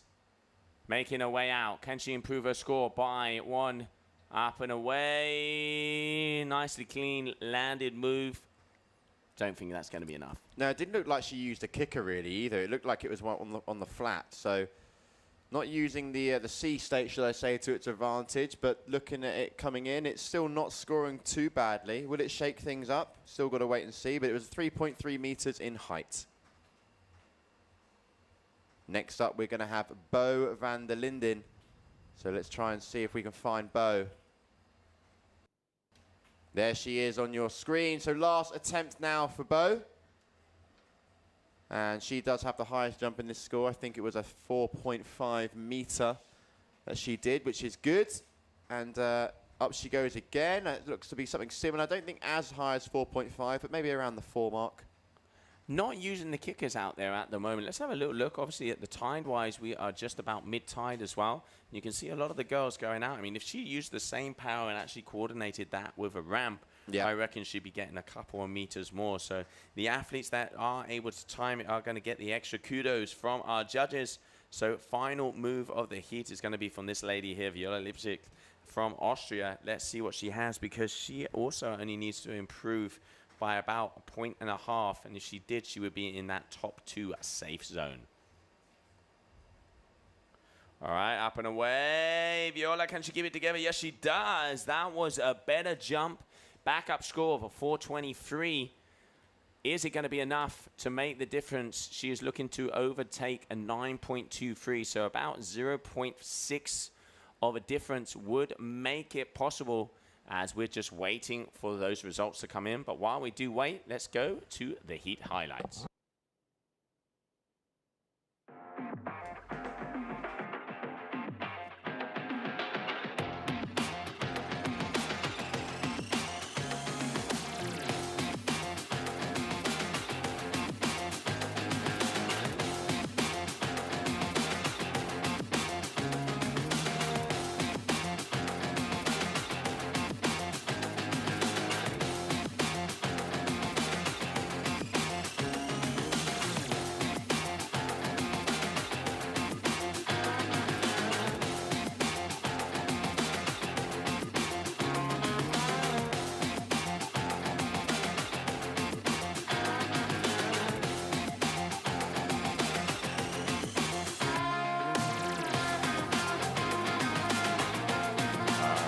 Now let's have a little look at how the leaderboard on the Red Bull Rockets are going. So in first position, it looks like Nia Suarez has a 5.5. We have a 4.5 there from Bowen van der Linden. Then we have Viola Lipskip with a 4.3, and also Kylie Balouv with a 4.3.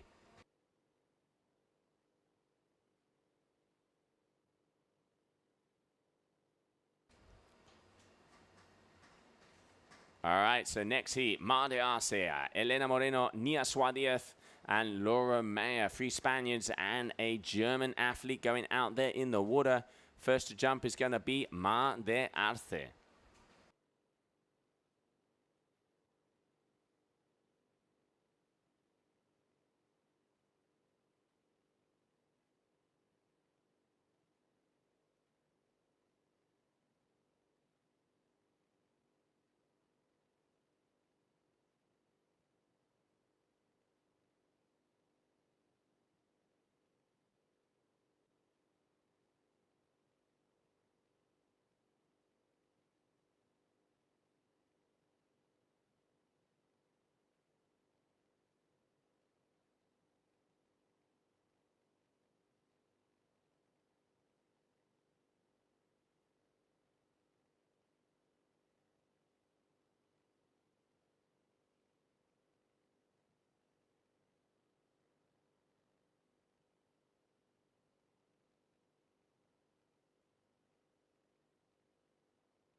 All right, so a little info in. As we could see, Nia's jump was out there on the leaderboard. So that has been not valid because it was while she was free sailing. So just that information coming in, meaning that we are currently, your leader is going to be out there. Is going to be Bowen van der Linden with a 4.5.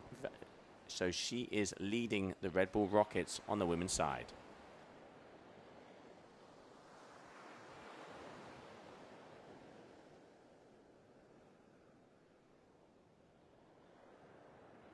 All right, so Mar de Arce up and away, starting off with her first jump, gets a nice clean landing.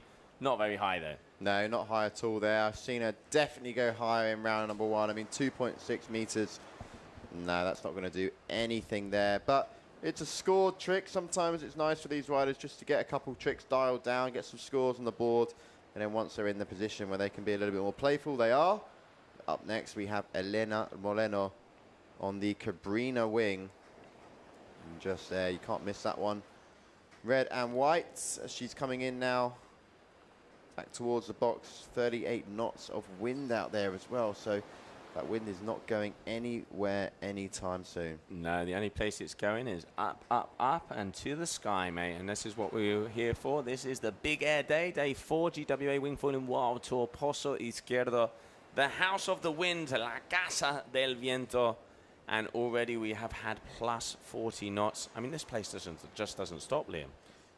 Yeah, I mean, I've been trying to get my head around it for a while now, but it's just nuking all the time. If you're watching and you're thinking, I want to go somewhere windy, have a few sessions and enjoy the vibe, yeah, get yourself on a plane to Gran Canaria. I mean, it's got a similar feel to, I mean, we're going to Fuerteventura as well next week. Probably going to be very windy out there. Last week I was over in La Palma, so I've been hopping and skipping around between the Canary Islands recently, and this is by far the windiest Canary Island that I've been to. It's just non-stop, as you can see just by the images here. I mean, 38 knots, white caps covering the screen, and riders on tiny kit, tiny wings, and a big eject there from Elena Moreno.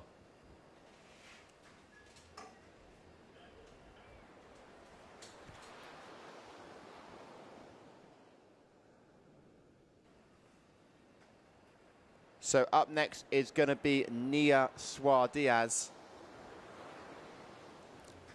Yeah, Nia had one of the highest recorded jumps, but it was outside in a free session.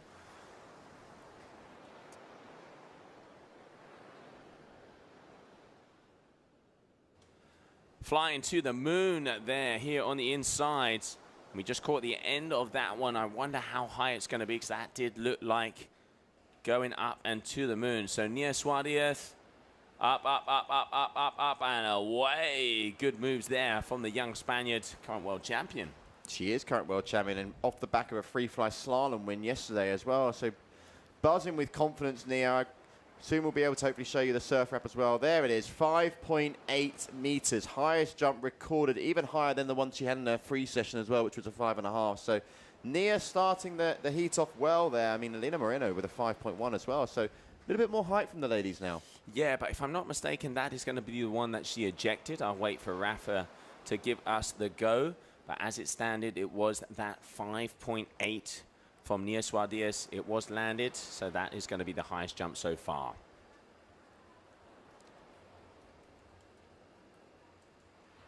.8 is the one to beat. We saw in the last heat, the 4.5 was the highest. So, you know, Nia going more than a meter higher than her nearest competitor.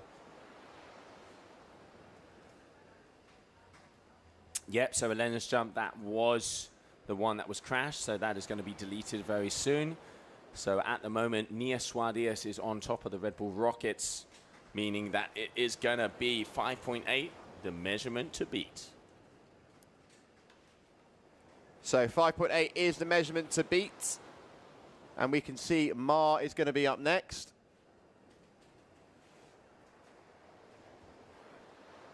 So we're going to go and locate Ma now. She is on. There she is. Just trying to see the helmet color. If it's the yellow helmet, it is Ma. But that looks like a crash.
All right, Elena getting ready to go. Oh, but going over her front edge. And we can see that last jump there from Mar de Arce, a 4.2.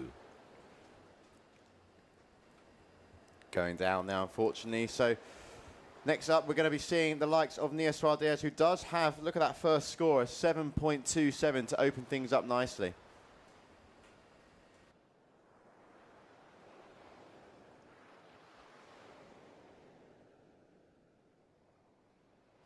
All right, there it is. Elena going for that small jump. So that one is going to count. Let's see what the size on that one.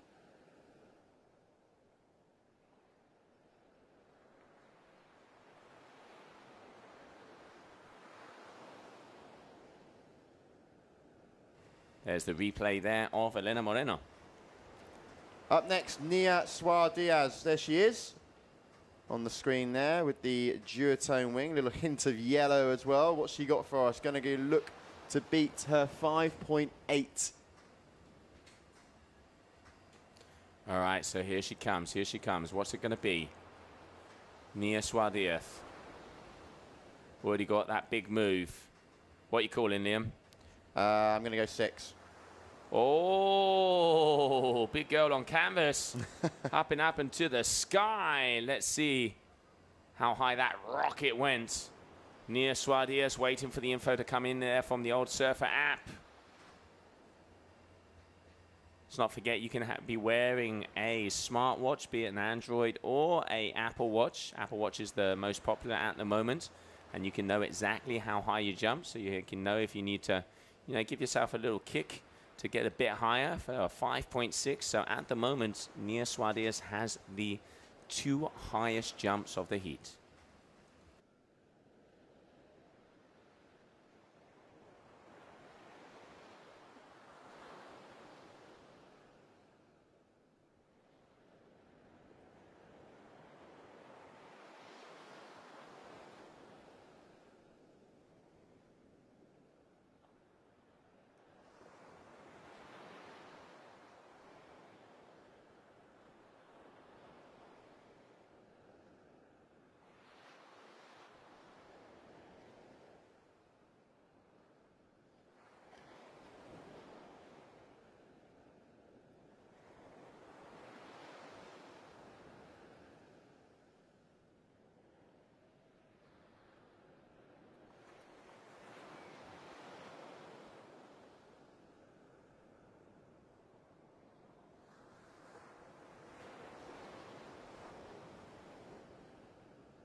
All right, so there we can see Mar de Arce making her way up.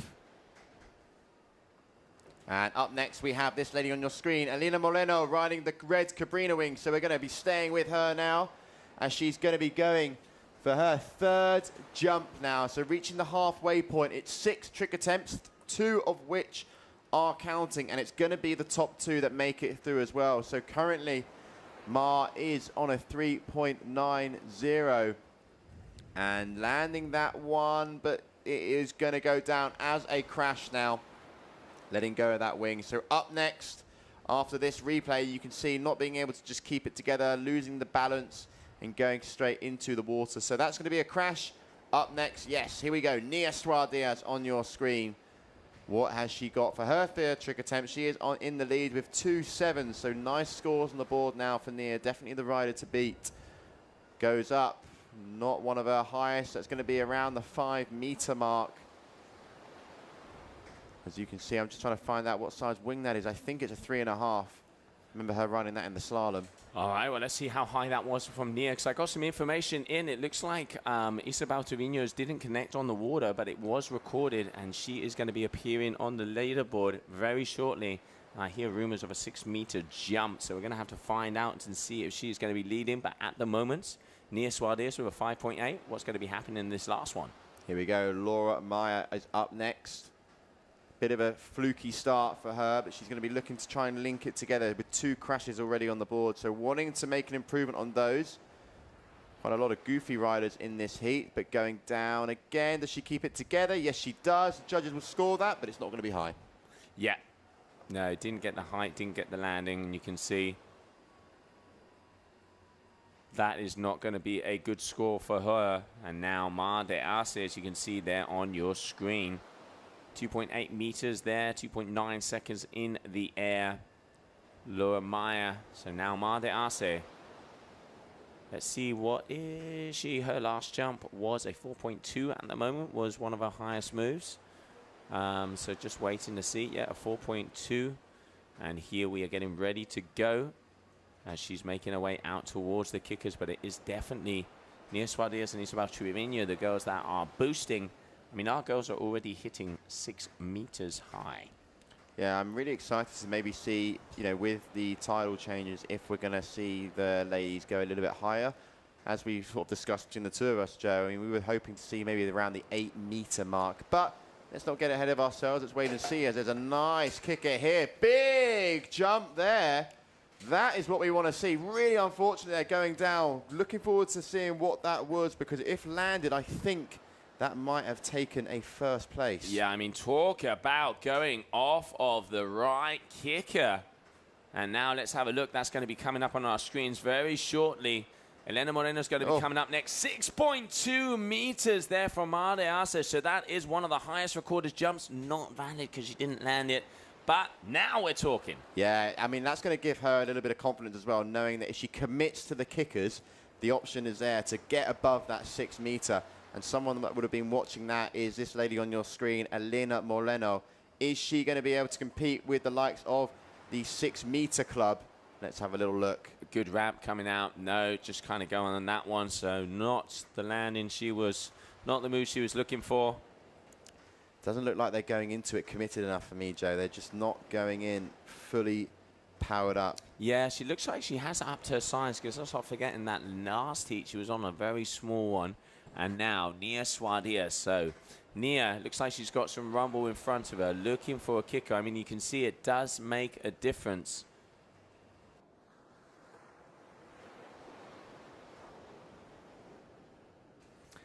Let's see. Nia jumps. She's a goofy footer, and she's been jumping this way more than the other way.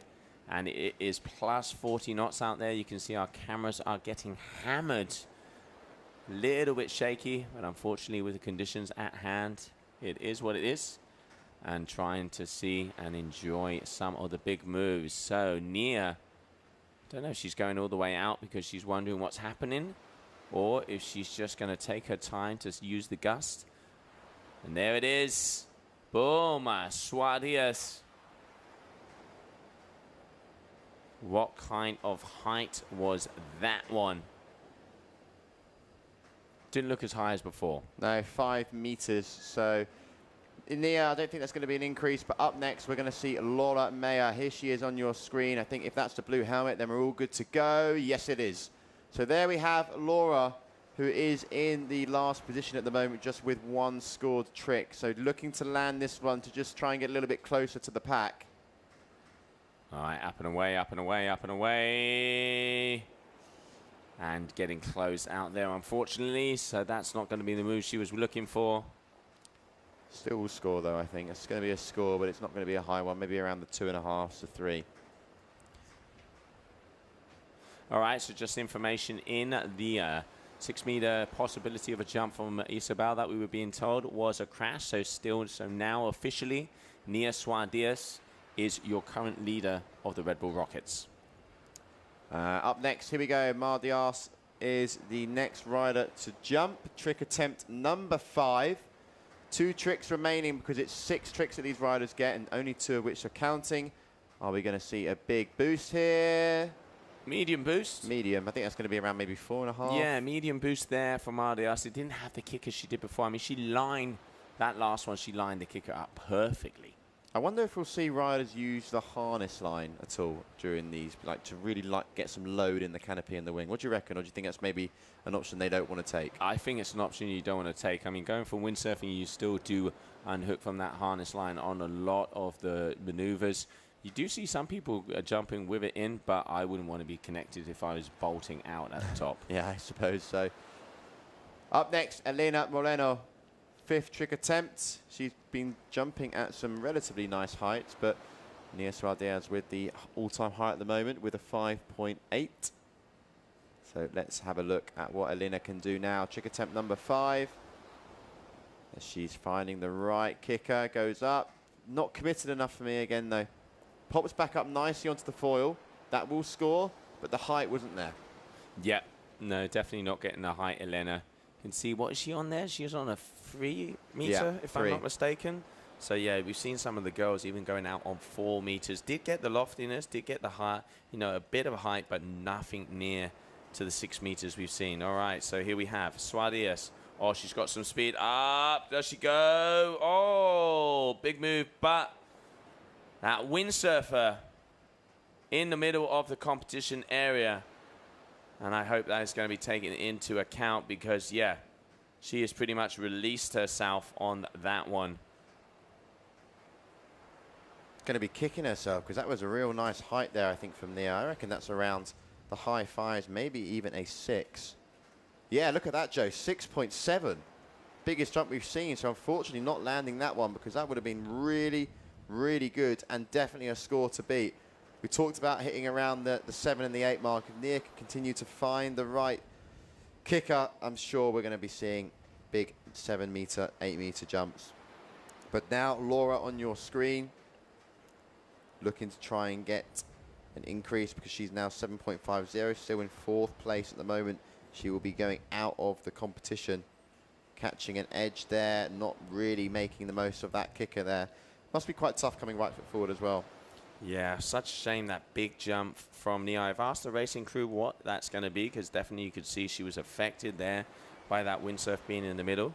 So have asked how that is going to be addressed. And now continuing on. So Mar de Arce going for her final move. So final move, yellow helmet, can't miss that one. Super strong out there. We're looking at about 36 knots. It's probably a little bit windier out on the water as well because our wind meter is on the judge tower. That's at land. As Mar goes up, lands it nicely, straight back on the foil. Liking the look of that one there. She's currently on a combined score of 11. Waiting for the update from the surf ramp. As you watch the replay here, finds the right kicker, goes up. Decent amount of height. That's probably going to be around 5 meters, maybe just under. And looking to increase on her score because I think she has, yeah, there we go, 4.8 meters, scoring 6.20. So now her combined score is a 12.03. And Elena Moreno now on your screen has some work to do to catch up to Mar, trying to improve on her second trick of the heat, which was a 3.90. So last trick attempt, last chance to get in now. Nia Suarez is pretty much going to be safe and sound now. So you're going to see Nia go through, but it's going to be a battle for second place between Elena Moreno and Laura Maya. Here we go, Elena lining up now. What has she got for us when it comes to this last trick? Because number 6 now, all to play for. Just not getting the height, as you can see, not getting the boost and the lift off of the water. So Nia Suarez now, she has the highest recorded one. Just not committed enough going into that, in my opinion.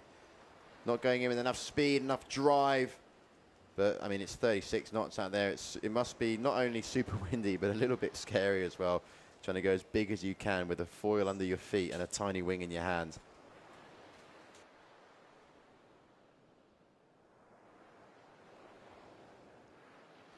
Okay, here we go. Nia Suarez now is here for the last trick. Well, how's she going to play this one? Is she going to go big, sky high, or does she know that she's quite comfortably in the lead? Is she going to take it easy, save the energy for the remainder of the rest of the heats? Let's have a little look how Nia addresses this one. Hopefully no more windsurfers downwind of her as she's coming in with plenty of speed. Going, committing, coming up, sheeting the backhand, back on the foil. Not as big as that 6.7, but I reckon that's around 6. I'm going to go, it's going to be 5.9. That's what I'm saying, 5.9.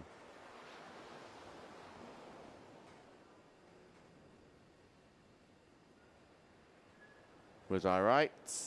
Who knows? Let's wait and see. Are we going to get an update from the Surfer app?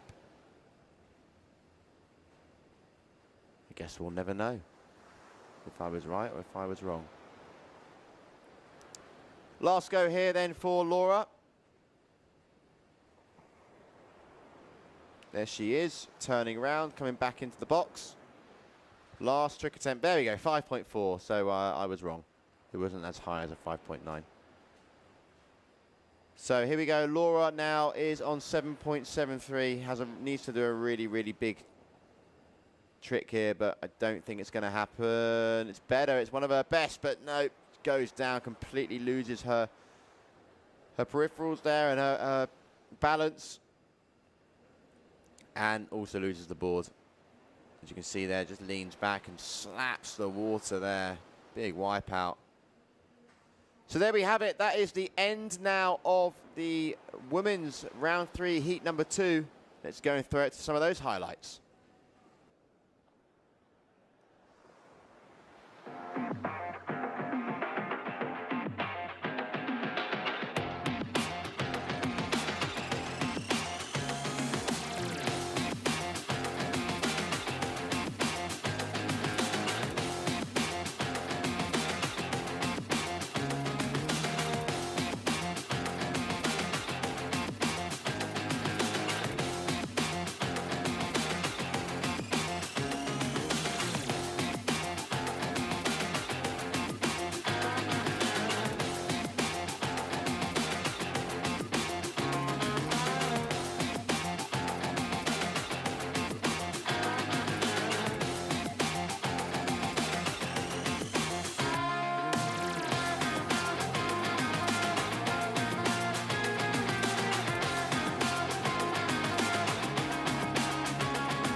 And we're going to be continuing on now with more big air action. And here is your Red Bull Rockets Heights jump leaderboard. You can see there Nia Suarez in first position with a 5.8. Elena Moreno 5.2. And Mardi Arce with a 4.8. Those are your top 3. Then the likes of Bo van der Linden there in 4th position with a 4.5.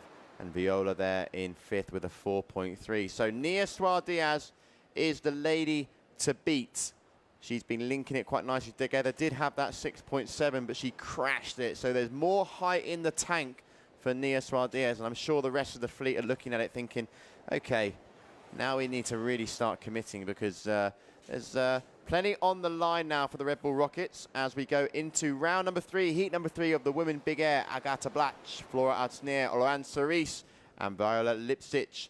Those are your next 4 riders taking to center stage.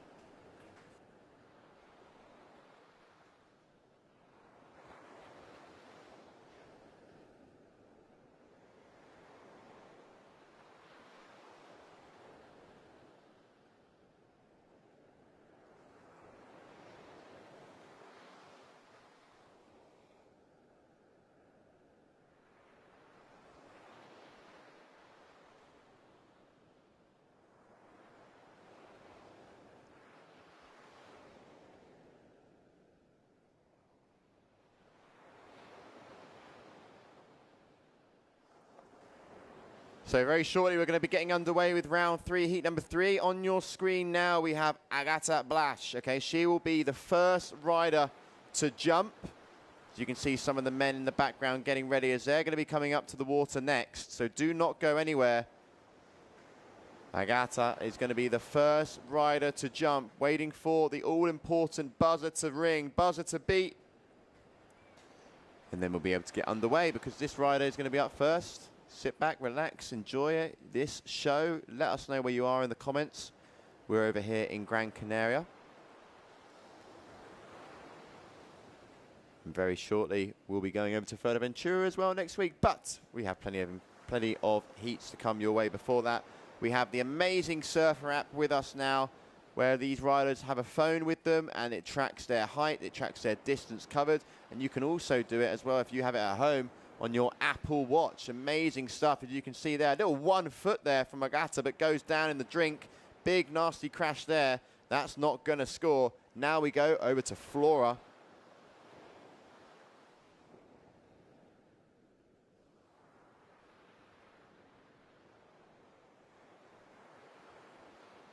And there we have Flora there. So 38 knots out on the water. Super, super windy. And this is another one of the top riders here, especially on the slalom side.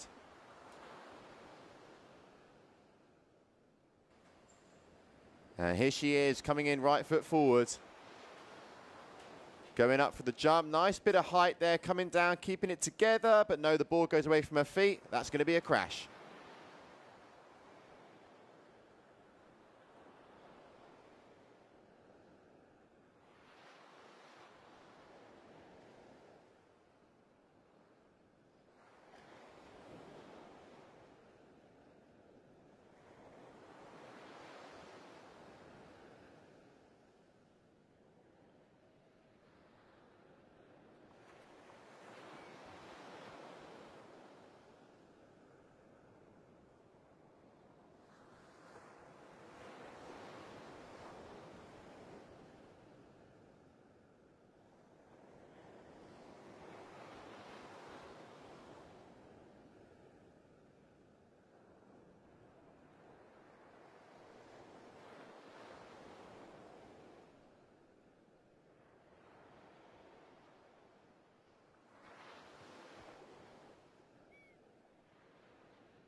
All right, so 5.2 there for Orana as the highest move out there at the moment. She has a 5.63 also on the tricking side. Let's not forget, we have the Red Bull Rockets down on the left with the Surfer app, which tells us how high and how far they travel. And then the score that comes on the top left-hand corner of your screen is the score valid to the big air part of the competition. 80% height, 20% technical difficulty. And on your screen now, Agata going for her second trick attempt. Goes up, little tweak with the foil, comes down, and yes, nicely done there. She pops right back up onto the foil. That's one of the important factors here after those moves. These riders can come down with a smooth landing and then just jump back onto the foil. Judges will be happy and they'll get scored rewardingly. Next up, we have Flora. Here she is, coming in right foot forward, a goofy rider here. As wind's well and truly pumping, you can see there, jet ski in the corner, so safety is out there as well. 4.4 meters there for Agata, who is looking like 4.73 combined score. Flora yet to get a score on the board as she did crash her first trick. And you can see there, just really slowing up, wasn't linking it all together. Got caught up with a little bit of the whitewash from that last wave. I mean, we really are seeing that the highest jumps are the ones that they use in the kickers. That is what is going to be happening out there. As soon as you can hit that wave, we saw it with Ma, we've seen it with Nia, and we've seen it with some of the guys as well. If you can link up that kicker, you are going to get an extra at least 2 meters. Plus, being able to launch yourself off one of those waves, you're also going to get more travel. So definitely regular footers have a little bit of an advantage here, but hey, if you want to be the most complete rider out there, you have to know how to jump to the left and to the right. But yeah, we'll see what is going to be happening there at the moment, as we are seeing that the top score on the leaderboard so far is looking like is going to be Nia Suarez in 5.8, but waiting for updates coming soon.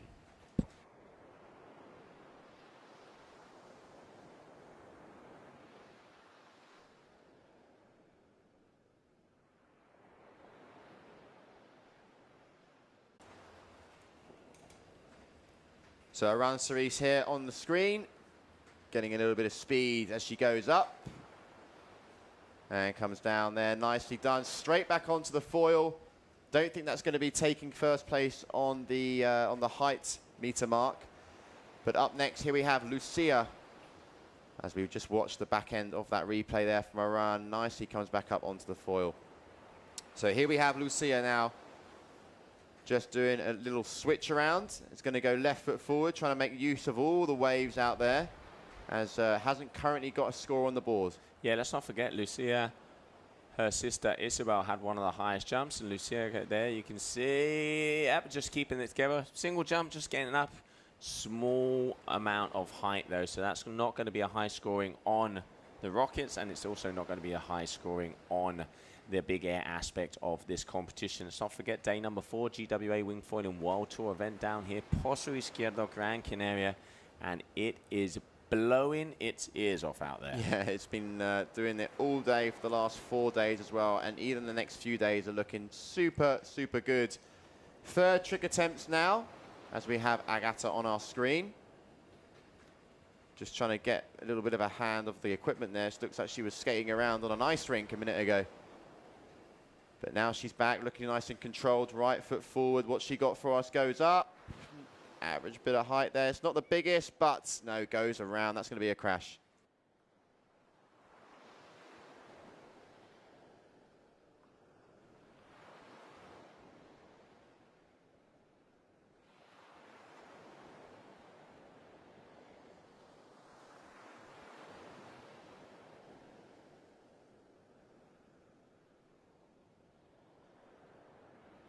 All right, so now Flora Asner making her way in. Definitely a disadvantage using this starboard tack instead of the port tack and hitting those kickers. You can see not the biggest of jumps coming in on the way in. Yeah, we're definitely seeing it as a disadvantage at the moment. I mean, one of the riders that's been doing quite well with it is on the men's side, Jerome, but you know, he's very good jumping right foot forward. Flora there getting quite a nice jump, but again, just the timing of that takeoff is crucial, more so if you're going right foot forward, because you're not going with the ramp of the wave. It's much, much harder to try and gain that height, as Flora there just looking a little bit uncontrolled on the way up. But Aran Cerise now is the next rider, has a good combined score, a couple of 5s, and definitely going some of the biggest as she goes up there. That's going to be nice around the 5 meter mark. Ah, such a shame that she missed that one. She did get the height, and we saw her going for those backflips before as well. So Oran, obviously, let's not forget you have the big air aspect where she's getting the technical difficulty as well. So far, Oran is in first position of the seat, excuse me, and second position is going to be Flora Asner. So both of those are in the safe zone, and wow, one of the boys boasting out the back. Going absolutely to the moon. That looked like Malo Ganole. Lucia now on the screen, as she still has a third trick to come. This will be the halfway point in this heat, because then riders will have another 3 trick attempts, and then that will be the end of round number 3 for the women. That's nicer there from Lucia. You can see going down quite heavily and hard there. Shame, because that was a nice amount of height. Definitely one of her bigger jumps, but not being able to link the landing together. Goes up, great height, but just comes down very hard nose first. Yeah, nosedive that one. That is a shame. So now Agata out there on the ends. Let's see what she has for us. Agata coming in, right foot forwards. One of the goofy jumpers, or you can see there, that's not going to be enough, Agata.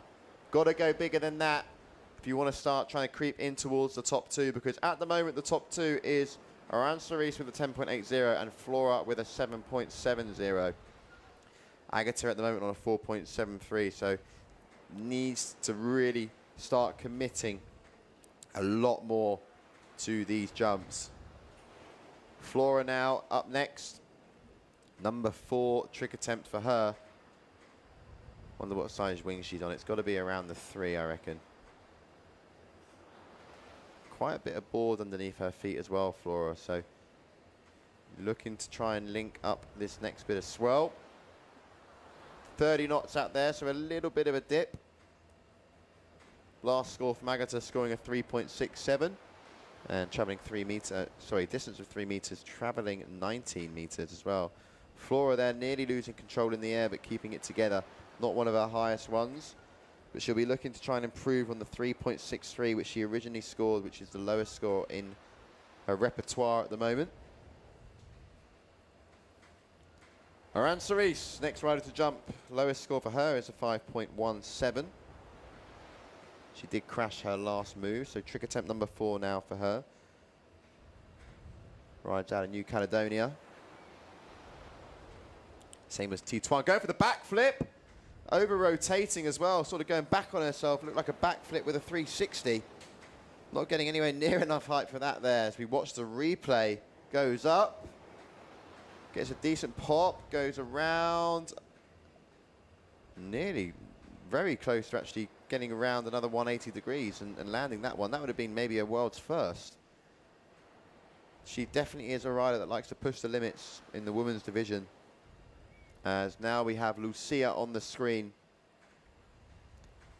Had a nice jump last. It was a crash though, but if she can get the same height and link the landing together and not go and nosedive, then it would be much better. But again, just really struggling with the landing. Lucia picking and choosing the right wave, getting some decent height, which as you can see there, 4.6 meters, but just really struggling on the landings.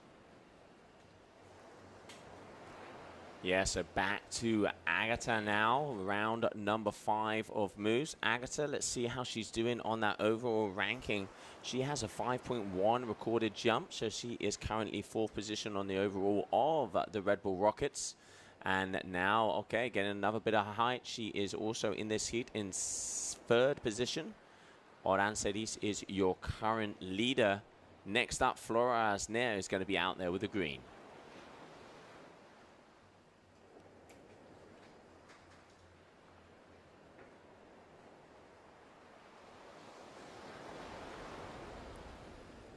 You can see as well, 40 knots now. We're looking at the wind. It's picked up that little bit more as Flora just getting to her feet once again. A couple of windsurfers as well in the box at the moment. That's not ideal.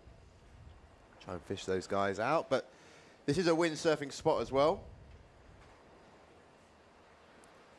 So here we go. Flora now getting back towards that foil. What's she got for us? Trick attempt number 5. Currently sits in 2nd place.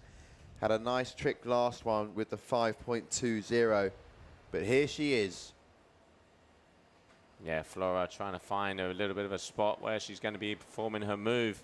She comes back into the competition area. She was a little bit far out on the right-hand side. Right-hand side is completely open for the windsurfers to be out there on the bunker. And now we are coming back in to the middle of the box. Flora Asner, what's it going to be? Here she goes, trying to line up a kicker. Again, just looks like when she was going into that, not much control going into it. Board sort of was a little bit loose on the feet around the back. As you can see there, just trying to scoop the board back under her feet and not getting the height or the hang time. Aran Cerise now up next. We saw a backflip attempt last time. She's got a couple of crashes in a row. Still sits in 1st place with the 2 openings she had. Here she goes. Plenty of speed going in. Nose diving down. Crash for Aran. Next up, we are going to see Lucia take to center stage. That is trick attempt number 5 there for Aran. So trick attempt number 5 also now for Lucia. And then we're going to be moving on to the final attempts of all 4 riders. Let's not forget, 6 attempts. Top 2 are the ones that are going to count. So let's have a look at the leaderboard here. Very close in between Oran, Flora, and Agata. But Oran's still slightly ahead. Are we going to be seeing that backflip, mate? Oh, I don't know. I mean, she took a pretty of a heavy wipeout on the last one she attempted. And she also had quite a nasty nosedive there. But Lucia here going up. And again, linking the landing together. That is a lot better there. But is it too little, too late now? Doing it on trick attempt number 6 after a couple of crashes. I don't think she's going to have the height to compete with the likes of Aran. But currently on a 3.97. It is just 1 score trick she has. So now this could maybe put some pressure on. Let's see. I don't think it's going to push her around the 10 mark. No, I don't think it is either. Just waiting for some of the sides to come their way. Looking like it's going to be in the medium 4s, something like that. Just waiting for that score to be locked in. So now Agatha Blanche for her final move. Let's not forget top 2 go through. And let's see what top 2 that is going to be. At the moment, if it all stays the same, we're going to be seeing Aran and Agatha go through. I mean, Flora there is going to be pretty annoyed if she doesn't make it through here, because it's round 3, heat number 3. As Agatha currently sitting in 2nd place. Straight back onto the foil. Nice landing there. Not sure about the height. Waiting to see what the surf wrap says. Yes, there you go, 3 meters. So that's one of the lowest jumps that we've seen from her. But this is what it comes down to now. It comes down to Flora here. I mean, she's still in 3rd position, only just so by about 0.8. So needs to improve on the 4.3 she recently landed. Can't afford for this to be a crash. Goes up. That's better height there from Flora, but she's gone down. So that is going to be game over now for Flora. She's not going to be able to catch the front leading 2. Real disappointing end because she had great height. Aran Cerise, are we going to see the backflip? But there we have the replay from Flora. You can see just on the way down, rotating around, losing her axis. But Aran Cerise, this is the current heat leader with a 10.80. Maybe she knows it already and can just take a little bit of a chill pill, or maybe she might think, yeah, well, I'm going to do the backflip. Why not?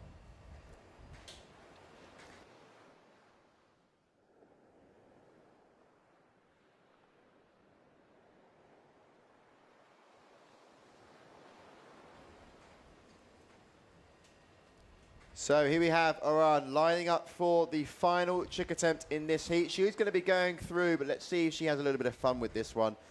Okay, because the first 2 tricks that she did were her best 2 tricks. Ever since those first 2, she's crashed all of them. But it just goes to show if you land your first 2, then you can experiment and be a little bit playful with the remaining tricks. She knows she's in a good position here. Are we going to see her go for the backflip, or is it just going to be a big air? She's lining up, coming in with speed. Foot is down on the accelerator. Goes up. Oh, she was going to try a front flip on that. You could see her going for that front rotation. She's been trying those in the practice, but unfortunately wasn't able to connect. She does have that gymnastic background, so spatial awareness. You can see she was going in, getting ahead, but kind of bailed halfway through. So that's going to be a crash for her. So final move now for Lucio Triviño Delgado. She needs to pretty much get a 6-something if she wants to have a chance of continuing on in this big air competition. What we're going to see from Lucia here. Last trick attempt with the women, and then we're going to be moving over. Because round number 3, heat number 3 is nearly finished after this maneuver here. What are we going to see? Trying to pick and choose the right kicker. Goes up. Nice bit of height. Can she control the landing? Yes, she can. Will it be enough? We'll soon find out.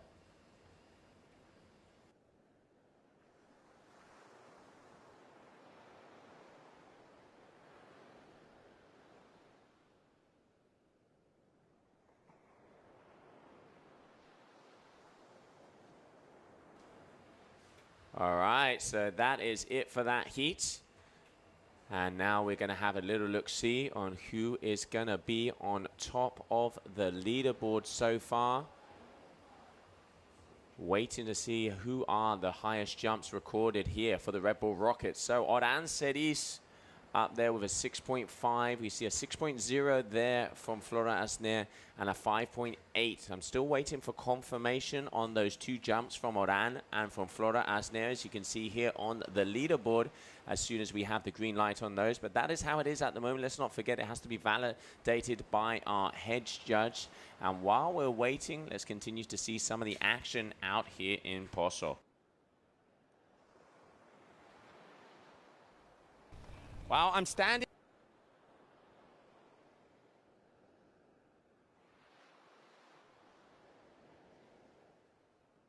All right, and while we're waiting, as we're at that point where we are going to be going in to the Red Bull Rockets on the men's side as well, we caught up before with Tom Hartman, the tour manager, to explain exactly how this is going to go down.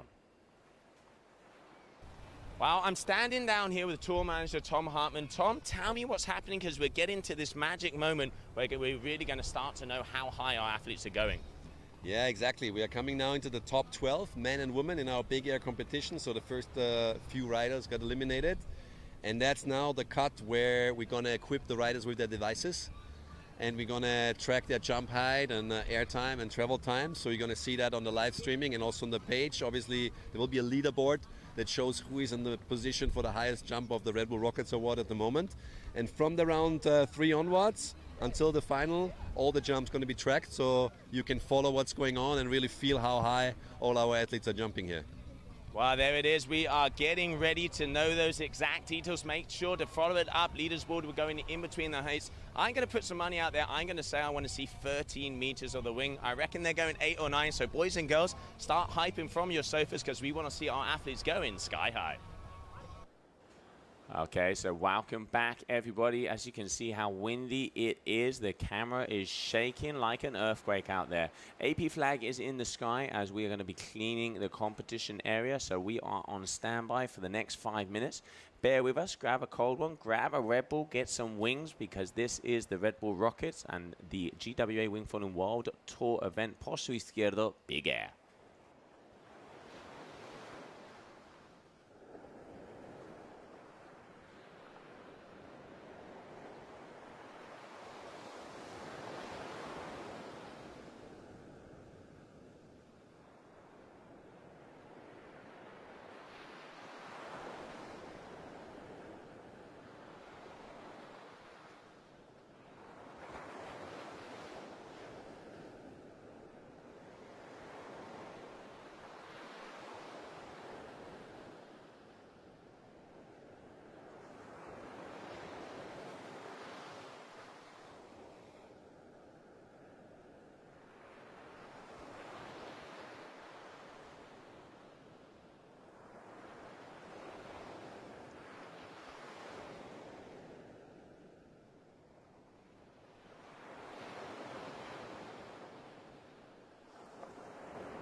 Welcome back, everybody. So we just had an AP flag in the sky to clear the area a bit.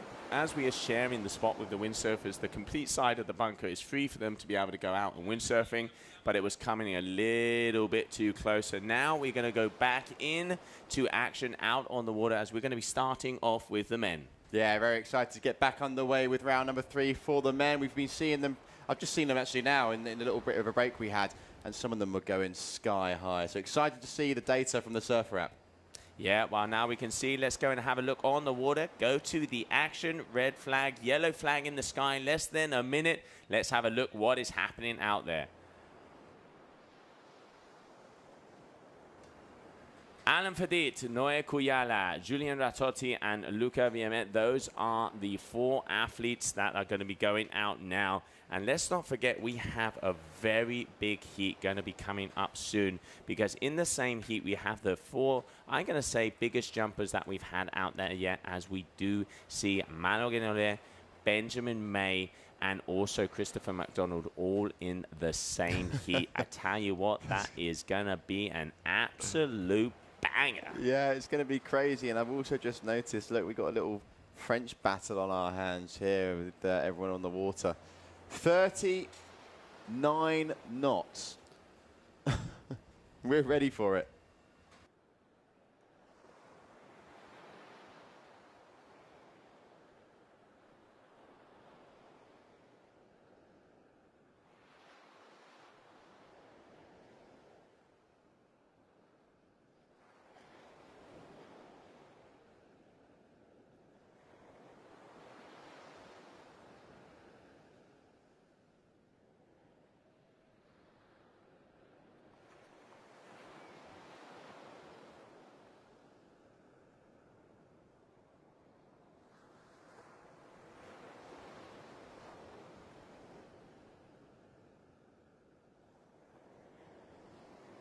Alan Fedit going absolutely to the moon there. I can't wait to see how big that was. Oh, a little combo at the end as well. Good move there from Alan Fedit.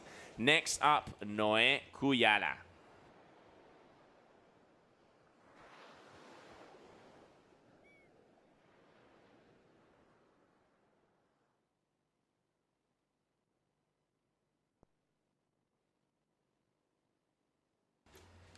So here we have Noé on the screen now. Alan Fedit, 9.5 meters in height. So there it is, traveling 36 meters as well. What an incredible height there. Huge from the Frenchman. Up next we have Noé, as he's going up as well, getting some nice height. Nowhere near as big as Alan's, but that's going to be around, I'd say, the 6.5 to the 7. Up next, we have Julian Ratotti. He's going to be the next rider to jump.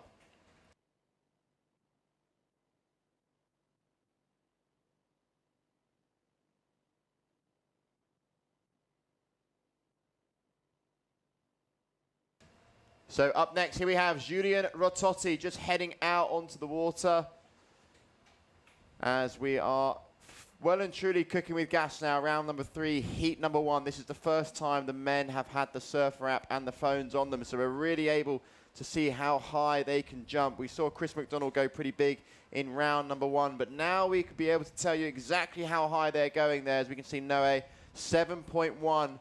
Alan with a 9.5. What has Julian got for us? Ready for takeoff. 3, 2, 1, engage. It's not going to be enough. He is a goofy footer as well, so it's going to be a little bit challenging for him. Yeah, but I mean, Alan already hitting the 9.5 and even comboing it out. Here we can see Clement making his way to, Ratotti making his way to the sky. And already some big numbers out there, and we are waiting for Luca.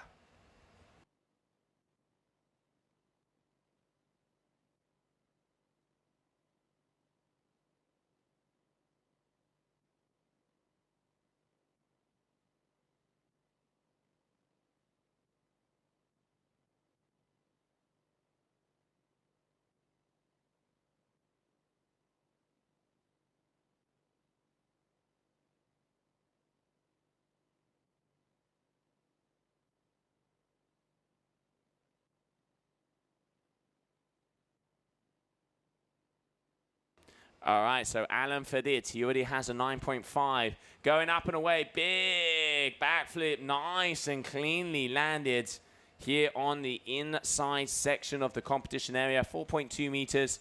But now what he's done, he's got the big height, and now he's trying to add the technical difficulty. Nice replay there from the Frenchman, Noé Kuyala, coming up next. All right, here we have Kuyala.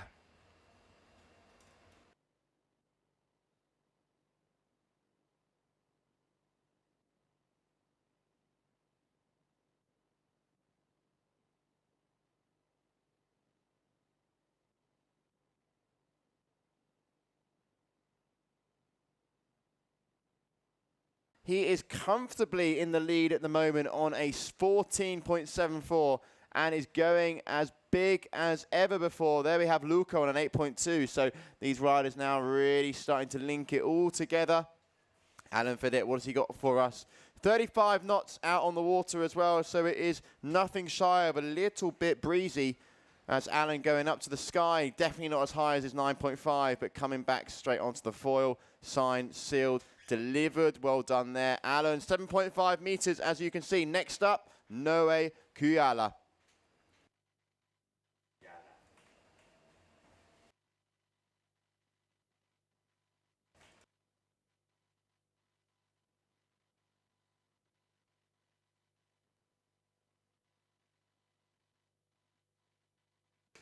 So here we have Noé. He's going to be jumping next. Alan there with a 7.5. We saw Luca with an 8.1. And here he goes. Noé going up. Nice bit of height there. Not as much as Luca. I think that's going to be around 7.2, because looking at Alan's 7.5 as well, it was just that little inch higher. So Noé there getting his third trick dialed down. Next up, we have Julien Rototti.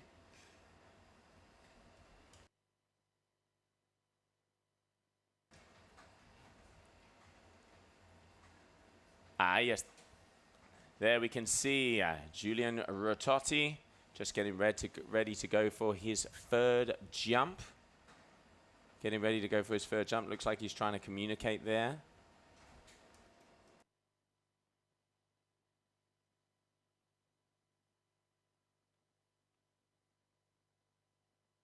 All right, so Rototti going to the left-hand side. We can see Max is already 35, and we've had 38 knots as well. So an average 35 solid knots a win here for day number 4 of the GWA Wingfoil World Tour. Big air event. The Frenchman Rototti looks like he's trying to communicate with the shore. There we can see Luca out the back with the orange helmet.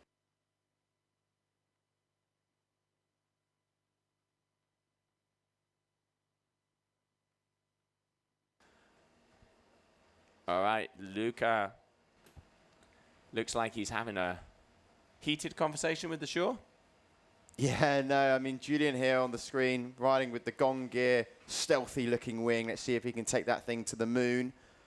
As he's just sort of circling around the shallows here, but now he looks to be a little bit more engaged, gaining some speed, not looking over his shoulder. Nice little bit of a wave coming. Is he going to make the most of this one? No, he's not. Deciding against it. Maybe there's something out the back that he prefers, but now we can really see it with the drone. What is he going to do? Yeah, is he going to go? He's got the speed. He is looking for the ramp. There it is. There's a good ramp. No, going against that one as well. All right, are we going to see a jump? Yes, we are. Hang time. Coming down and in a bundle, unfortunately. You can see the frustration there. Yeah, landing actually sort of maybe in a little bit of the next wave, which is always going to be a little bit more of a struggle.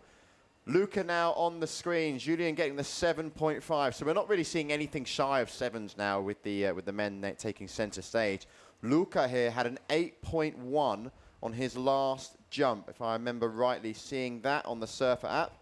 So he is going big. I can't quite see what the size of that wing is. I think it's going to be around the 3.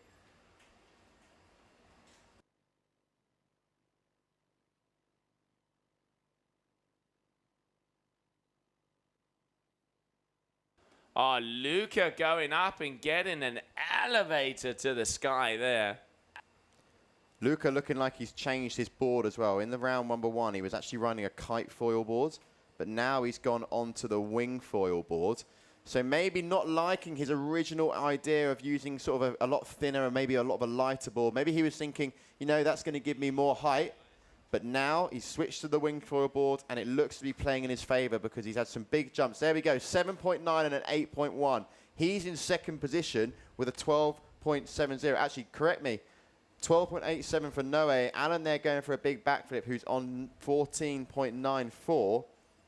That backflip, I don't think it was as good as his first one that he did, but nice to see Alan going big on the flips as well as just going big on the Rayleighs. Yeah, I mean, he's going big left, right, and center, to be honest. He is the guy that is hidden in the sky. But let's not forget, coming up also, we're going to have Benjamin May. Oh, I love watching Benjamin May at the moment. was going all beans. I mean, talk about finding the jolly green giant. He is going for everything out there, and you can really see he does not leave anything in the tank. And now Alan Fedit at the moment on the top of the Red Bull Rockets with a 9.5 jump. And we are having a little bit of some electricity issues. It seems like one of the electrical signs have gone here at the contest. We're trying to fix that, so we do apologize if there's some cuts. But getting back into the swing of things now, this is the quarterfinals of the men, round number 3. And we are in motion to see who is going to be the athlete that hits the sky at its highest point. Julian Ratotti up next. Local time is 20 past 4 in the afternoon. So that means one thing and one thing only. We still have plenty more competition to come your way. So don't go anywhere, because soon it is approaching 5 o'clock. And what does that mean? It's a nice time of the day, that's for sure. It's definitely 5 o'clock somewhere, as they would say. We are cooking with gas now, and we ain't here for a haircut, mate. Julian Ratotti, someone that doesn't need a haircut. He's going to be going big on this wave. Launch. That's better from the Frenchman as he takes a super smooth landing. Couple of pumps back up on the board. There we have it, 8.7 meters. His highest jump by a country mile, covering a 35-meter distance there. Hang time of just under 5 seconds.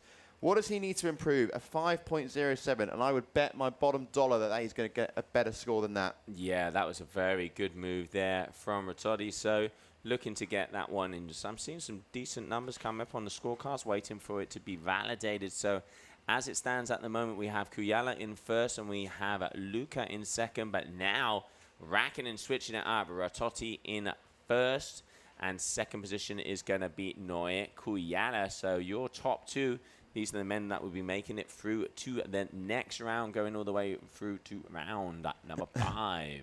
That drone's playing it a little bit careful, isn't he? Good to see there. We can get super close to the action. As we can see flying right above him. Oh no, he's miles away. You can see the drone there. Perfect. So nice little jump from Luca. How high is that one going to be? It's got to be around the 8s. It's got to be around the 8s. Yeah, waiting to see. So on the overall of the Red Bull Rockets, Ratotti now in second place with a 8.7. And Luca there with a 9.3. Did he land that? He did. So there you go, 9.3. He's going to stick himself in second position on the overall leaderboard. Let's not forget, top 2 athletes will be advancing through to the semi-finals. So the top 2 athletes will be making their way through. And now Alan Fedit, the highest man on the jump. Is he going to be lining up with a kicker? No, loses the speed there. Trying to find a ramp. But no, that is not what he was looking for. Yeah, he just completely lost all speed there, sort of halfway. You could see he was lining up for that kicker.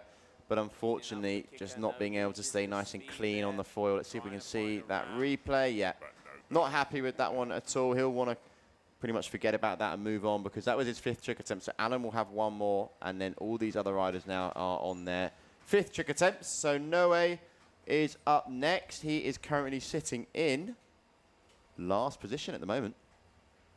Yeah, it is very close, though. I mean, considering we do see Luca's got those 2 7s. Alan has an 8 and a 6, a long 6. So anything can happen, because Noe, he does have a 6.47, but he needs to start to make some big moves if he wants to stay in this big air competition. Yeah, he's got 2 tricks left, and he needs to go big on both of them. Yeah, trying to work and chic that wing in, but no. Didn't really get the kicker, didn't really get the speed. You know, when we are seeing the guys go to the skies when they're flying through the shore break and then boost themselves up against that kicker. Let's see who is going to have the highest jump by the end of the day. Because let's not forget, with the Red Bull Rockets, together with the Surfer app out there is going to be giving you the height, the seconds in the air, and the travel distance. Also, it'll tell you about the spots, all that's going down, the ins and the outs of every place worldwide. And the best feature, I reckon, is that you can connect it to your smartwatch, be it Android or iPhone, to be able to see exactly how high you're jumping. And an even better part, I reckon it's a great way to see who pays the beers at the end of a session. That's always the important part. Important part for me and you anyway, as Julian Rototti goes up, traveling a lot of distance as well. Can he link it together? Yes, he can. I think that's going to score really nicely because although we are looking for, a lot of height, 9.1 meters, 28 meters, also covered in distance. So that is Julian's best jump of the heat, and what a time to put it out. Yeah, and he got some extra hang time on that one just as he was coming down. Good move there from the Frenchman. And now Kuyala. Let's see what he has. And Luca here on your screen. Oh, there's a good kicker. This could be turning up to be something big. Oh, goes against it. I think that was the right decision there from Luca. He's thinking maybe he's seeing something bigger out the back as he goes up. And he goes away. There you go. Luca out there with the F1. Getting a bit of hang time. It's hard to tell from the drone how high they are. Yeah. 7.7 meters there is what I just caught a glimpse of before the replay. Not his biggest. I mean, his biggest that he had, I believe, was a 9.3, sorry. So we know these riders can go bigger. Yeah, there it is, 7.7, 36 meters actually covered there. So a little bit more distance covered than Julian's previous jump. But it's all down to the last trick now because it's super tight between the four of these riders. You can't separate them.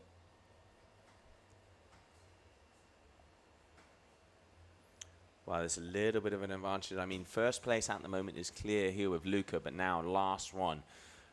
What has Alain Fedit got? He's got a medium 6. He can improve on that if he wants to. Let's see if he can line it up with a kicker. He is looking for the jump. There he goes. Up, up, and away. Sheets out, bends the knees. Nice, clean landing.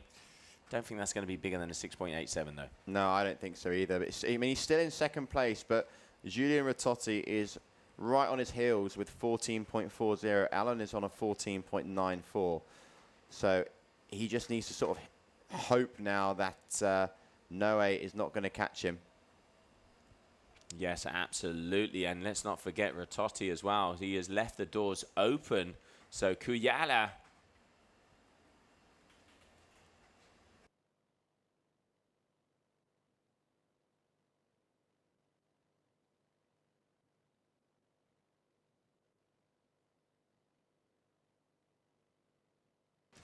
All right. Oh, Rototti going up high. Can he keep it together? Yes, he does. That was a big jump. Rototti's had an absolute blinder of the back end of the heat. I'm looking at the scores here. He started off nicely.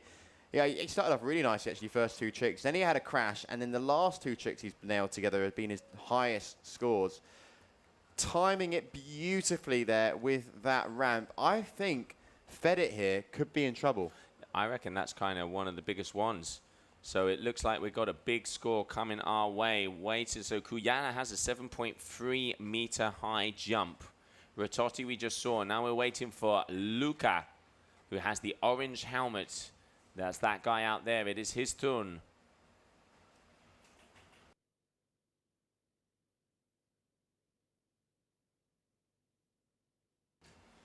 All right, so Luca getting ready. And we're just waiting for readings to come in from that jump from Rototti. As you can see down there on the widgets, 7.3 meters for Noe Kuyana, 23 meters distance, 4.1 seconds. And now it is going to be Luca who is going to be making his way for the final jump. Current leader, but still scores to be dropped. Anything can happen. Oh, he's got some speed. There's the ramp. He does go up. Not as high as Rototti, I reckon, though. No, I was expecting a bit more looking at the shape of that ramp as well and the speed he was going in at. But he is still currently in first position, but we still do have a couple of scores to drop from both Noe and Julian. So let's wait and see if that will shake and stir things up in round number 3, heat number 1, because, the top 2 advance. Yeah, so just waiting for a final score there. And while we do, why don't we grab the heat highlights here. Pozo Izquierdo, Gran Canaria.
All right, so welcome back, everybody. And there it is, the results of the Red Bull Rockets so far. Alan Fedit with a 9.5 jump, 9.5.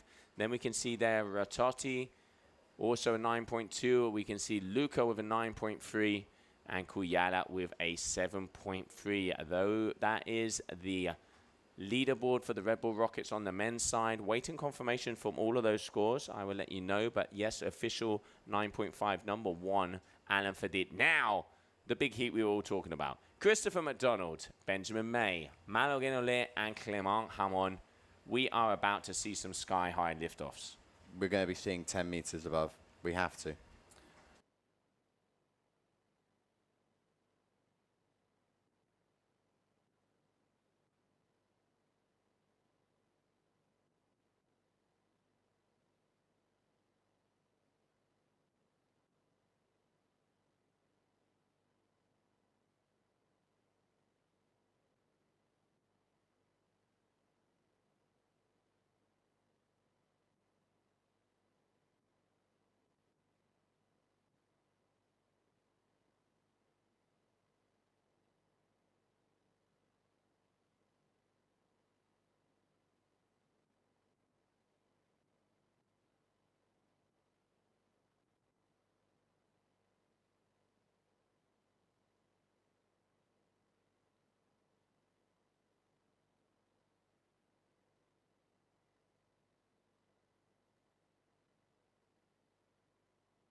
So big, big heat coming our way, especially with 37 knots. So it's going to be exciting. 6 tricks, 2 are going to be counting. Who's it going to be? But one thing I think is that so far we've seen 9.5 from Adam Fedit. I reckon we're going to be seeing past 10 meters here. I reckon we are. I mean, I was talking to Malo, and he was saying, you know, I'm going to go as high as possible and pull a forward up there. We've seen huge ones out there from Chris as well, but now these athletes, they have connected to the Surfer app. They've got those devices underneath their wetsuit, and they are ready to read all the way up into the sky. This is the Red Bull Rockets, day number 4 here, GWA Wingfoil World Tour event. Big air section at the moment, because let's not forget, also the Red Bull Rockets is valid inside the surf freestyle competition that is going to be happening out there tomorrow.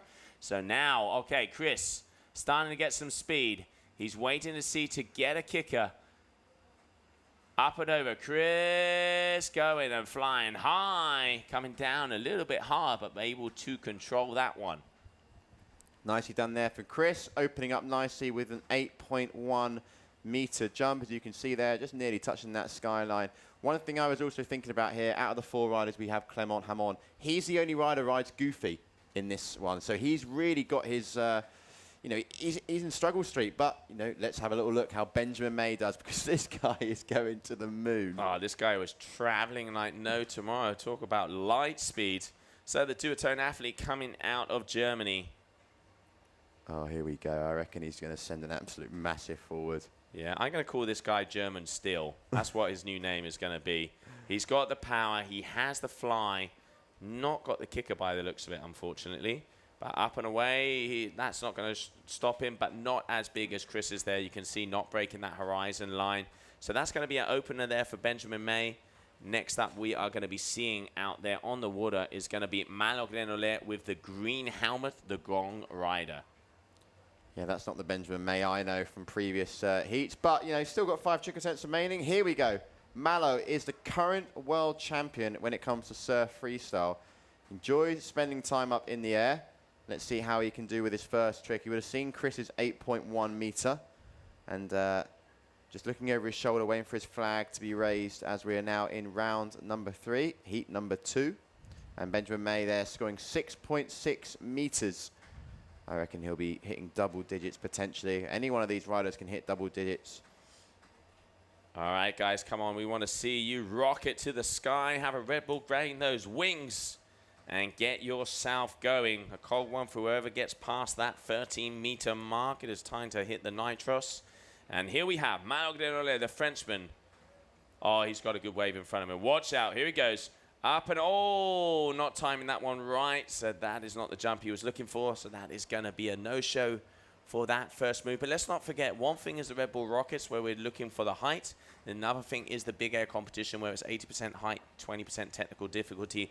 So on the bottom left-hand corner, you will see how high they're going with. That is for the Red Bull Rockets. And then on the top left-hand corner, you will see the scores they're getting for the big air, as we are now just 2 men will be making their way through to the semi-finals. Christopher McDonald, Benjamin May, Malo Ganole, and Clement Hamon. Now it is time for Clement Hamon to fly through. And as you said before, Goofy Rider, he's jumping towards us. A little bit of a disadvantage.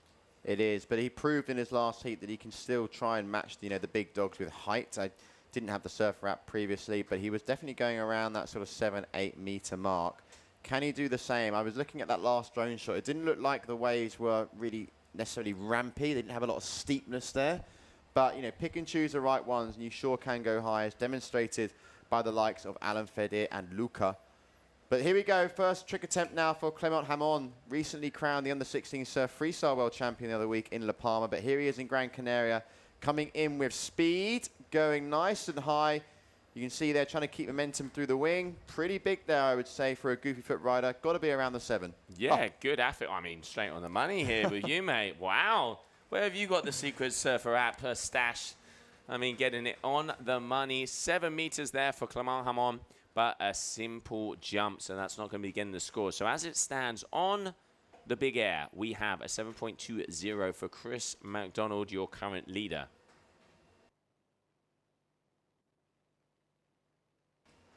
All right, so here we have him.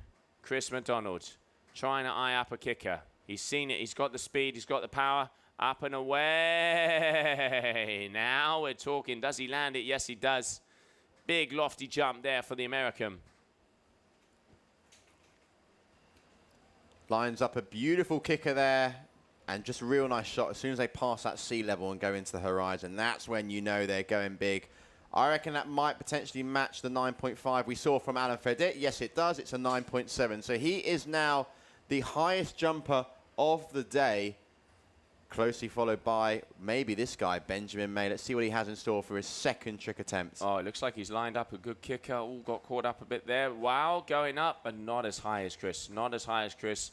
I do not know how this guy keeps those landings together. I mean, he comes down like a ton of bricks. Yeah, he does. And he also travels like a lot of distance as well. Probably one of the riders that travels the most distance. I spoke to Tom, actually, the tour manager, who actually had a chat with Benjamin May, and he said that Benjamin was on a 4.5. So, yeah. That boy's got some grip strength, I can tell you that. Malo up next. Disappointing start to his heat, but can he link the second trick together? Ale, Malo, Ale, come on. Give us some height. We want to see some moves. Not got a nice kicker coming towards him. But he does send it, but still not getting... Oh, and who doesn't like a good wipeout? Kicked the ball off, knew it wasn't a good one. That will be another crash for Malo. 2 for 2 there. Won't be happy with that. You can see just not happy at all in the air. Thought, you know what? I'm just going to go in and pencil dive this one. That was why I called an eject. Eject. Clement Hamon, here he is. 6.33 to open it up, which was a nice opening score, actually. So hopefully we'll be able to see him link another nice trick together, get some height. You can see Malo there, got good height there, 8.7 meters, which I think was quite impressive considering the kicker he actually went on. It didn't look like it had a lot of steepness or a lot of, you know, you couldn't propel him up. But Clement Hamon now coming up, his teammate to Malo. 6.33, what can he add to that? Looks to be shaping up quite nicely. Goofy foot rider, so already on the back foot a little bit, but goes up, gets some nice height. 7.3, that's what I'm saying. 7.1. Close but no cigar, mate. All right, so continuing on, Chris McDonald is going to be attempt number 3. So let's have a look at the F1 rider with the yellow helmet as we're just chilling, cruising and perusing. All right. Looks like he's looking around, doesn't like what he sees. Where are we on the tide at the moment? Let me have a little gander here. Gander? That's a new one for you. Okay, so we are actually coming up on low tide in about an hour. So that's why the waves have dropped off a bit. So as we go up, going for a big front loop. Perfectly landed there for Chris. Not the highest one we've seen, but adding the technical difficulty, I reckon that could be one of the top scores coming our way so far. Boom. If I'm not mistaken, I think Benjamin got an 8 point something for the one he did, 8.77. I don't think that's going to be a crazy score from Chris. I've seen him do front flips like that when it's just surf freestyle that are bigger. So Benjamin May, I think, has the front flip to beat so far in the competition. Chris, I know he can go bigger than that. Absolutely. So now, kind of a battle. Benjamin May and Clement both on 12s. Malo still yet to get another move in there. So he's just trying to come together. Let's not forget 6 trick attempts. The top 2 moves are the ones that count. And I give you the kudos, the loves, and the shackers from our judges. If you want to get them off of your seat, you better be going high, boys, as this is the big air discipline here in Gran Canaria. Pozo Izquierdo. Nice kicker coming his way. Oh, he's absolutely loaded. There's the beans. Come on, bring it up. Oh, it's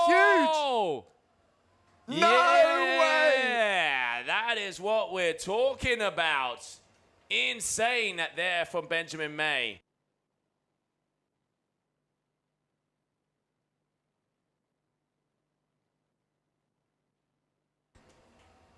That is huge for Benjamin May there. Took me by surprise a little bit. That's got to be close to 10s. It's got to be a close to 10s. I mean, it doesn't get much better than that, No, Liam. That huge. is ridiculous. And the landing. I mean, back up on the foil. Literally back up on the foil. I want to know how high it was. 7-point high. Oh, Malo answering back with vengeance. But going down and saying hi to the old mermaids. So that is going to be a crash for him. 9.47. Benjamin May, biggest score out there today. That could have been very similar. It could have been, but Malo just over-rotating on the way down. You can see he goes, and just there you can see his weight's going a little bit forward, which is why he goes over the front of the board as well afterwards. Clement Hamon up next. He must be watching those last 2 moves and thinking, "Cool, I've got my work cut out now." Yeah, I think it's go big or go home. All right, going. Oh, nice. Stalled.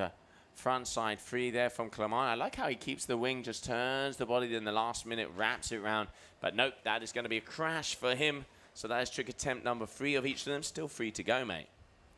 This heat is really starting to shape up nicely. I'm enjoying this one.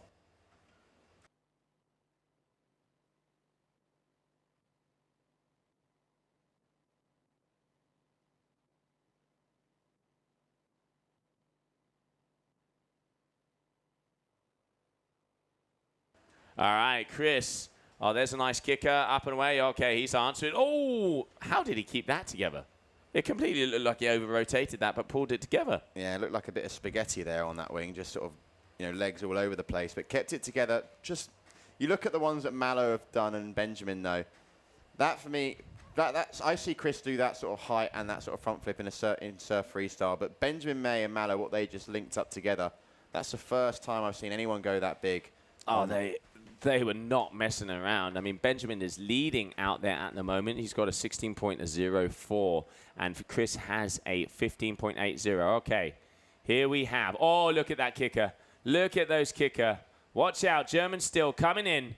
Up and over, stalls it.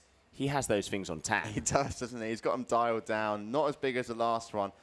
6.4 meters there. I can't quite remember what the surf wrap said on his last front flip. But still, Benjamin May sort of proving to be the man to beat, actually, in this heat. Taking it to the likes of McDonald and Malo.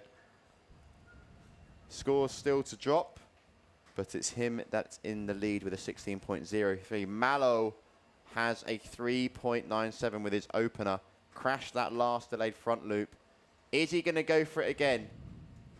What can the world champion do? Oh, I tell you what, he can travel. That's what he can do. Not the height, though. No, not the height. This is big air. That's what we're looking for. And although we want to see, it's impressive to see these riders cover a lot of distance, especially at crazy heights. They've got to also be going high. 5.6 meters isn't going to cut it.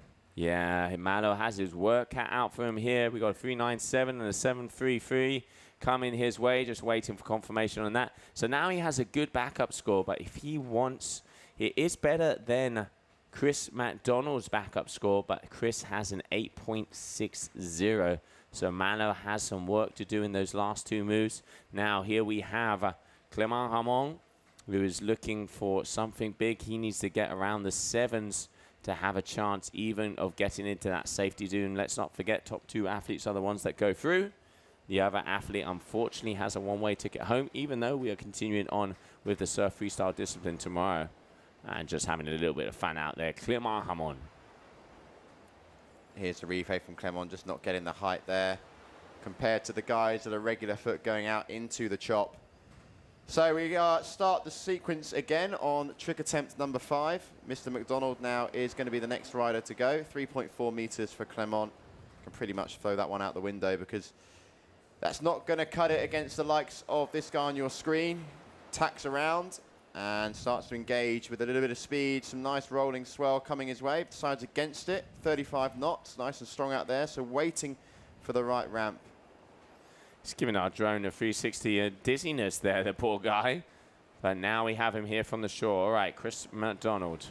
What's it going to be? He's powering. It looks like we've got some bumps coming his way. Oh, there's a kicker. Is he going to use it? No, decides against it. Is he going to be taken off on this one? Yes, he is. Up and away.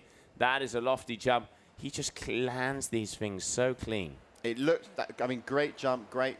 The fact that he went back on the floor. It looked actually like he wanted to maybe go for the front there. Agreed. But, you know, backing out of it, thinking, I've still got one more trick. I wonder how high that was there. 6.9. I thought it was going to be bigger than that. Yeah, I mean, obviously, from his perspective, it's definitely a challenge. And now, Benjamin May, he wants to improve on an 8.73 backup score, which is pretty damn solid. What's he going to do? Okay, just a little bit of a lofty one. And how does he land those? Don't know. His knees I mean, anyone's knees are just going to snap in half. Not his, mate. He's German steel. German steel, the Mr. May. Up he goes. I think he knows that after that huge front flip that he's obviously would have scored very well. Malo now.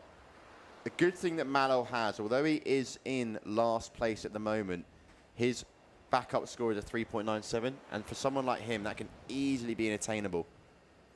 Yeah, he is going for something, but he's not lining up the kickers, Malo, here, unfortunately. You can see with his body language, he ain't too happy, so he has one more move. So basically, Malo, if he wants to get into a possibility of advancing through, he is going to need to do about an 8.5 in his final maneuver. If the scoring stays the same.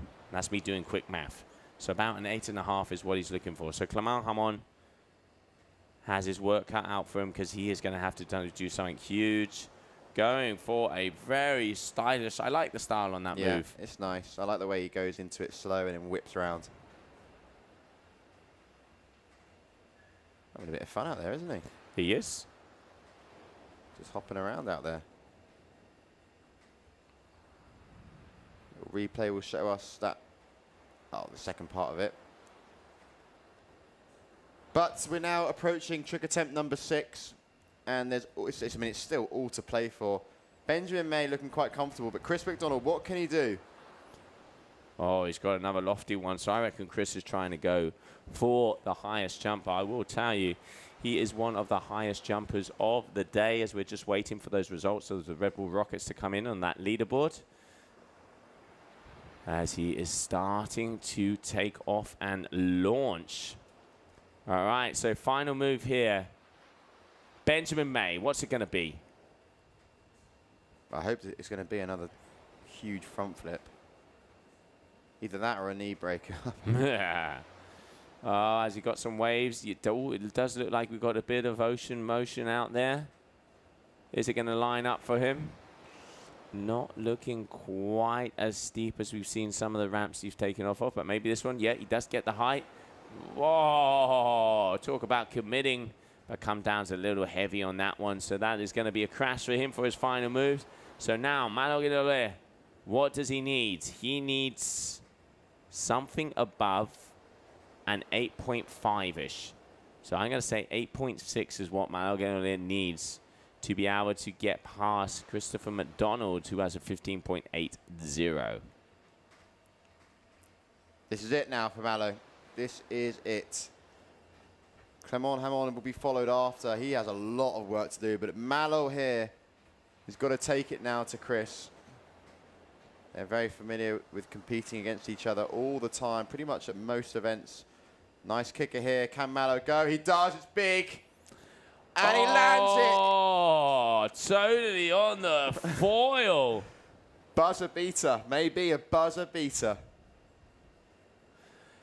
I tell you what, there are some big numbers coming in. He might have achieved this on that final move.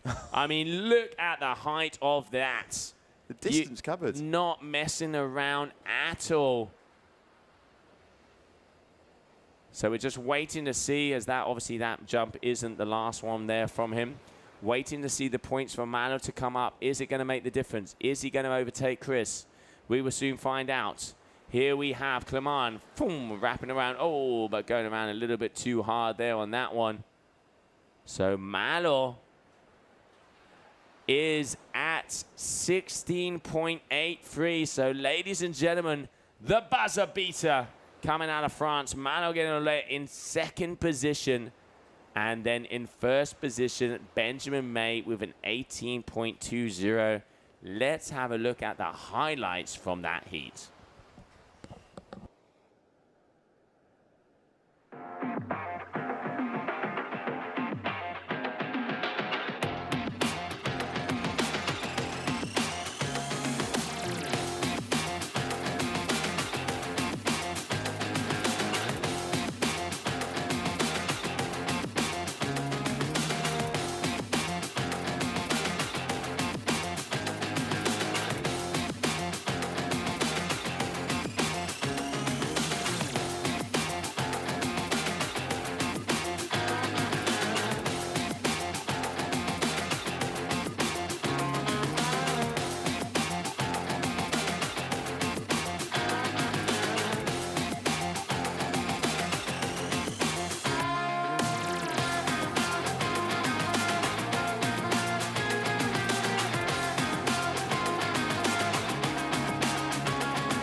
There we saw that was the buzzer beater.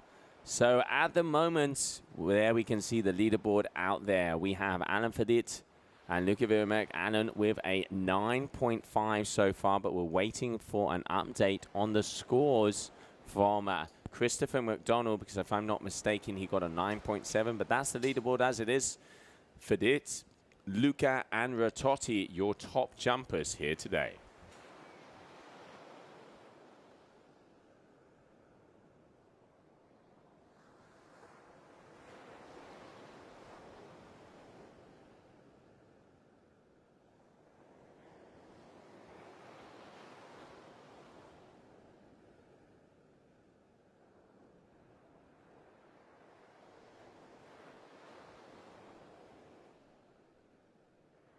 And there we can see our beach commentator, Chris, been killing it out there on the open mic, making sure the vibe down here on the beach is as high as the jumps that we have on the water. So coming up next, let's have a little look, see who are the players.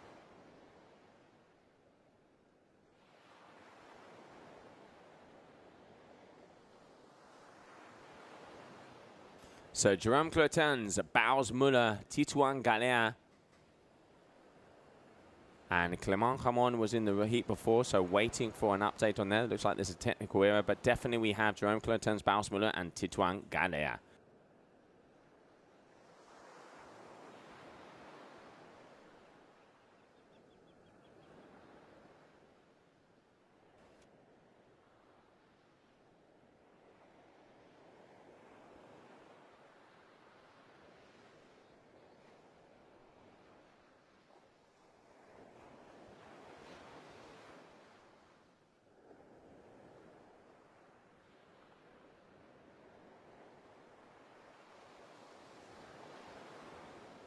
So on your screen now, Mr. Francesco Capuzzo.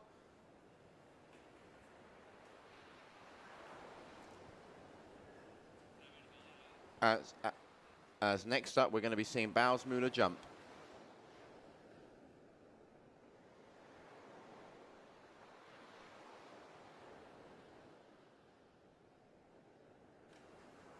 So here we have Baus Muller. He is going to be the rider next, as Jerome has had a score drop. So here we go. We're going to keep on with Baus as he now turns around, comes back into shore.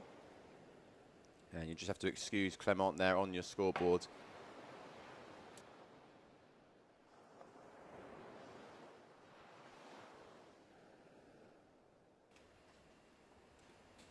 Baus Muller, locked and loaded, looking like his nice kicker shaping up for him. How has he stayed on the board there? I have no idea, but he's kept it together with a nice kicker shortly to follow. I don't know how he's managed to keep that together. Yeah, you can see, I mean, it is getting windy out there. Good jump there from Baus. So next up is going to be Tituan Galea.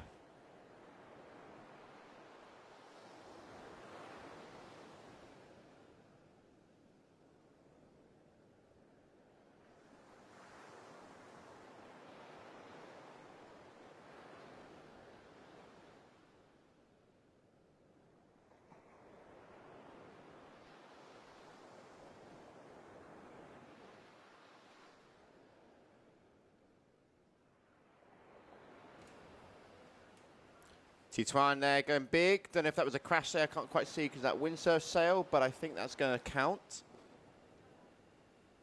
And we're just waiting for confirmation on who this last fourth rider is going to be. It's probably looking like it might be this rider here, Camille Boyer.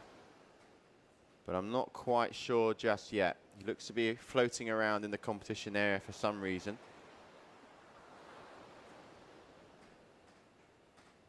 So we still are on 36 knots. Super windy out there. Local time is 20 past 5.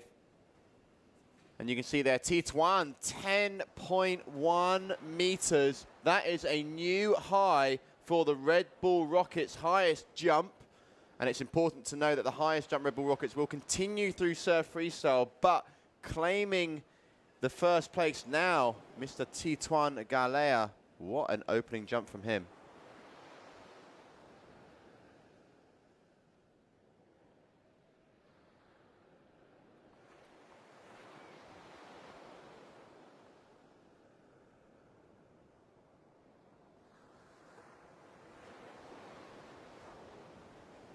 All right, so there we can see we're just waiting. Looks like there's a tech error on the scoring. That is definitely Camille Boyer going up and away. So he is going to be in this heat. And now just trying to get an update on that one. So Camille Boyer, yep, there he is. Looking like he's going to be going for his score. Up next, we'll be seeing Jerome Clotens take to the water.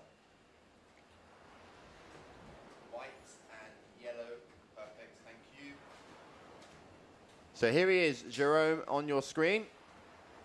Right foot forward, one of the goofy riders in this heat. So he'll be doing all his jumps coming back in towards the judges.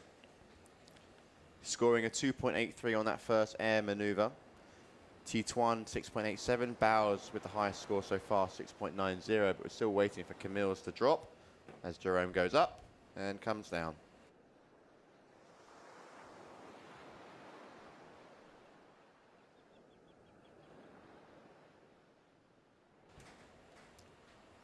All right, so Bowers Muller is coming up.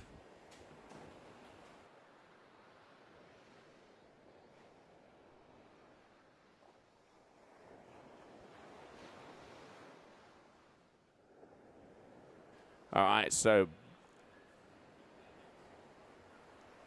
Bowers Muller making his way forwards. Let's see what he has. Up and over, 1 foot, but coming down.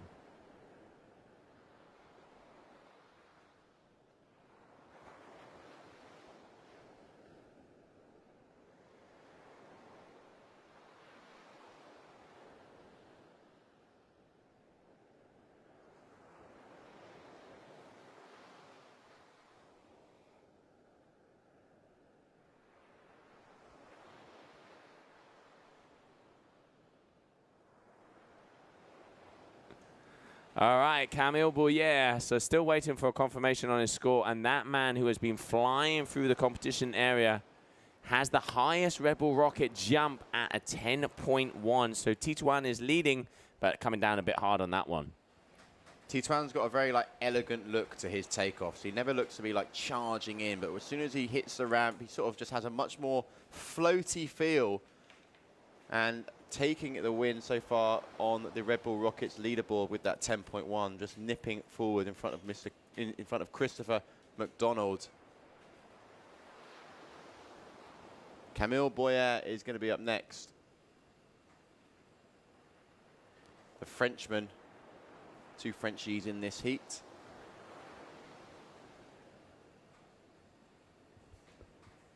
So here he is, Tituan there with an 8.8, but what can Camille do?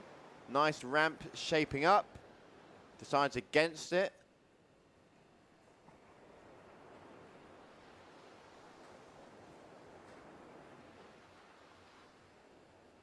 Come on, Camille. What do you got for us? He's going up over Jerome. Lands straight back on the foil. Nicely done. He'll be happy with that one there as he comes back into the box. And there you can see Jerome actually miles upwind, sorry.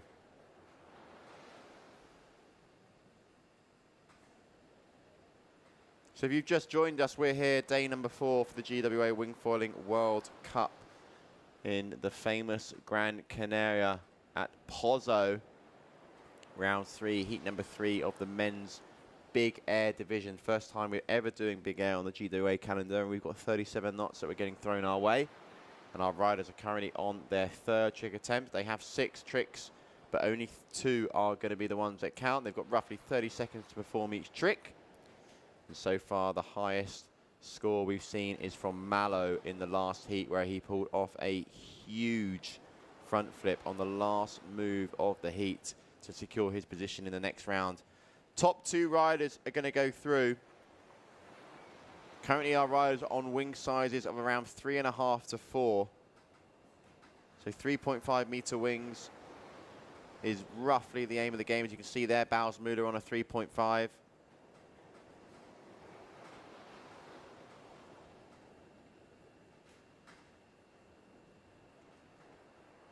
The highest so far is Tituan Galea in this heat for his opening as Bowers Muller goes to the sky. Huge back loop there. Unfortunately not being able to keep it together, because that would have scored rather nicely. As we watch the replay, comes in with speed, goes up, pulls the rotation, and comes down again. And here he is, the highest jumper of the competition so far, Tituan Galea, 10.1 meters. Are we going to see 11? Are we going to see 11? Maybe on a kicker like this. Maybe on a kicker like this. Tituan going to the moon. I reckon that's going to beat the 10.1. Keep your eyes on the prize, bottom left-hand side of the screen. When that surfer app reveals the all-important information, I think it might have just been a 9.9 though, as I just saw before that Red Bull Rockets logo came up. Yes, 9.9. So Tituan really putting his foot on the gas. Next up we have Camille Boyer, this rider here, but at the moment he's down just relaxing and chilling. He swapped wings with his brother out there. There he goes, Camille, on now the black and the orange. So he has swapped his wing size with his brother, Julien Boyer. Jerome Cloten's up next. 4th trick attempts for our riders. If you're watching, let us know where you're watching from. Where in the world are you watching from? And also let us know what you want to see from our riders. If you want anything, any info, any of the nitty-gritty stuff, whether you want to know what foils they're on. The wing sizes is around the 3.5 to 4s. We are seeing also a couple of 2.9s. But please do fire your comments into the comment section of the YouTube link. We're watching those come through. Round number 3, heat number 3. Up next, Jerome here on the duotone gear, getting ready to take off. There's Tituan there. You can see 9.9 meters, and Jerome not getting anywhere near that there. Yeah, just a 3.5. He'll want to forget about that one as we get a little score update. And Tituan comfortably out in the lead. Up next, Bausmuller scored a 5 for that last back loop. You can see there the Silver Planner logo on the NSYS wing. That's his local spot out there in the Swiss mountains. We were there last year for one of our GWA events. Around June time, I believe it was. Crazy thermal winds out there, but Bausmuller now in Gran Canaria, chasing. He's gone big. It's not big enough though. It's good to see that sort of freestyle element come into play from Baus, but I think he's got to go bigger. I think he's got to go higher than that. This is big air. And it's good to see our riders be pushed out of a sort of a different comfort zone here. You know, they're realizing that a big sort of 9-meter jump with a front loop seems to be the highest scoring maneuver at the moment. I don't think we're going to see Tituan go for that though. He was only in here for the FreeFly-Slalom and the big air. And I don't think we're going to see Tituan go for a big front loop at 9 meters high. I think he's going to try and commit to just going as big as humanly possible on a wing. He's riding a 4, I think, as well. Yep, he's riding a 4-meter wing, so he's taken a slightly bigger wing out. And that probably explains maybe why he is not going for the freestyle element. Jerome is riding a Fanatic board. Just saw that question come in from Matteo. He's on a Fanatic board. The Sky Wing, I believe it's called, off the top of my head.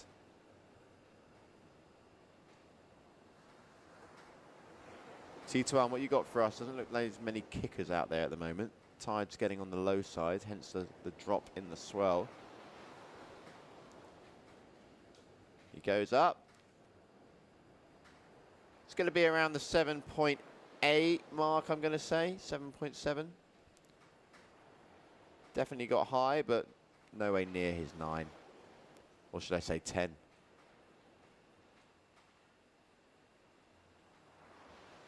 Up next, Camille Boyer.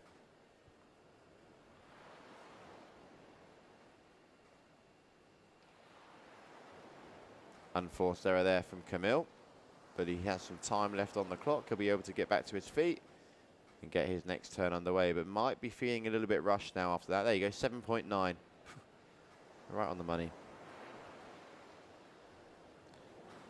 Getting caught up in the wash here of the waves. Quite shallow actually, Camille, at the moment. Also, these riders are riding boards of like 50 litres, so they are a couple of sinkers. So you can see straight back onto the board. I reckon he's going to go quickly here because time is not on his side. That's nice kicker lines up for Camille. Big backflip. Straight back on the foil. He's going to score nicely. He's looking to improve on a 6.50. I reckon that will be enough.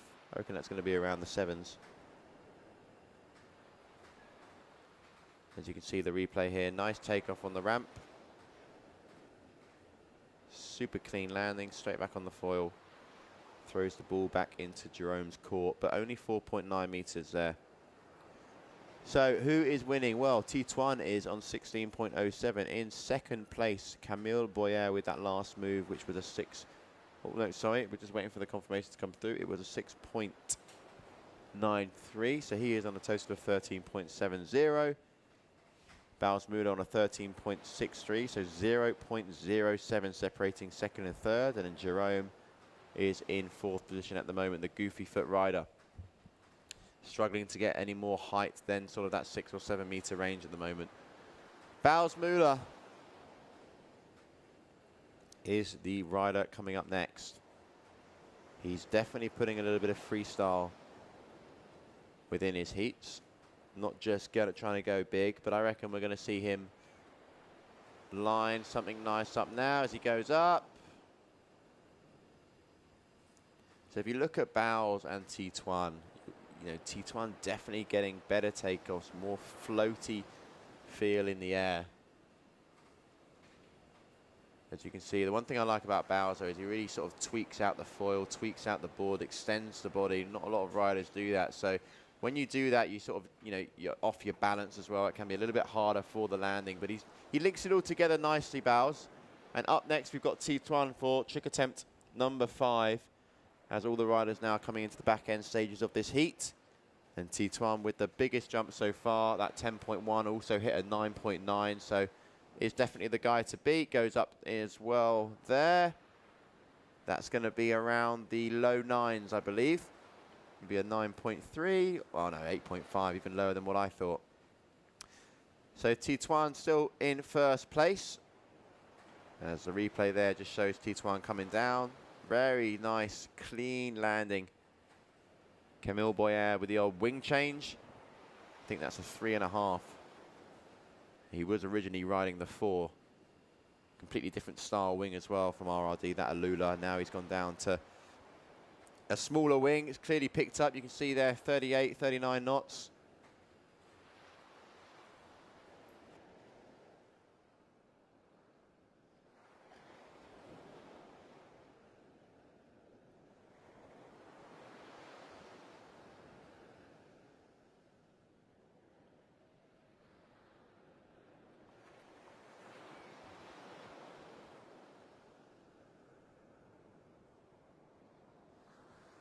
All right, so Camille Boyer starting to look like he's getting his thing on as he's there with a 14.13. Nice move again.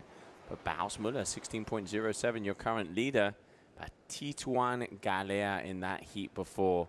10.1, your official Red Bull Rocket #1 on the leaderboard so far. Yeah, Tituan went to the moon there, and he opened up. That was his third move. He scored an 8.4 for that 10.1. And really linking all of them together. I mean, you look at the scoreboard, he hasn't had a single crash, Tituan. He's opened up really nicely with that 7.67, and then everything else has been above a 6.5, which is super, super solid there from Tituan. Camille Boyer has also been linking it quite nicely together. He's in second place at the moment. Bowles Muller in third. Jerome here going for the front side 3, but not being able to land that one. Will be kicking himself there.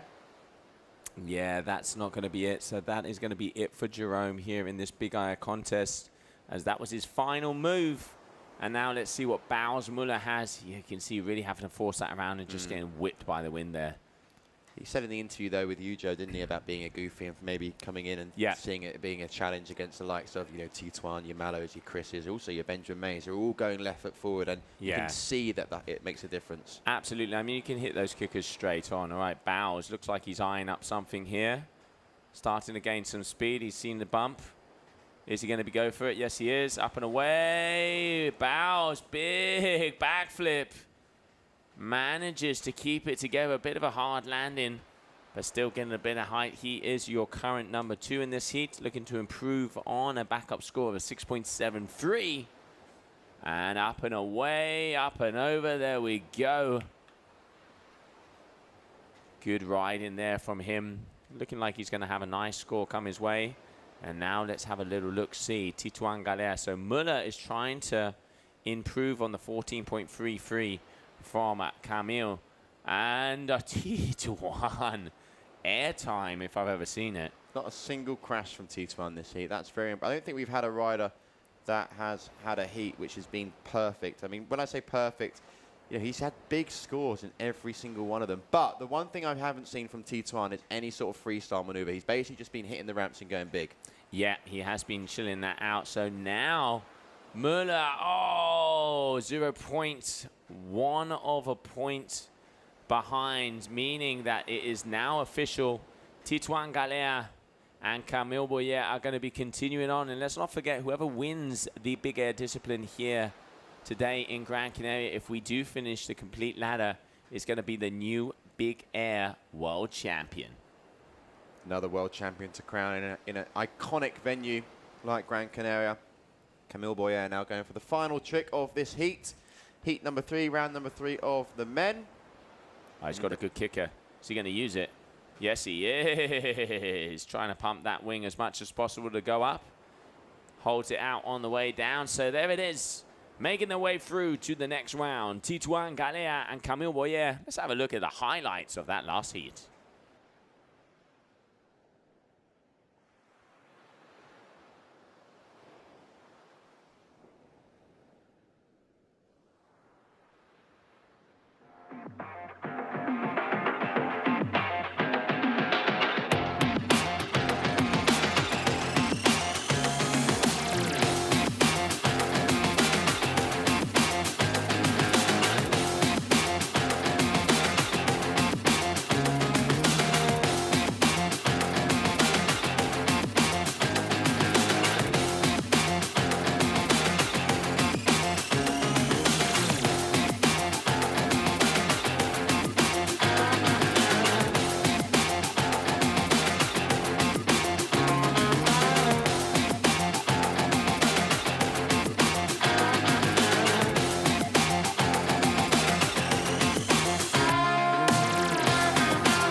All right, well, there it is. There is the leaderboard here for the Red Bull Rockets' highest jumps combined with the Surfer app. Tituan Galea, 10.1, your current leader.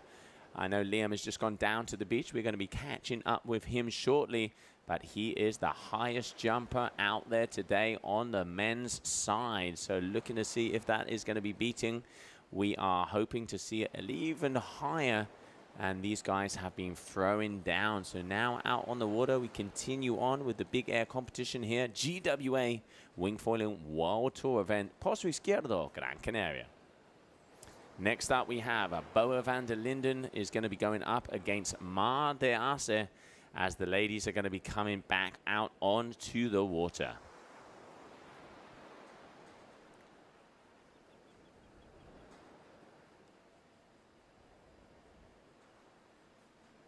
So on the ladies' side, it is Flora Asnero has the highest recorded jump with a 6.0 so far. So it looks like she is number 1 as we stand. Waiting for confirmation on that as we move back into the ladies' discipline out here. Mar de Arce with the yellow helmet and Bowen van der Linde will be on the full red wing.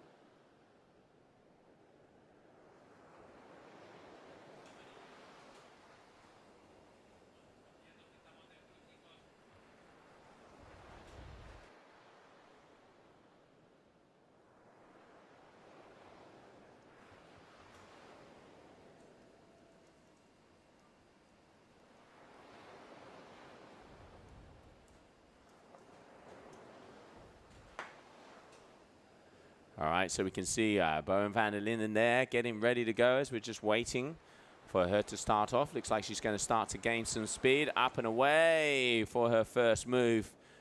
Bo is currently a 4.5 is her biggest move out there. She is 8th on the overall ranking of the leaderboard for the Red Bull Rockets. And we are now continuing on because let's not forget, whoever advances, only one can continue.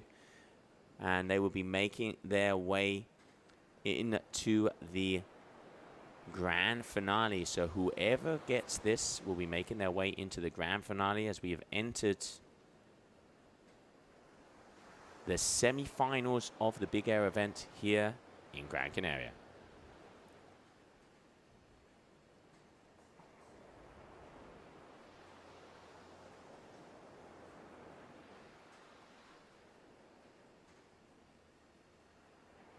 Mardiasa waiting for her turn.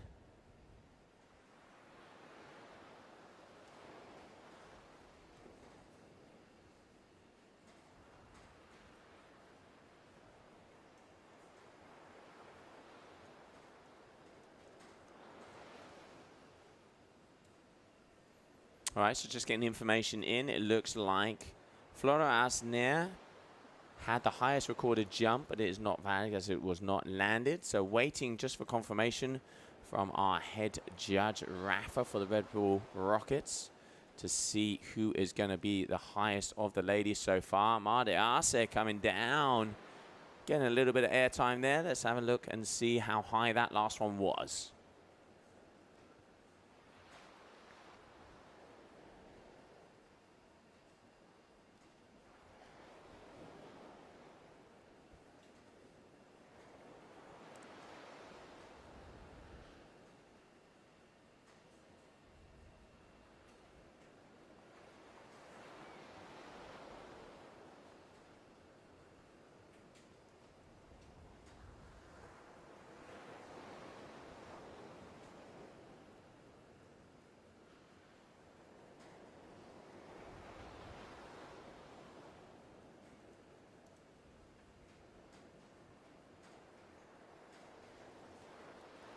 So Bowen van der Linden on her way out. It looks like Mardias is in the lead as she has a 4.83.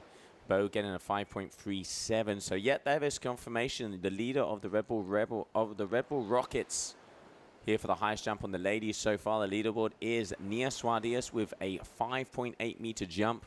4.6 for that last one there for Bo. And now let's see in Mardias. Oh, it looks like she's got some kickers coming towards her. Let's see if she can use them as a ramp. There it is, getting ready for takeoff. Here we go. Mardias, oh, getting some height. Can she keep it together? Yes, she does. Nice little floater there from the Spaniards. Move number 2. She already has a 4.83 on the cards. 4.5 meters there for that one.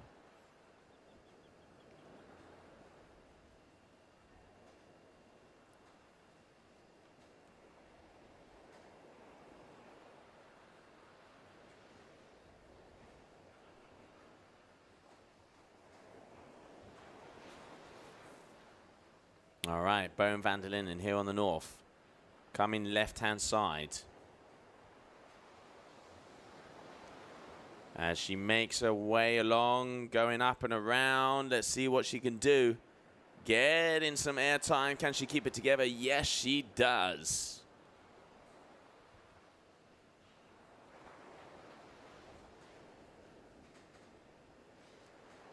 Nicely off of that kicker. Kept the wing together. Let's see if we can get the size. I saw the ladies were out on 3 and 3.5. That's a 3.5. My eyesight doesn't fail me. 4.6 meters there. So good move for Bo.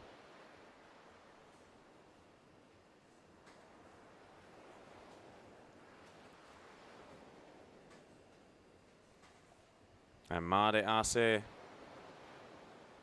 Arce just trying to wait to see if she can get a link up.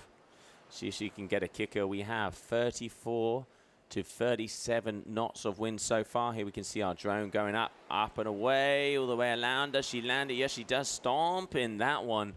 Good move there from Made Arce.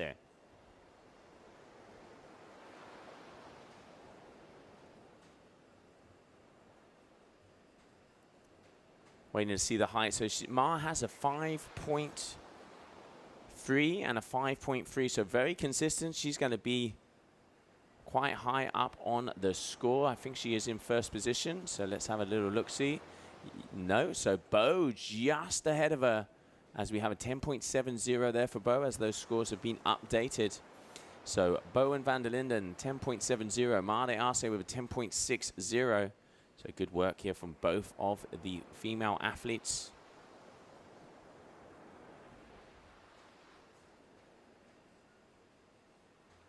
All right, here we can see Bo engaging. She's starting to sheet that one in. Oh, she's got a good kicker. Can she use this one? Looks like she is going to go. And now that's looking a bit higher, but nose diving down. Unfortunately, that is going to be a crash for her.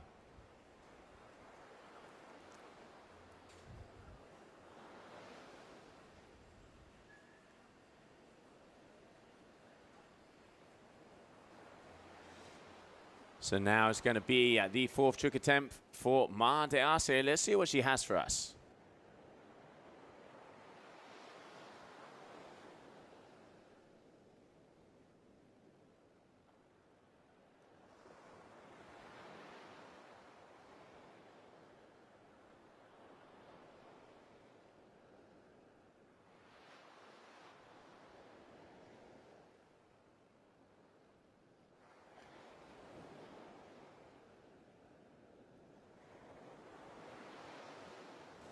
All right, a 5.2 meters for that last one there from Ma de Arce. So she's going to be going up on the overall leaderboard. Let's not forget, we have the Surfer app connected with us together with the Red Bull Rockets.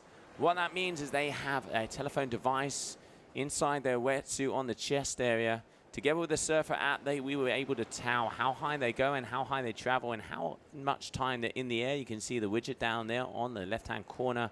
Bottom corner of the competition screen. And also what the Red Bull Rockets is the highest jump of both the men and the women will have a prize at the end of the event. So it will be valid for both the big air and the surf freestyle. So from here until Sunday, whoever goes the highest is going to get some extra kudos and some gear as we continue on. But then we are in the mix of the big air competition here for the GWA Wingfoil World Tour event. So whoever wins this is going to be the new big air world champion. So important moments out on the water, because if we continue on and finish this discipline today, we will be crowning yet again a new 2023 world champion. Ma de Arce looks like she's got some nice kickers coming her way. Let's see if she can use one of them to get some height. That one's looking good. Is she going to decide on it? Yes, she does, but didn't quite get the speed off of that one. Lands it, but that is not going to be a score she's looking for. Ma has overtaken, as she is now with an 11.74, getting good scores on that last jump. So she is your current #1. And now here we have Bo van der Linden looking to make her way into the final. She has been a world champion before, and I know she's hungry to get yet another title. Up and away, but coming down hard and having to go over the foil. So that is going to be the final move there for Bo van der Linden. So a big congratulations as a little victory lap. Ma de Arce is going to be making her way in to the grand final here of the big air competition GWA Wingfoiling World Tour.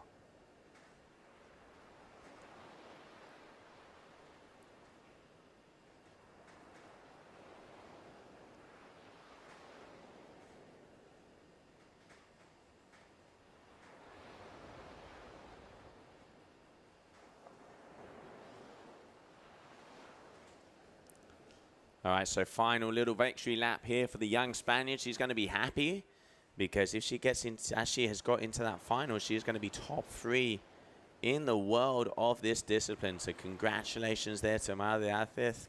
Felicidades, sí, señorita. And we continue on. That is going to be the final clip out. Coming up next, we are going to be having out on the water heat number 14 of the women.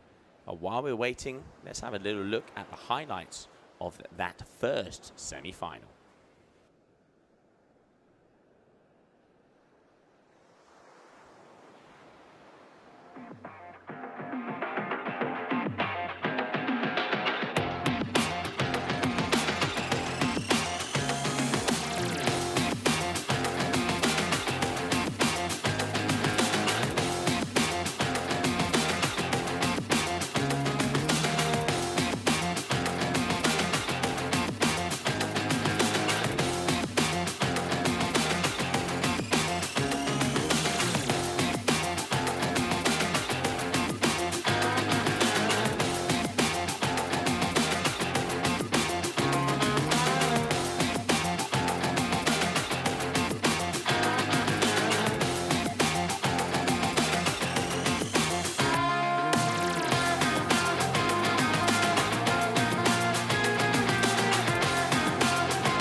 welcome back, everybody. There it is, the leaderboard of the Red Bull Rockets here, combined with the Surfer app. Nia Suarez coming out of Spain with a 5.8.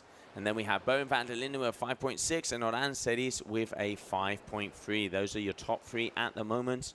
Let's see who is going to be going even higher, as there is a lot of competition to go. We are now going to be entering in with semi-final number 2 of the women. But before we do so, let's have a short commercial break.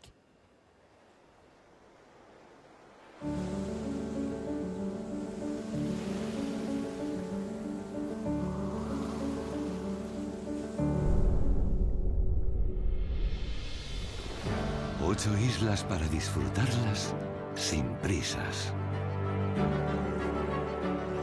Con un clima que te llena de vida todo el año. Paisajes impresionantes que hacen que el tiempo se detenga.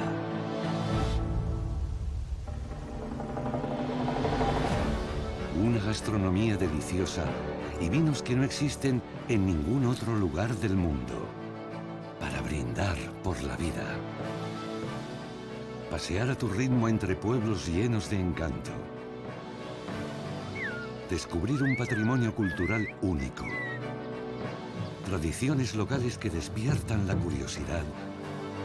Y alojamientos donde te sentirás como en casa o incluso mejor.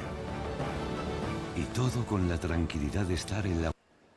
And welcome back, everybody. Semi-final number 2. Nia Suarez, Oran Sedis, who are 2 of the top results on the Red Bull Rockets leaderboard. Nia has the highest jump. Oran Sedis has the smallest. Nia Suarez just getting ready. So it is going to be that young lady. Let's see who's going to be jumping out there first.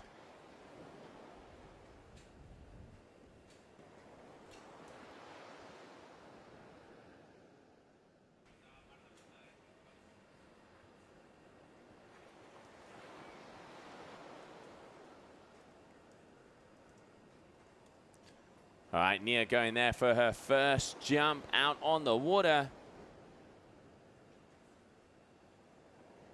As we're waiting for some scores to come in. What's it going to be? What's it going to be? Let's not forget Nia has the highest jump out there recorded at the moment. And we are waiting for her results.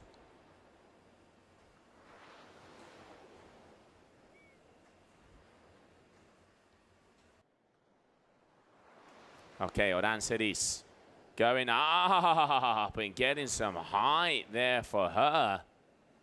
But unfortunately coming down and crashing there on that one.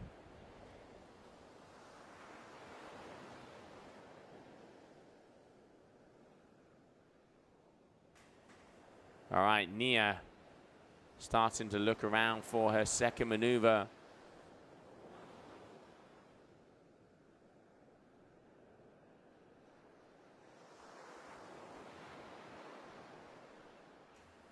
All right, up and away. Nia Suarez just going for a high Rayleigh, but not quite getting the height that she wanted.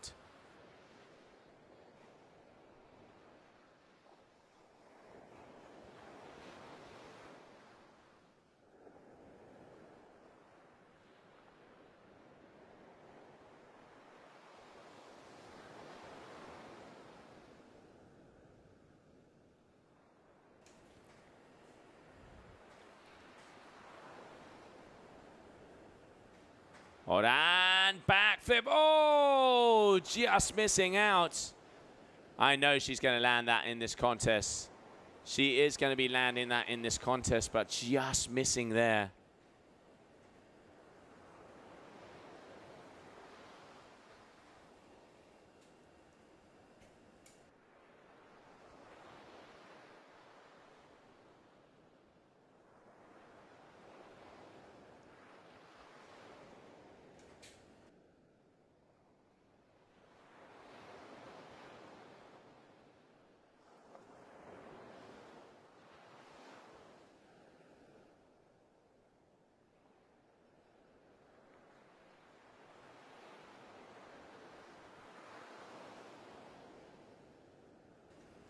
All right, so Nia on her way out. We're just waiting for some scores. It looks like the system is down, unfortunately.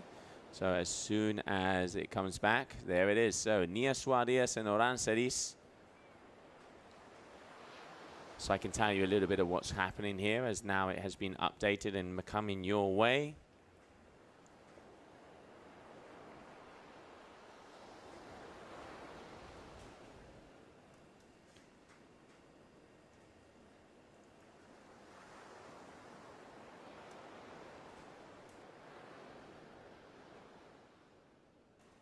So Nia is in the lead with a 10.46.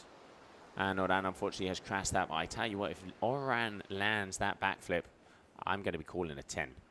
I'm just going to say it. I'm going to be calling 10s. Hopefully, let's see what is going to happen. So here we have Nia Suarez. She's got a 5.33 and a 5.13. And she also has the highest recorded jump with a 5.8. And getting some airtime on that one, landing it up. Going to be interesting to see how high that is, as we were going to be bringing that widget back right away.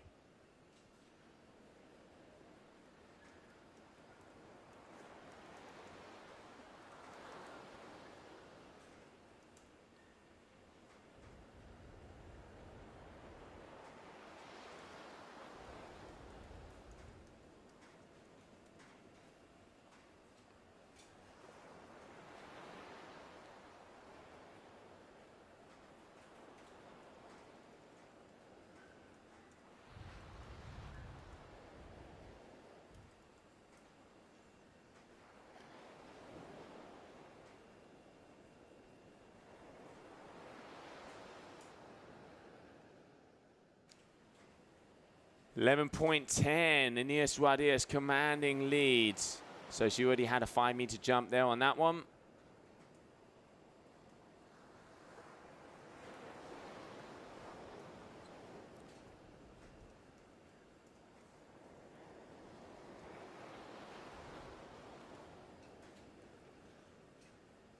Still going for the single, just getting the height. Let's not forget 80% height, 20% technical difficulty.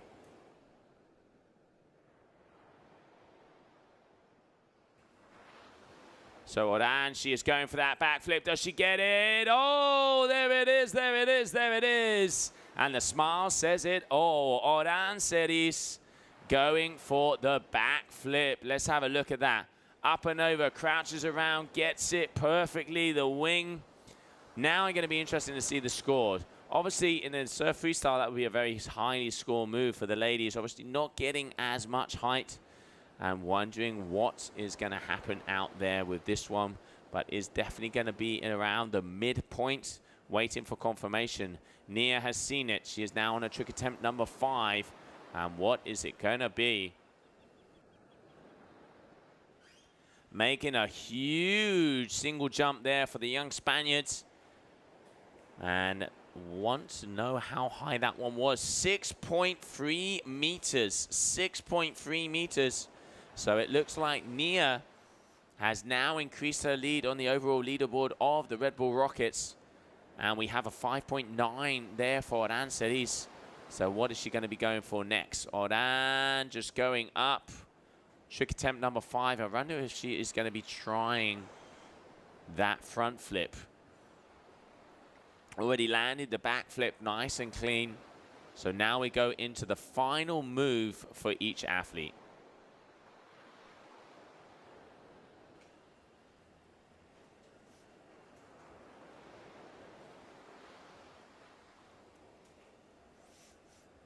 All right, so Nia turning around, final move.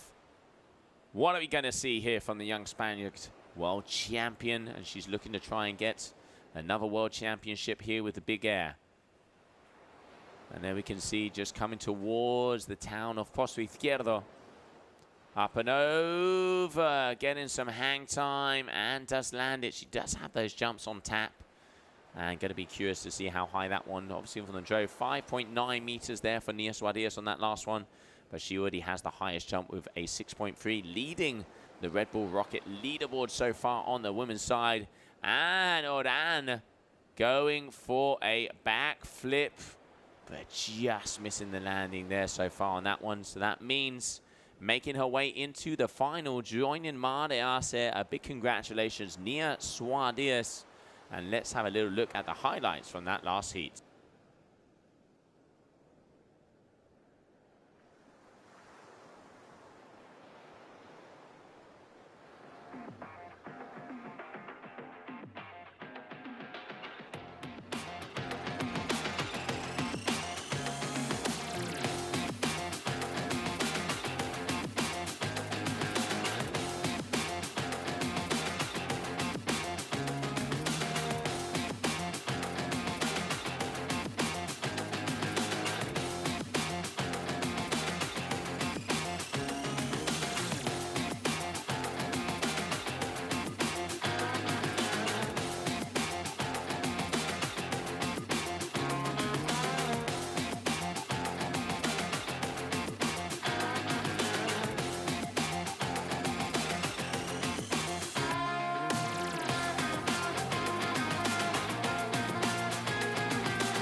All right, so let's have a little look. So we have a new leader, Nia Suarez, 6.3 here on the Red Bull Rockets, has the highest recorded jump.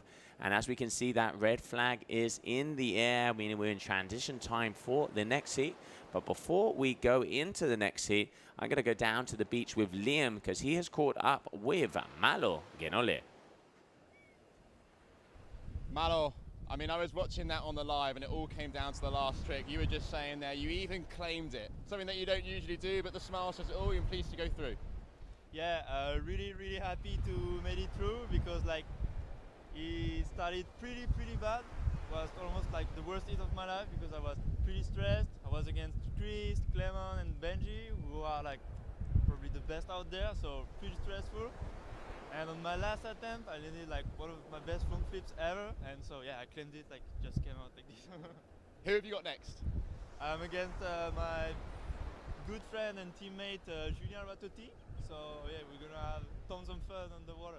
Oh, best of luck. I want to see you go bigger and better. The record so far is T20. He just got 10.1 meters, so he's leading the Red Bull Rockets at the moment. So, are you going to go bigger than 10.1?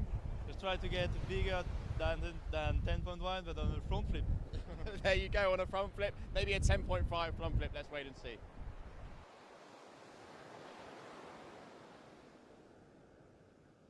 All right, so coming up next, we have Agata Blanche and Viola Lipsius. That is the next heat coming onto the water.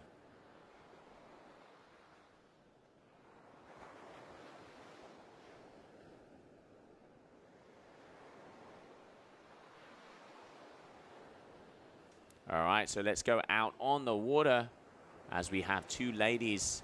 Agata Blanche is going to be jumping first, and then Viola Lipsius is going to be jumping second.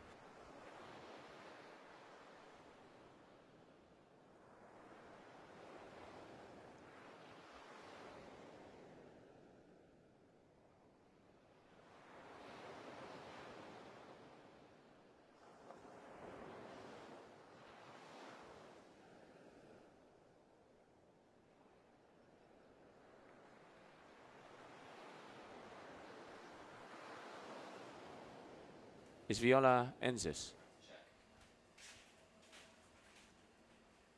Can you send me that file?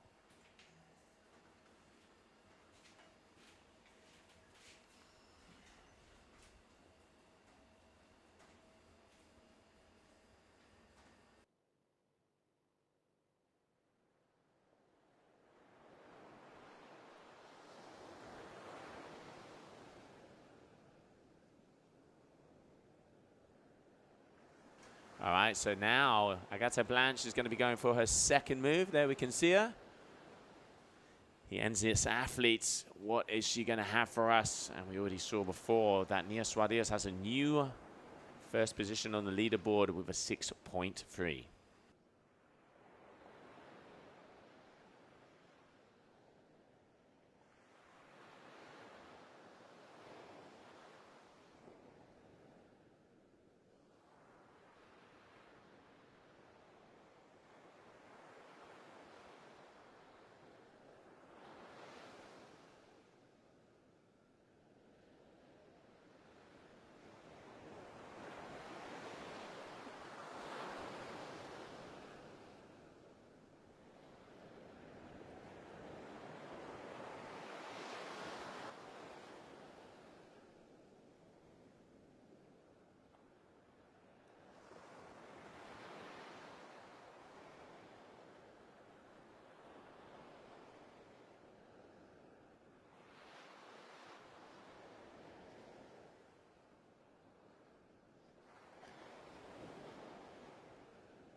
All right, so Viola here out on the Takun. I was getting confused there before. I do apologize.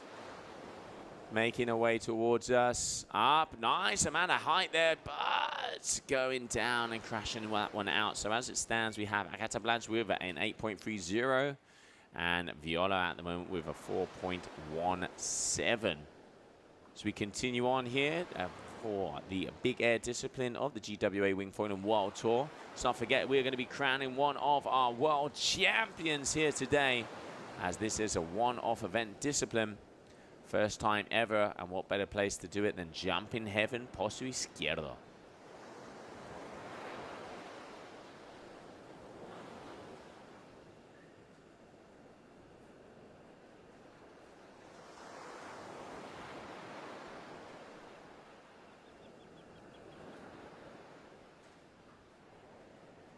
We can see Agata going for more of a technical move there, but going down, so that's going to be a crash for her.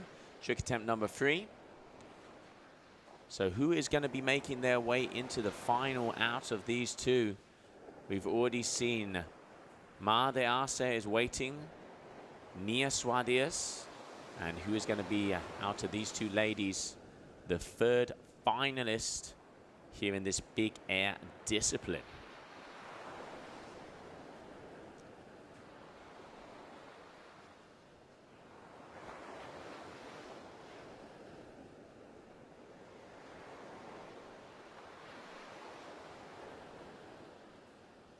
So this is the final semi-final of the women. Then we're going to be moving along and changing it up to the men.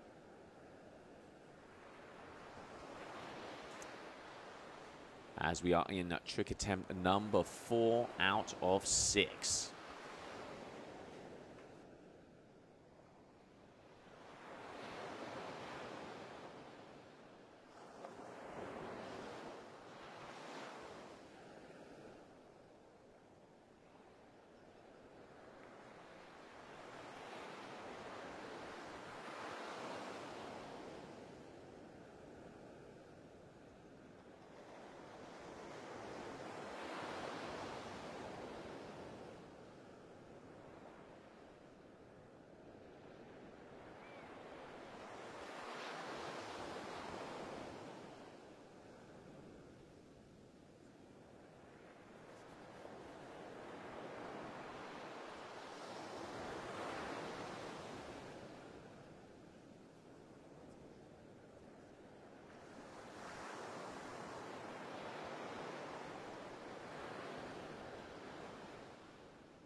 All right, Agata getting a little bit of height there, but these girls, they are going for some simple jumps. We want to start to see some technical moves happening down here, as they are getting the height, but also there is a 20% technical difficulty in there.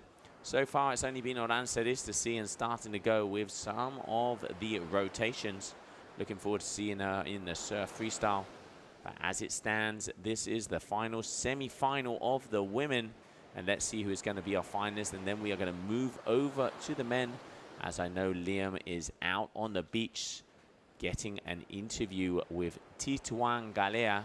And he will be ready for us as soon as this heat finishes.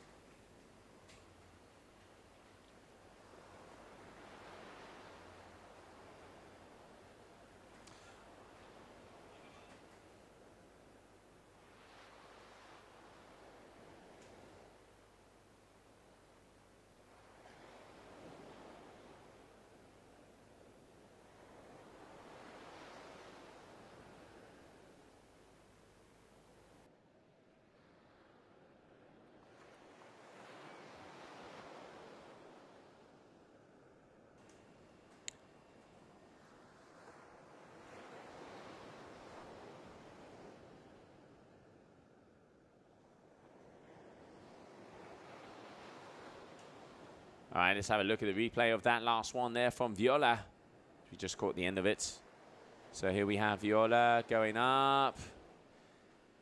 Single and simple jump, not getting the moves in there. Let's see how high she went, but not adding any extra flair. 4 meters. So that's not going to put her on the higher end of the leaderboard. But now Agatha Blanche, let's see. Trick attempt number 5. I did see her trying to do a frontside free before. Let's see what she has for us here on her second to last try.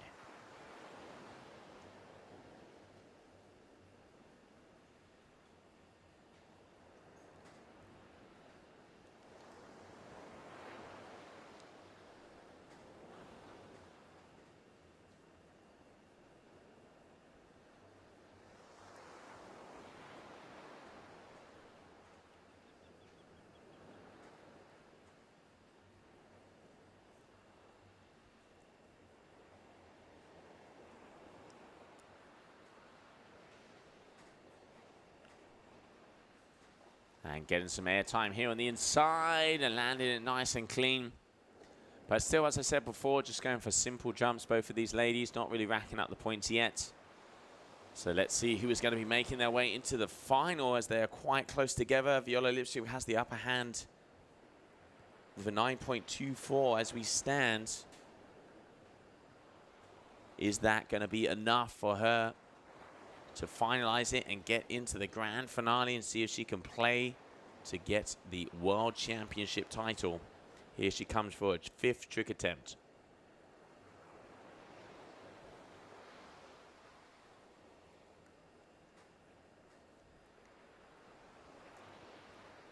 Getting a bit more height on that and keeps it together. But it is pretty much a jump off in between these two athletes, 4.20. They're not really worrying about the technical difficulty or having any moves into these jumps. They're just going straight up and getting a little bit of an elevator over here in Pozo Izquierdo. So final move for both of these athletes. And let's see. Agatha was trying that frontside free, as I mentioned before. Are we going to be seeing that here? Let's find out. As it is this side, she is a goofy footer, so coming starboard tack. Come on, Agatha, give us a move.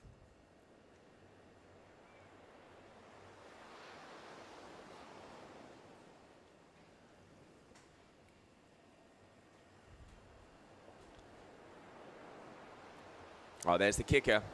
What's it going to be? Does look like she's loading up.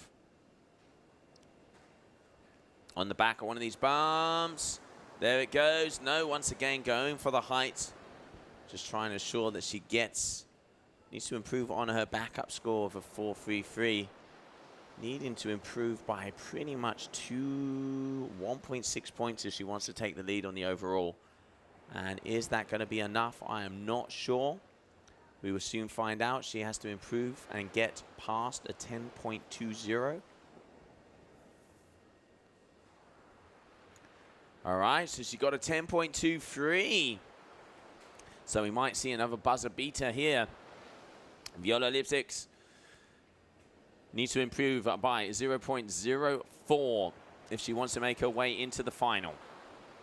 So here we go, deciding against it going that way. I reckon she's maybe going to be waiting for the gust to come the other way. She's got big moves. She has 2 better scores, but she needs to get at least 0.04 of a point more on one of those 2 to be able to make her way into the final. So is this going to be a buzzer beater? Is this going to be a trade? She's got the height. Can she keep it together? Yes, she does. Now waiting for that final score to be dropped. But I have a feeling that is not going to be enough. I will waiting for confirmation here. Just waiting for those scores to be updated. And while we do, let's enjoy the highlights of that last heat.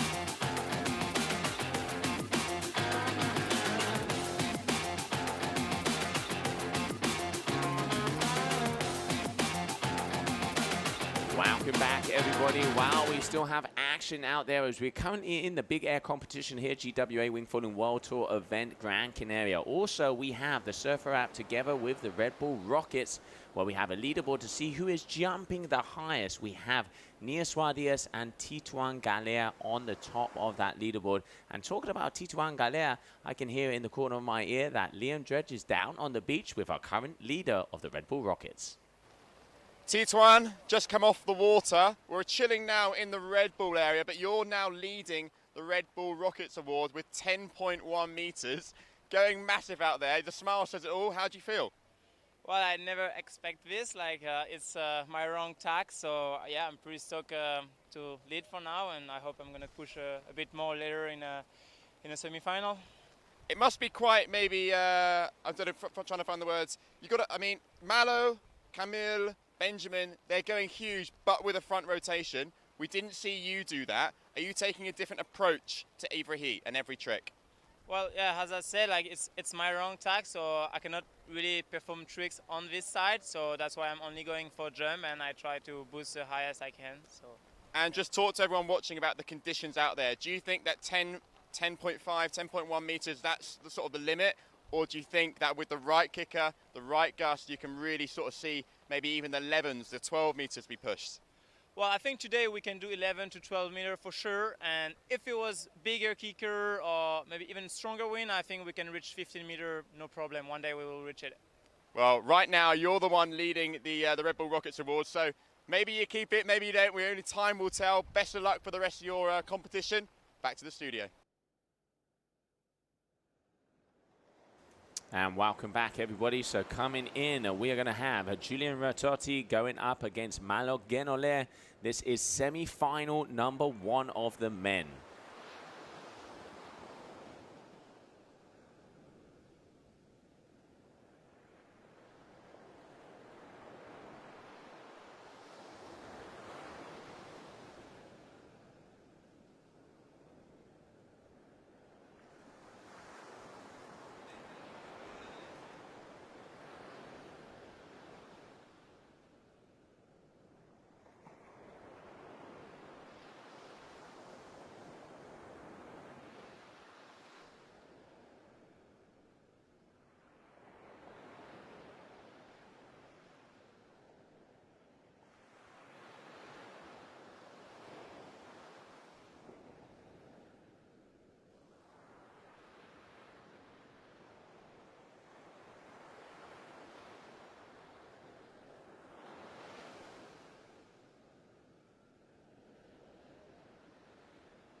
All right, so there we can see the boys circling.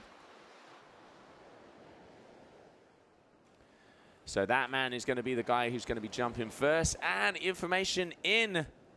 It looks like we are going to be waiting to crown our world champions until tomorrow, because the final heats of today are going to be these 3 semi-finals. So we are going to be having the 3 semi-finals of the men, and that is going to be it for today of the big air events. So far, just a little update of the Red Bull Rockets. We have Nia Suardias leading that leaderboard with a 6.3 meter jump, and then Tituan Galea on the men's side with a 10.1 meter jump. So they are on top of the Red Bull Rockets leaderboards. And then now on the big air semi-final number 1 on the water, Julian Ratotti is going to be going up against Malo Genole. It looks like the wind has dropped a little bit, so we are going to be waiting for the grand finals and mini finals out there tomorrow. So 3 more heats, and that is going to be calling it kudos down here. Gran Canaria, Pozo Izquierdo. First to jump, that man there with the black helmet is going to be Julian Ratotti.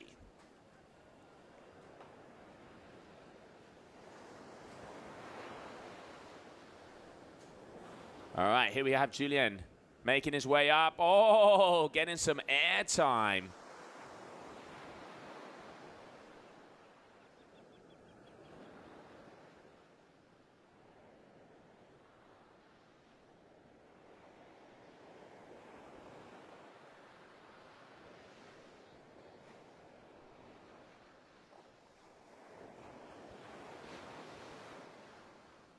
All right, an 8.9 meter jump there on that one. Good moves on the cards. Julian Ratotti at 7.73. So let's have a look what Malo Genole. Let's not forget, whoever wins the big air event will be crowned the new world champion of the big air discipline. And here we have Malo Genole just getting a little bit of airtime. That is not as big as the one from Julien. So now, let's see, first trick attempt for both of these athletes. What are the scores going to be?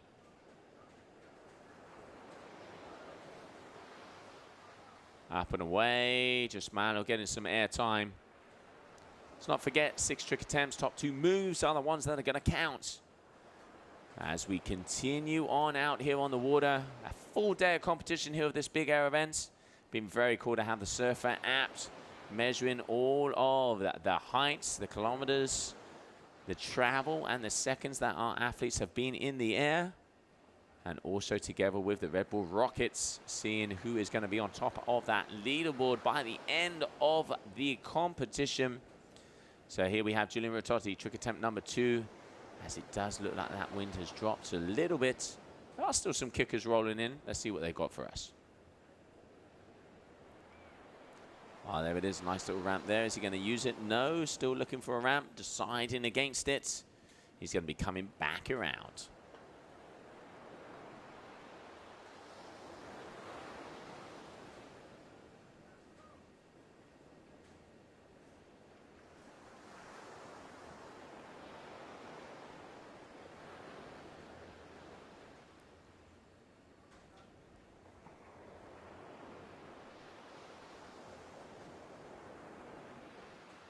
Up and away, still looking for that ramp. Julian Ratotti going to have to jump now. Judges are waiting and seeing. Oh, there it is. That's the one he's going to take off on. There he goes, Julian Ratotti getting a little bit of air time. And let's see if that's going to be enough. He has a 7.73 as we stand. Malo Genole with a 6.17. So Julian is definitely going to be leading as we continue on here. GWA Wingfoil World Tour event. The big air discipline out on the water. We have seen Nia Suardias and Tituan Galea take the win in the surf freestyle. They're both on top of the Red Bull Rockets leaderboard as well. So great event for both of them so far. All right, Malo Genole heading out. What's it going to be? Oh, he's got some nice ramps coming his way. Let's have a little look at the drone, see if he's going to be able to connect up with one. I reckon he is. He's cruising. He's looking for it. Oh, launches. Malo, and right back up on the foil. That was a very nice jump there from the Frenchman. And looking at the judges' score, it looks like they're happy with what they see. Let's have a little look-see. Yeah, did get the air. You can see breaking the horizon. Our security officer just making sure he is all good. And now when those measurements come in from our server app, we will know everything that has to be known about that jump. 7.9 meters. He traveled 20 meters along, 4.1 seconds in the air. So Malo getting some serious air time. And it looks like he might be placing himself into first position after that. We're waiting for confirmation. Meanwhile, eyes on the screen at Julian Ratotti. Going up, up and away. Yes, he does. Oh, that is a big and lofty jump. That is a nice, big and lofty jump. So Malo, yes, just shy of that first place. Julian still maintaining that score, and that last jump, he is definitely going to get one. You can see really using the kicker. Nice. Got up and over for this first semi-final of the men. All right, Malo Genole. I want to see some spins, boys. I want to start to see some loops. There he goes. Oh, that kick is working out nicely. There it is. Front flip. Oh, over rotates a little bit and goes down. Wonder if they're going to score that. I do wonder. You could see it did go over, but not. We can't see everything from this angle. The judges have a better one. Let's have a look there. Yep, I reckon they're definitely going to give him a good score for that, because you can see he came right out, didn't really sink. So Malo racking up a nice front loop there. Confirmation coming in on that score, 5.8 meters in height and a 7.80. So Genole, a good score for him, but this man, Julian Ratotti, is going sky high. Because let's not forget, 80% height, 20% technical difficulty is what is being scored. So it isn't so much about the spins, it is about who is getting highest. And Julien floating. Now that's, from this angle, looked like one of the highest jumps of the day. 9.3, so yes it is. 9.3 meters. That is going to be the 4th highest jump of the day, if I'm not mistaken, on the Red Bull Rockets. Just waiting for confirmation. Ratotti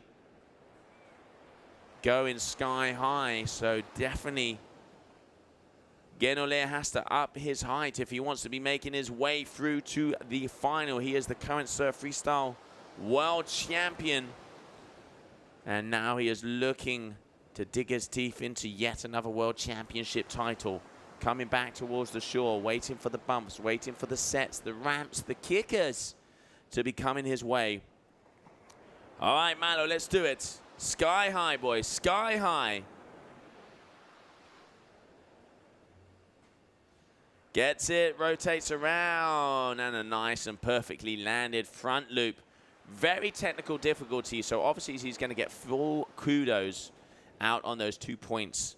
And then did have a decent amount of height. I don't think it's going to be the highest scores that we have seen from Ratotti, but I reckon it's going to be in the vicinity and improve on at least his base score, or maybe even his top score. It's going to be around there. Let's have a look what our judges have thought. So Ratotti, oh, he's got a good kicker. Watch out, this is going to fly him. Up and away. Oh, that is the highest jump we've seen from him so far, I think, from this. But the great thing about the Surfer app, we would know if it was. The one before was a 9.3, 10.2. That could be the highest jump, waiting for confirmation from our judge. Let's see how Rafa, the head judge for the Red Bull Rockets. I reckon that is the highest.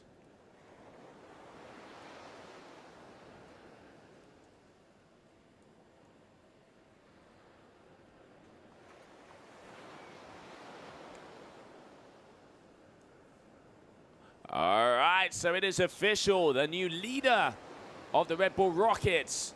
We have Julian Ratotti and a 9.23 score for him and a 10.2 meter jump. That is what I call getting up and into the sky.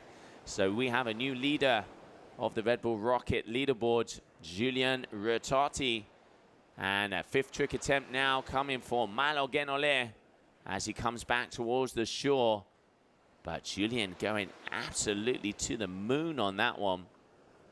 Malo is going to have to pull out 2 big moves because Julian's backup score is of 8.47 and his big score is a 9.23. So now pretty much these 2 moves have to be above an 8.47 if Malo wants to have the chance of making his way into the big air final.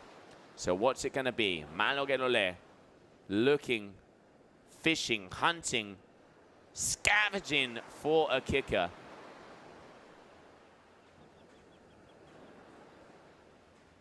Up and over, big front loop there for Malo. Did look a little bit better than the one before where he got a 7.93, but it is kind of hard to tell from the drone angle. But looking at the scores from the judges, maybe it will be. Waiting for confirmation. And it is, I don't know if it's going to be. Waiting for confirmation on that one. But I think it's not going to be enough. So Malo is going to have to leave it all on the line. He's pretty much going to have to get almost a 10-point score on that last trick if he wants to have a chance of taking out his teammate, Julian Retotti. So here he goes. Julian, your current leader of the Red Bull Rockets. The man that has hit the highest jump of the day and of the competition. Getting ready. Here he comes. Looking for a ramp.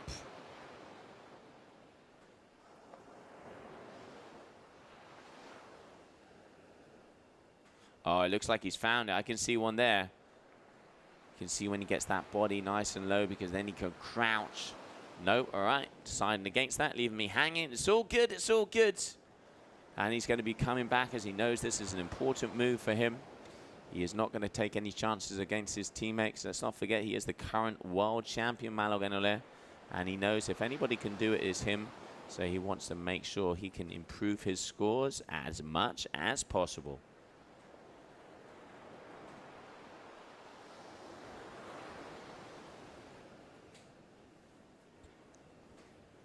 All right. Julien. Okay, deciding against that one. Oh, that looks like a big ramp coming his way. Is he going to be using it? No, he isn't. Is he going to be using the next one? No. 3rd time lucky. Does look like we got some motion. Deciding against that as well. He's going to have to jump. There he goes. Not getting the height that he wanted, but he still has 2 big scores. So now, Genole, he needs to improve hugely. He needs to pretty much get a 10-point. He needs to get a 10-point ride, 10-point jump if he wants to have a chance of taking out Julien. Anything is possible. Some of the highest ones we've seen are around the 9.2s, 9.5s today. Now, what has Malo Genole got? Going up and away. Oh, Superman and releasing. That is going to be a crash for him. So that is it. Big congratulations as the first man to make it into the grand final. That will be happening out here tomorrow if conditions are suitable. Julian Retotti.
well, we have a new leaderboard out there because we have a new highest jump here of the Red Bull Rockets. Congratulations to Julian Rototti with a 10.2 meter high jump. So he is ranked #1 out there on the water so far.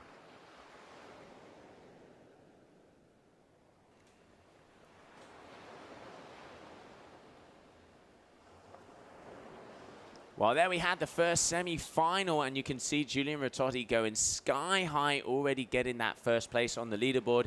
It is an incredible day out there. We've had 35-knot winds pretty much the whole afternoon, and it's continuing on. We are going to be finishing off with the semi-finals of the men today, and we're calling it a day. Hopefully conditions will be suitable again tomorrow, and we will be able to crown our world champions. But before we go into the next heat, we're going to go down to the beach because Liam has an interview with Benjamin May. Benjamin May, you're joining me down here before you go out for your next heat, which is going to be coming up shortly. I got to say it, me and Joe in the live booth were on the edge of our seats. Your front flip was huge. Yeah, like I can't even describe my thoughts. It was crazy. I had like 2 big front flips, properly clean landed. I think the live scoring said like about 8 meters. Yeah. I'm really stoked to land them properly. And yeah, now I think it's up against Camille Boyer. It's going to be a tough heat, but I'm ready to fight my way into the final. Do you think that that's the way to go now in this big air contest, is to get some, you know, nice just big Rayleighs, but also go like massive on like adding that front rotation in?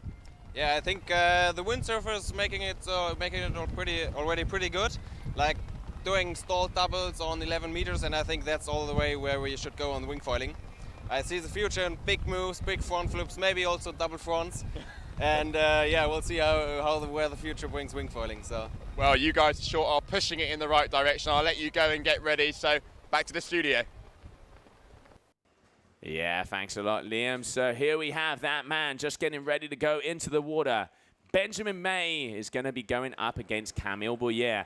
The winner will be making his way into the grand final. Let's see who it is going to be.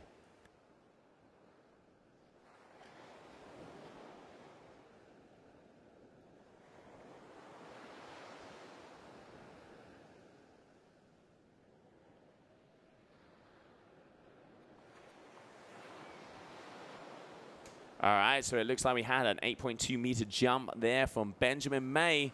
And now we continue on. Camille Boyer from France, the RRD athlete. Let's see what he has. Let's not forget the winner will be making his way into the grand finale, second semi-final of the day here.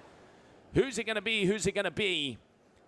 6 trick attempts, top 2 moves are the ones that are going to count. All right, so as it stands on the Red Bull Rockets, we have on the men's side a 10.2 meter jump. So on top of the leaderboard is Julian Rototti, and then a 5.8 meter jump on the winning. So Nia Suarez, the Spaniard, is #1. Here in the booth, we can see Camille Boyer already ready to get going as we move forward. Let's see who it is gonna be. All right, Camille up and away. Nice kicker. All right, signing against that. Looks like he might have a ramp out the back. He does. I can see him engaging in it. Over, getting some height. And manages to land that one. He has his work cut out for him because Benjamin May has been flying all day long. And let's see how he is going to do out there right now.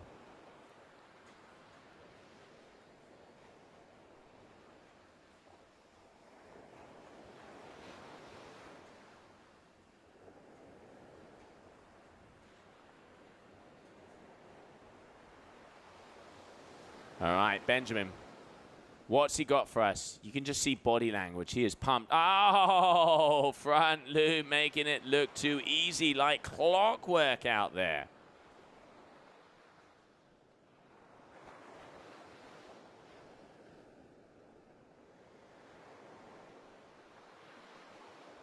And a nice replay there, the slow-mo of what went down. So Camille Boyer coming up next. And you can just see that guy has that move on tap, as they would say, down under. 5.2 meters, not the biggest one we've seen from him, but still 14.43 average. Solid 2 scores. Now Camille Boyer, second trick. Let's see what he has for us.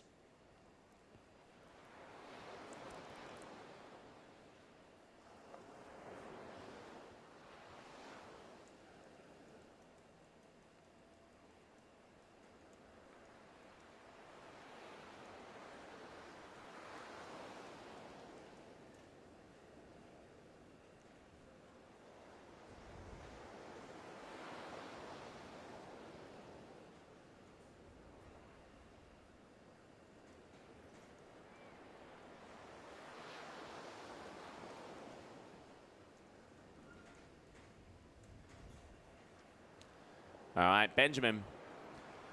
Third trick attempt. He's got some speed. Let's see if he has a ramp in front of him. Looking for something. There, we can see something out the back. Is he going to be using it? Two-tone athlete. He's just keeping these front loops going. Oh, almost back up on the full. Claiming it. We got the old claimer hand in the air. Happy about what he landed there. And the judges are liking it too. So he's not gone for the height, but here we can see that replay. Nice ramp. Oh, ho, ho, ho, ho. Getting up and over. Pretty much up on the foil as soon as he lands. Great move there from him. The duotone athlete coming out of Germany, throwing down. German still, as we are going to start to call him. 8.50, 15.90 total. So throwing down the hammer early on in this semi-final.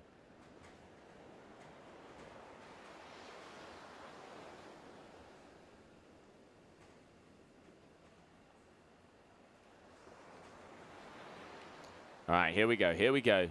Good ramps coming his way. There is a nice one. Camille Bouillet up and oh, getting a big amount of height. Does he keep it together? Good absorption there with the knees. That was a nice high jump. 8.5 meters, as you can see there. The Surfer app giving us all the info, the ins and the outs of that move. And as I've been saying before, you can also connect it to your smartwatch, Android or Apple. Have it on your wrist and know if you have to boost a little higher or boost a little less.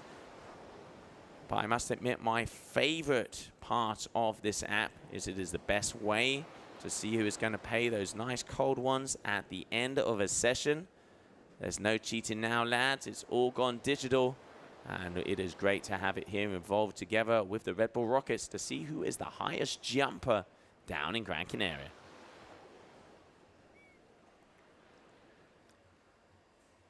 I mean, Benjamin just wants to keep rotating, rotating, spinning and spinning. But that is going to be a crash for him there on move number 4. Didn't quite get the height there on that one that we saw before. It came off a little bit sideways, but he still has an 8.50, 7.40.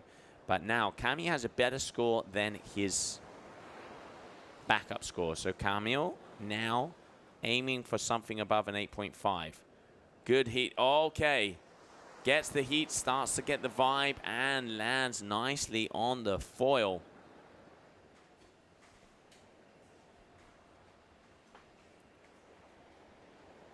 Here we go. Rotates around and gets it there. Camille Bouillet, 6.5 meter height on that one.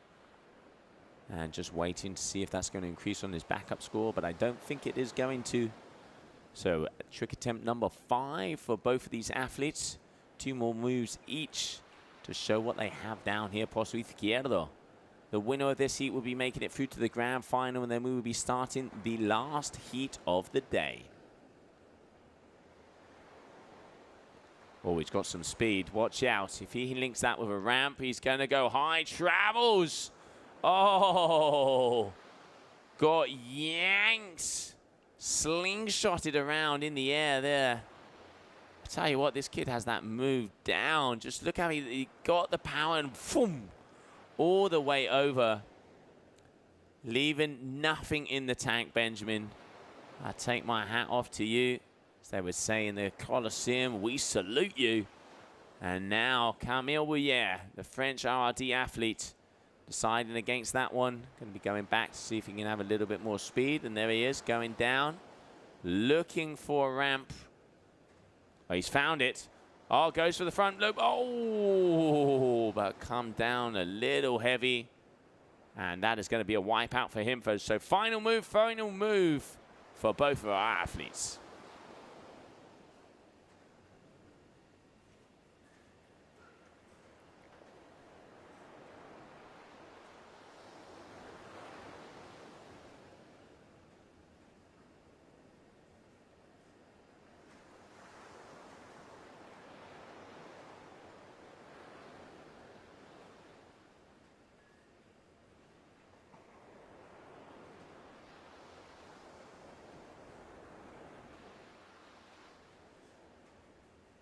Benjamin up to the sky. Let's see the replay of that one. 6.8 meters.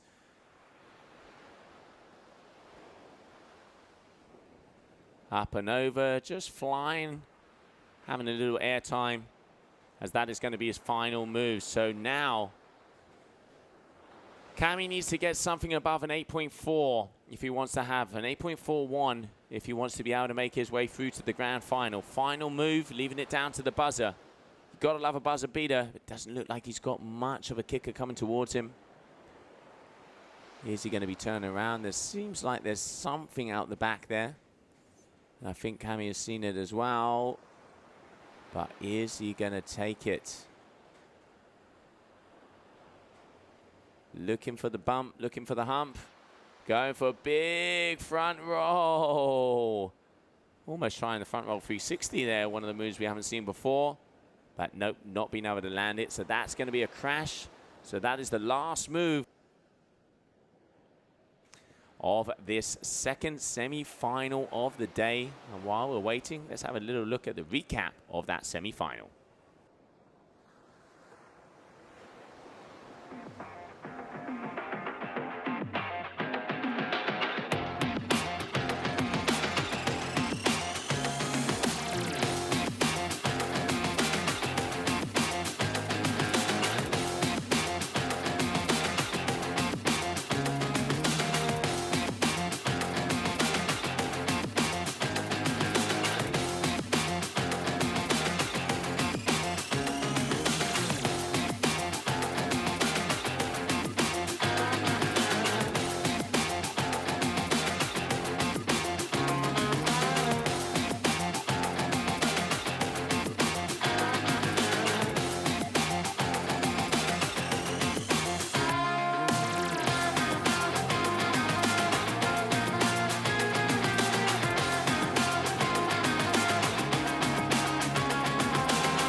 Welcome back, everybody. So the final heat of the day. Liam, you've just come back in the booth. Tell me what the vibe is down there. First of all, I'm covered in salt. It's absolutely blowing its knickers off. I mean, it's just crazy out there. And great to see the action as well. We're obviously here in the booth and watching a screen, which is great. But actually going down there, and I actually, rather than sort of be 10 meters above where the judge tower is, I went right down to the pebbles to get sort of like a nice level playing field, and you just got to get a good idea of actually how high these riders are going. Yeah, I mean, there we can see with the drone, that is the competition over here in Pozo Izquierdo, Gran Canaria. It has been blowing since we got here, pretty much. We got off the plane and we got wind swept. We're probably going to get back on the plane and the wind's going to push us into the tunnel. It is non-stop wind down here, and to be able to have a location with 35 knots, constant-ish. We've seen 40-odd knots as well. Talking to the riders, this is the location. It is known as the Jumping Heaven. This is a windsurf bunker. Only windsurfers have been allowed out here, so it's a privilege. And thank you very much to all the local organizers and to Beyond Dunkerbeck for making this happen. We are seeing the big air. We will be crowning our world champion, but it's not going to be today, because this is going to be the final heat, which is going to be the last semi-final of the men. Who is going to be making it into the grand finale? We'll find out. Let's go out to the action as one more to go. So here we have it. Last heat of the day, and it is Titouan Galea up against Luca Vlemet, both riding out of France, but I think Titouan is a little bit of a New Caledonian as well. Yeah, so there we can see that man is going to be Luca. He is going to be jumping. Let me just double check. He's going to be the second man to jump. So Titouan Galea is going to be the first.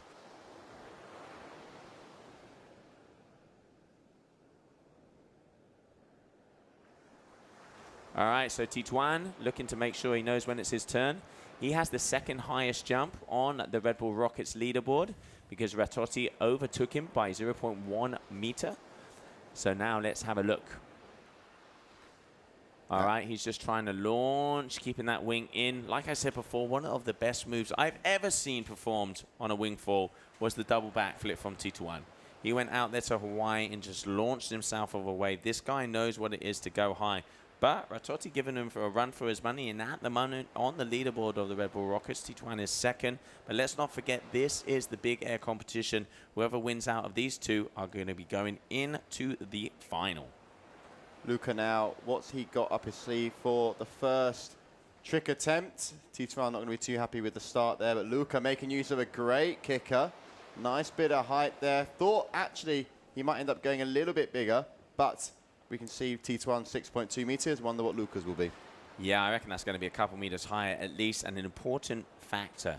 He did that right in front of Tituan. You could see Tituan sailing back, so Tituan has seen that and knows that that is going to be a good move for the Frenchman. So waiting for that result to come in. Time the kicker perfectly. Look, there's Tituan having a little look and go, oh, there you go. What's it going to be? Waiting for the metrics to come in. So here we go, Tituan going out, left foot forwards. Not his favoured side, but you can see Tituan going up to the moon there. That's going to be up there with Julian's. Is it going to be a 10.2 beat? It's definitely going to be around the 9s. It is a big jump. I'm waiting to see if that is going to be valid because he didn't look like he landed that properly. Well, we'll just have a look at the replay now. Was the landing clean? Hard to see because it was sort of hovered up by the wave there as Luca is going along the competition area. But there it is, 10.9 meters high. But is the landing clean? Is the landing clean? I'm waiting for a confirmation from our head judge of the Red Bull Rockets if that is valid or not. I have a feeling that not quite sure because he did submerge. Waiting for validation. So 10.9, definitely the highest recorded one so far. And no, it is not valid because it was not considered a landed move. So what a shame. But I mean, Tituan absolutely launched. So he knows he can do it now. And Luca also has a 6.80 on the points. Tituan already at 12.83. So leading into the final is Tituan at the moment. But these boys have similar style and they are just going to be going for airtime. Good move there from Luca. Getting a nice bit of height as well. Similar. Don't know if it's as big as his first one, but it'll be a nice second score for Luca. Score starting to come in, probably going to be around the high 6s, early 7s. As you can see, the replay with the drone in the air. Nice bit of floaty hang time as well. Clean landing, straight back up on the foil. Nicely done from the youngster. Okay, so I've just had a re-verdict on that one. They have double-checked the video, and Tituan Galea's jump is valid, meaning that we have a new leader of the Red Bull Rockets, a 10.9. They've double-checked on the video, so great that we are streaming. We can see all the different details, and it has been considered a landed jump. So Tituan Galea on top of the world right now. Very much so, 10.9. And this is the replay of the last move there. Didn't get anywhere near the 10.9, but what height Tituan is covering. Just showing you that that 4-meter Cabrina that he's got in his hand just boots him to the moon. Luca now up next after Tituan there, 7 meters. You can see covering 39 meters in distance. But what has Luca got for us? Oh, Luca getting lifted as well, elevating above. Both of these guys, oh, nicely landed up on the foil as well. Because let's not forget, we have the Red Bull Rockets, which is to see who's going the highest. 8.5 meters there for Luca, so not higher than the 10.9. But also we have the Big Air, meaning that at the moment, whoever wins will be going into the final of the Big Air because we are going to be crowning the Big Air World Champion here in the Canaries. But this is going to be the final heat of the day. So far, Tituan Galea, 13.80. And now we're waiting for a score to go from Luca. And I got a feeling Luca is going to be going into first place. Tituan there just waving to Luca, actually. I'm not sure what that was all about, but 8.5 meters there from Luca, so he's covering good height as well. Really good performance here from Luca from start to finish. But what's it going to be? What's going to happen? Looking at the totals at the moment, Luca is in the lead with 14.40. Tituan chasing behind with 13.8. Yeah, so now let's have a look. Tituan probably knows he's in second position after that one. Looking for a kicker. And I tell you what, it looks like he's going to find one coming his way. All right, that is going to be a good one. Can he get the height? Yes, he does. Flying sky high and perfect landing. I definitely reckon that's going to improve on his backup score of a 6.07.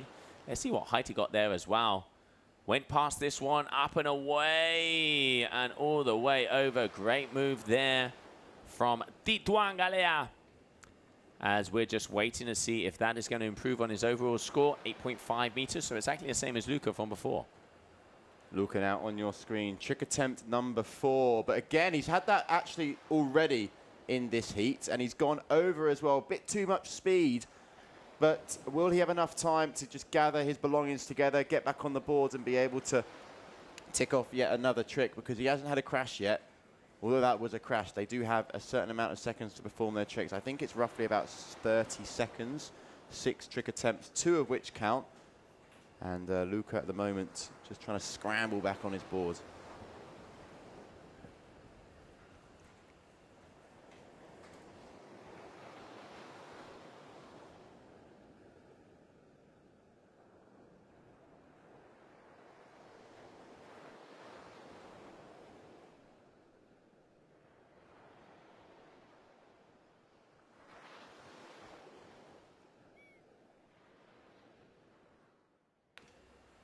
All right, so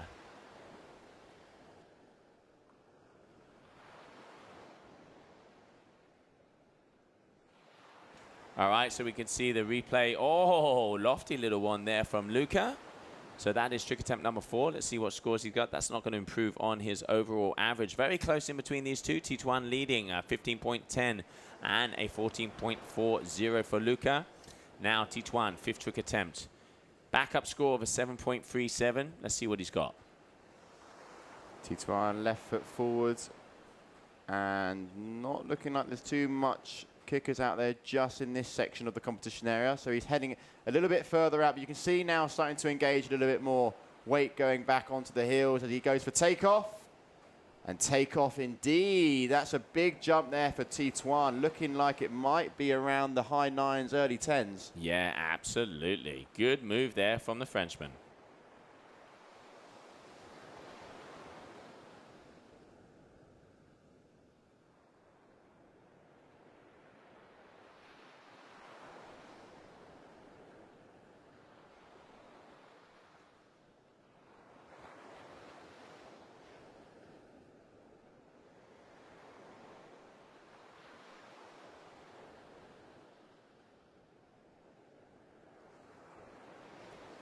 All right, Luca getting yet another move. So let's have a little look-see. Final 2 moves of the day. Final 2 jumps of the day, both of the boys together. 14.80 and a 16.53 for Tituan. 8.80 on that last move. It's nice to see Luca not get phased here by going up against Tituan. Tituan making his way out. Final move, what's it going to be? I want it to be something big. I want to see rotations. I don't think we're going to see rotations from Tituan because he's not going his preferred side. If he was coming in right foot forward, then yes, I think maybe a front flip would be in there. But I think he's going to keep it safe and try and go as big as he possibly can. I can see a nice kicker out the back. It looks like he has as well. Up and away, Tituan. Oh. That is a huge jump. Does he land it? Does he land it? Oh, just missing out on the landing, and wait for the number to come in. I reckon that's going to be a new record, even though it doesn't count. 11.3 I'm going for. What do you reckon? I'm going to say 11.4 just to be different than you, mate.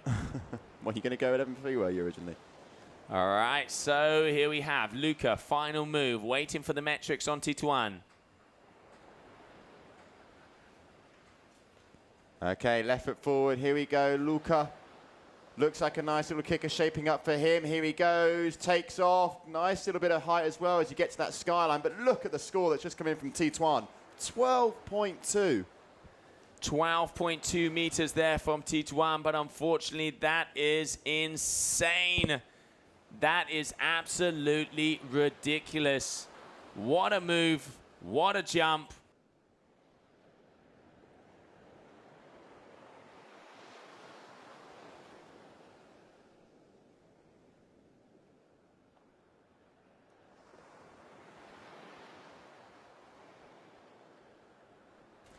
All right, well, we are going to see Let's have a look at that last jump. Here it is, the highest jump of the day, even though it doesn't count because it wasn't landed. Going to the moon.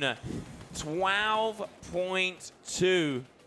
12.2 there from Tituan Galea.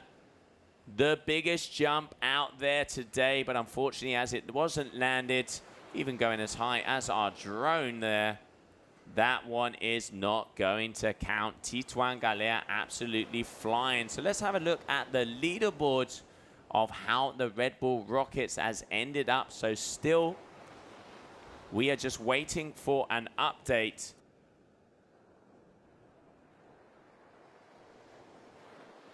So waiting for an update. So while we do wait for an update on the leaderboard, because I know there's a couple of jumps coming in, we are going to get a highlight of that last heat.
there it is, the official leaderboard of the men. It is Tituan Galea on top with a 10.9 jump. Insane, Liam. It's just crazy heights. I mean, the fact that he nearly beat that and got a 12.2 but didn't land it was crazy. But look at that leaderboard. Julian Ratotti in second with a 10.2. Mind-blowing stuff, and great to see this sport be pushed to crazy heights like that. Yeah, it is, and what an incredible day it has been. Thank you very much, everybody, for tuning into the stream. Tomorrow, it looks like, hopefully, if those conditions are there, but I mean, it blows all day here, we will be claiming who is the world champion of the big air of the GWA Wingfoil World Tour.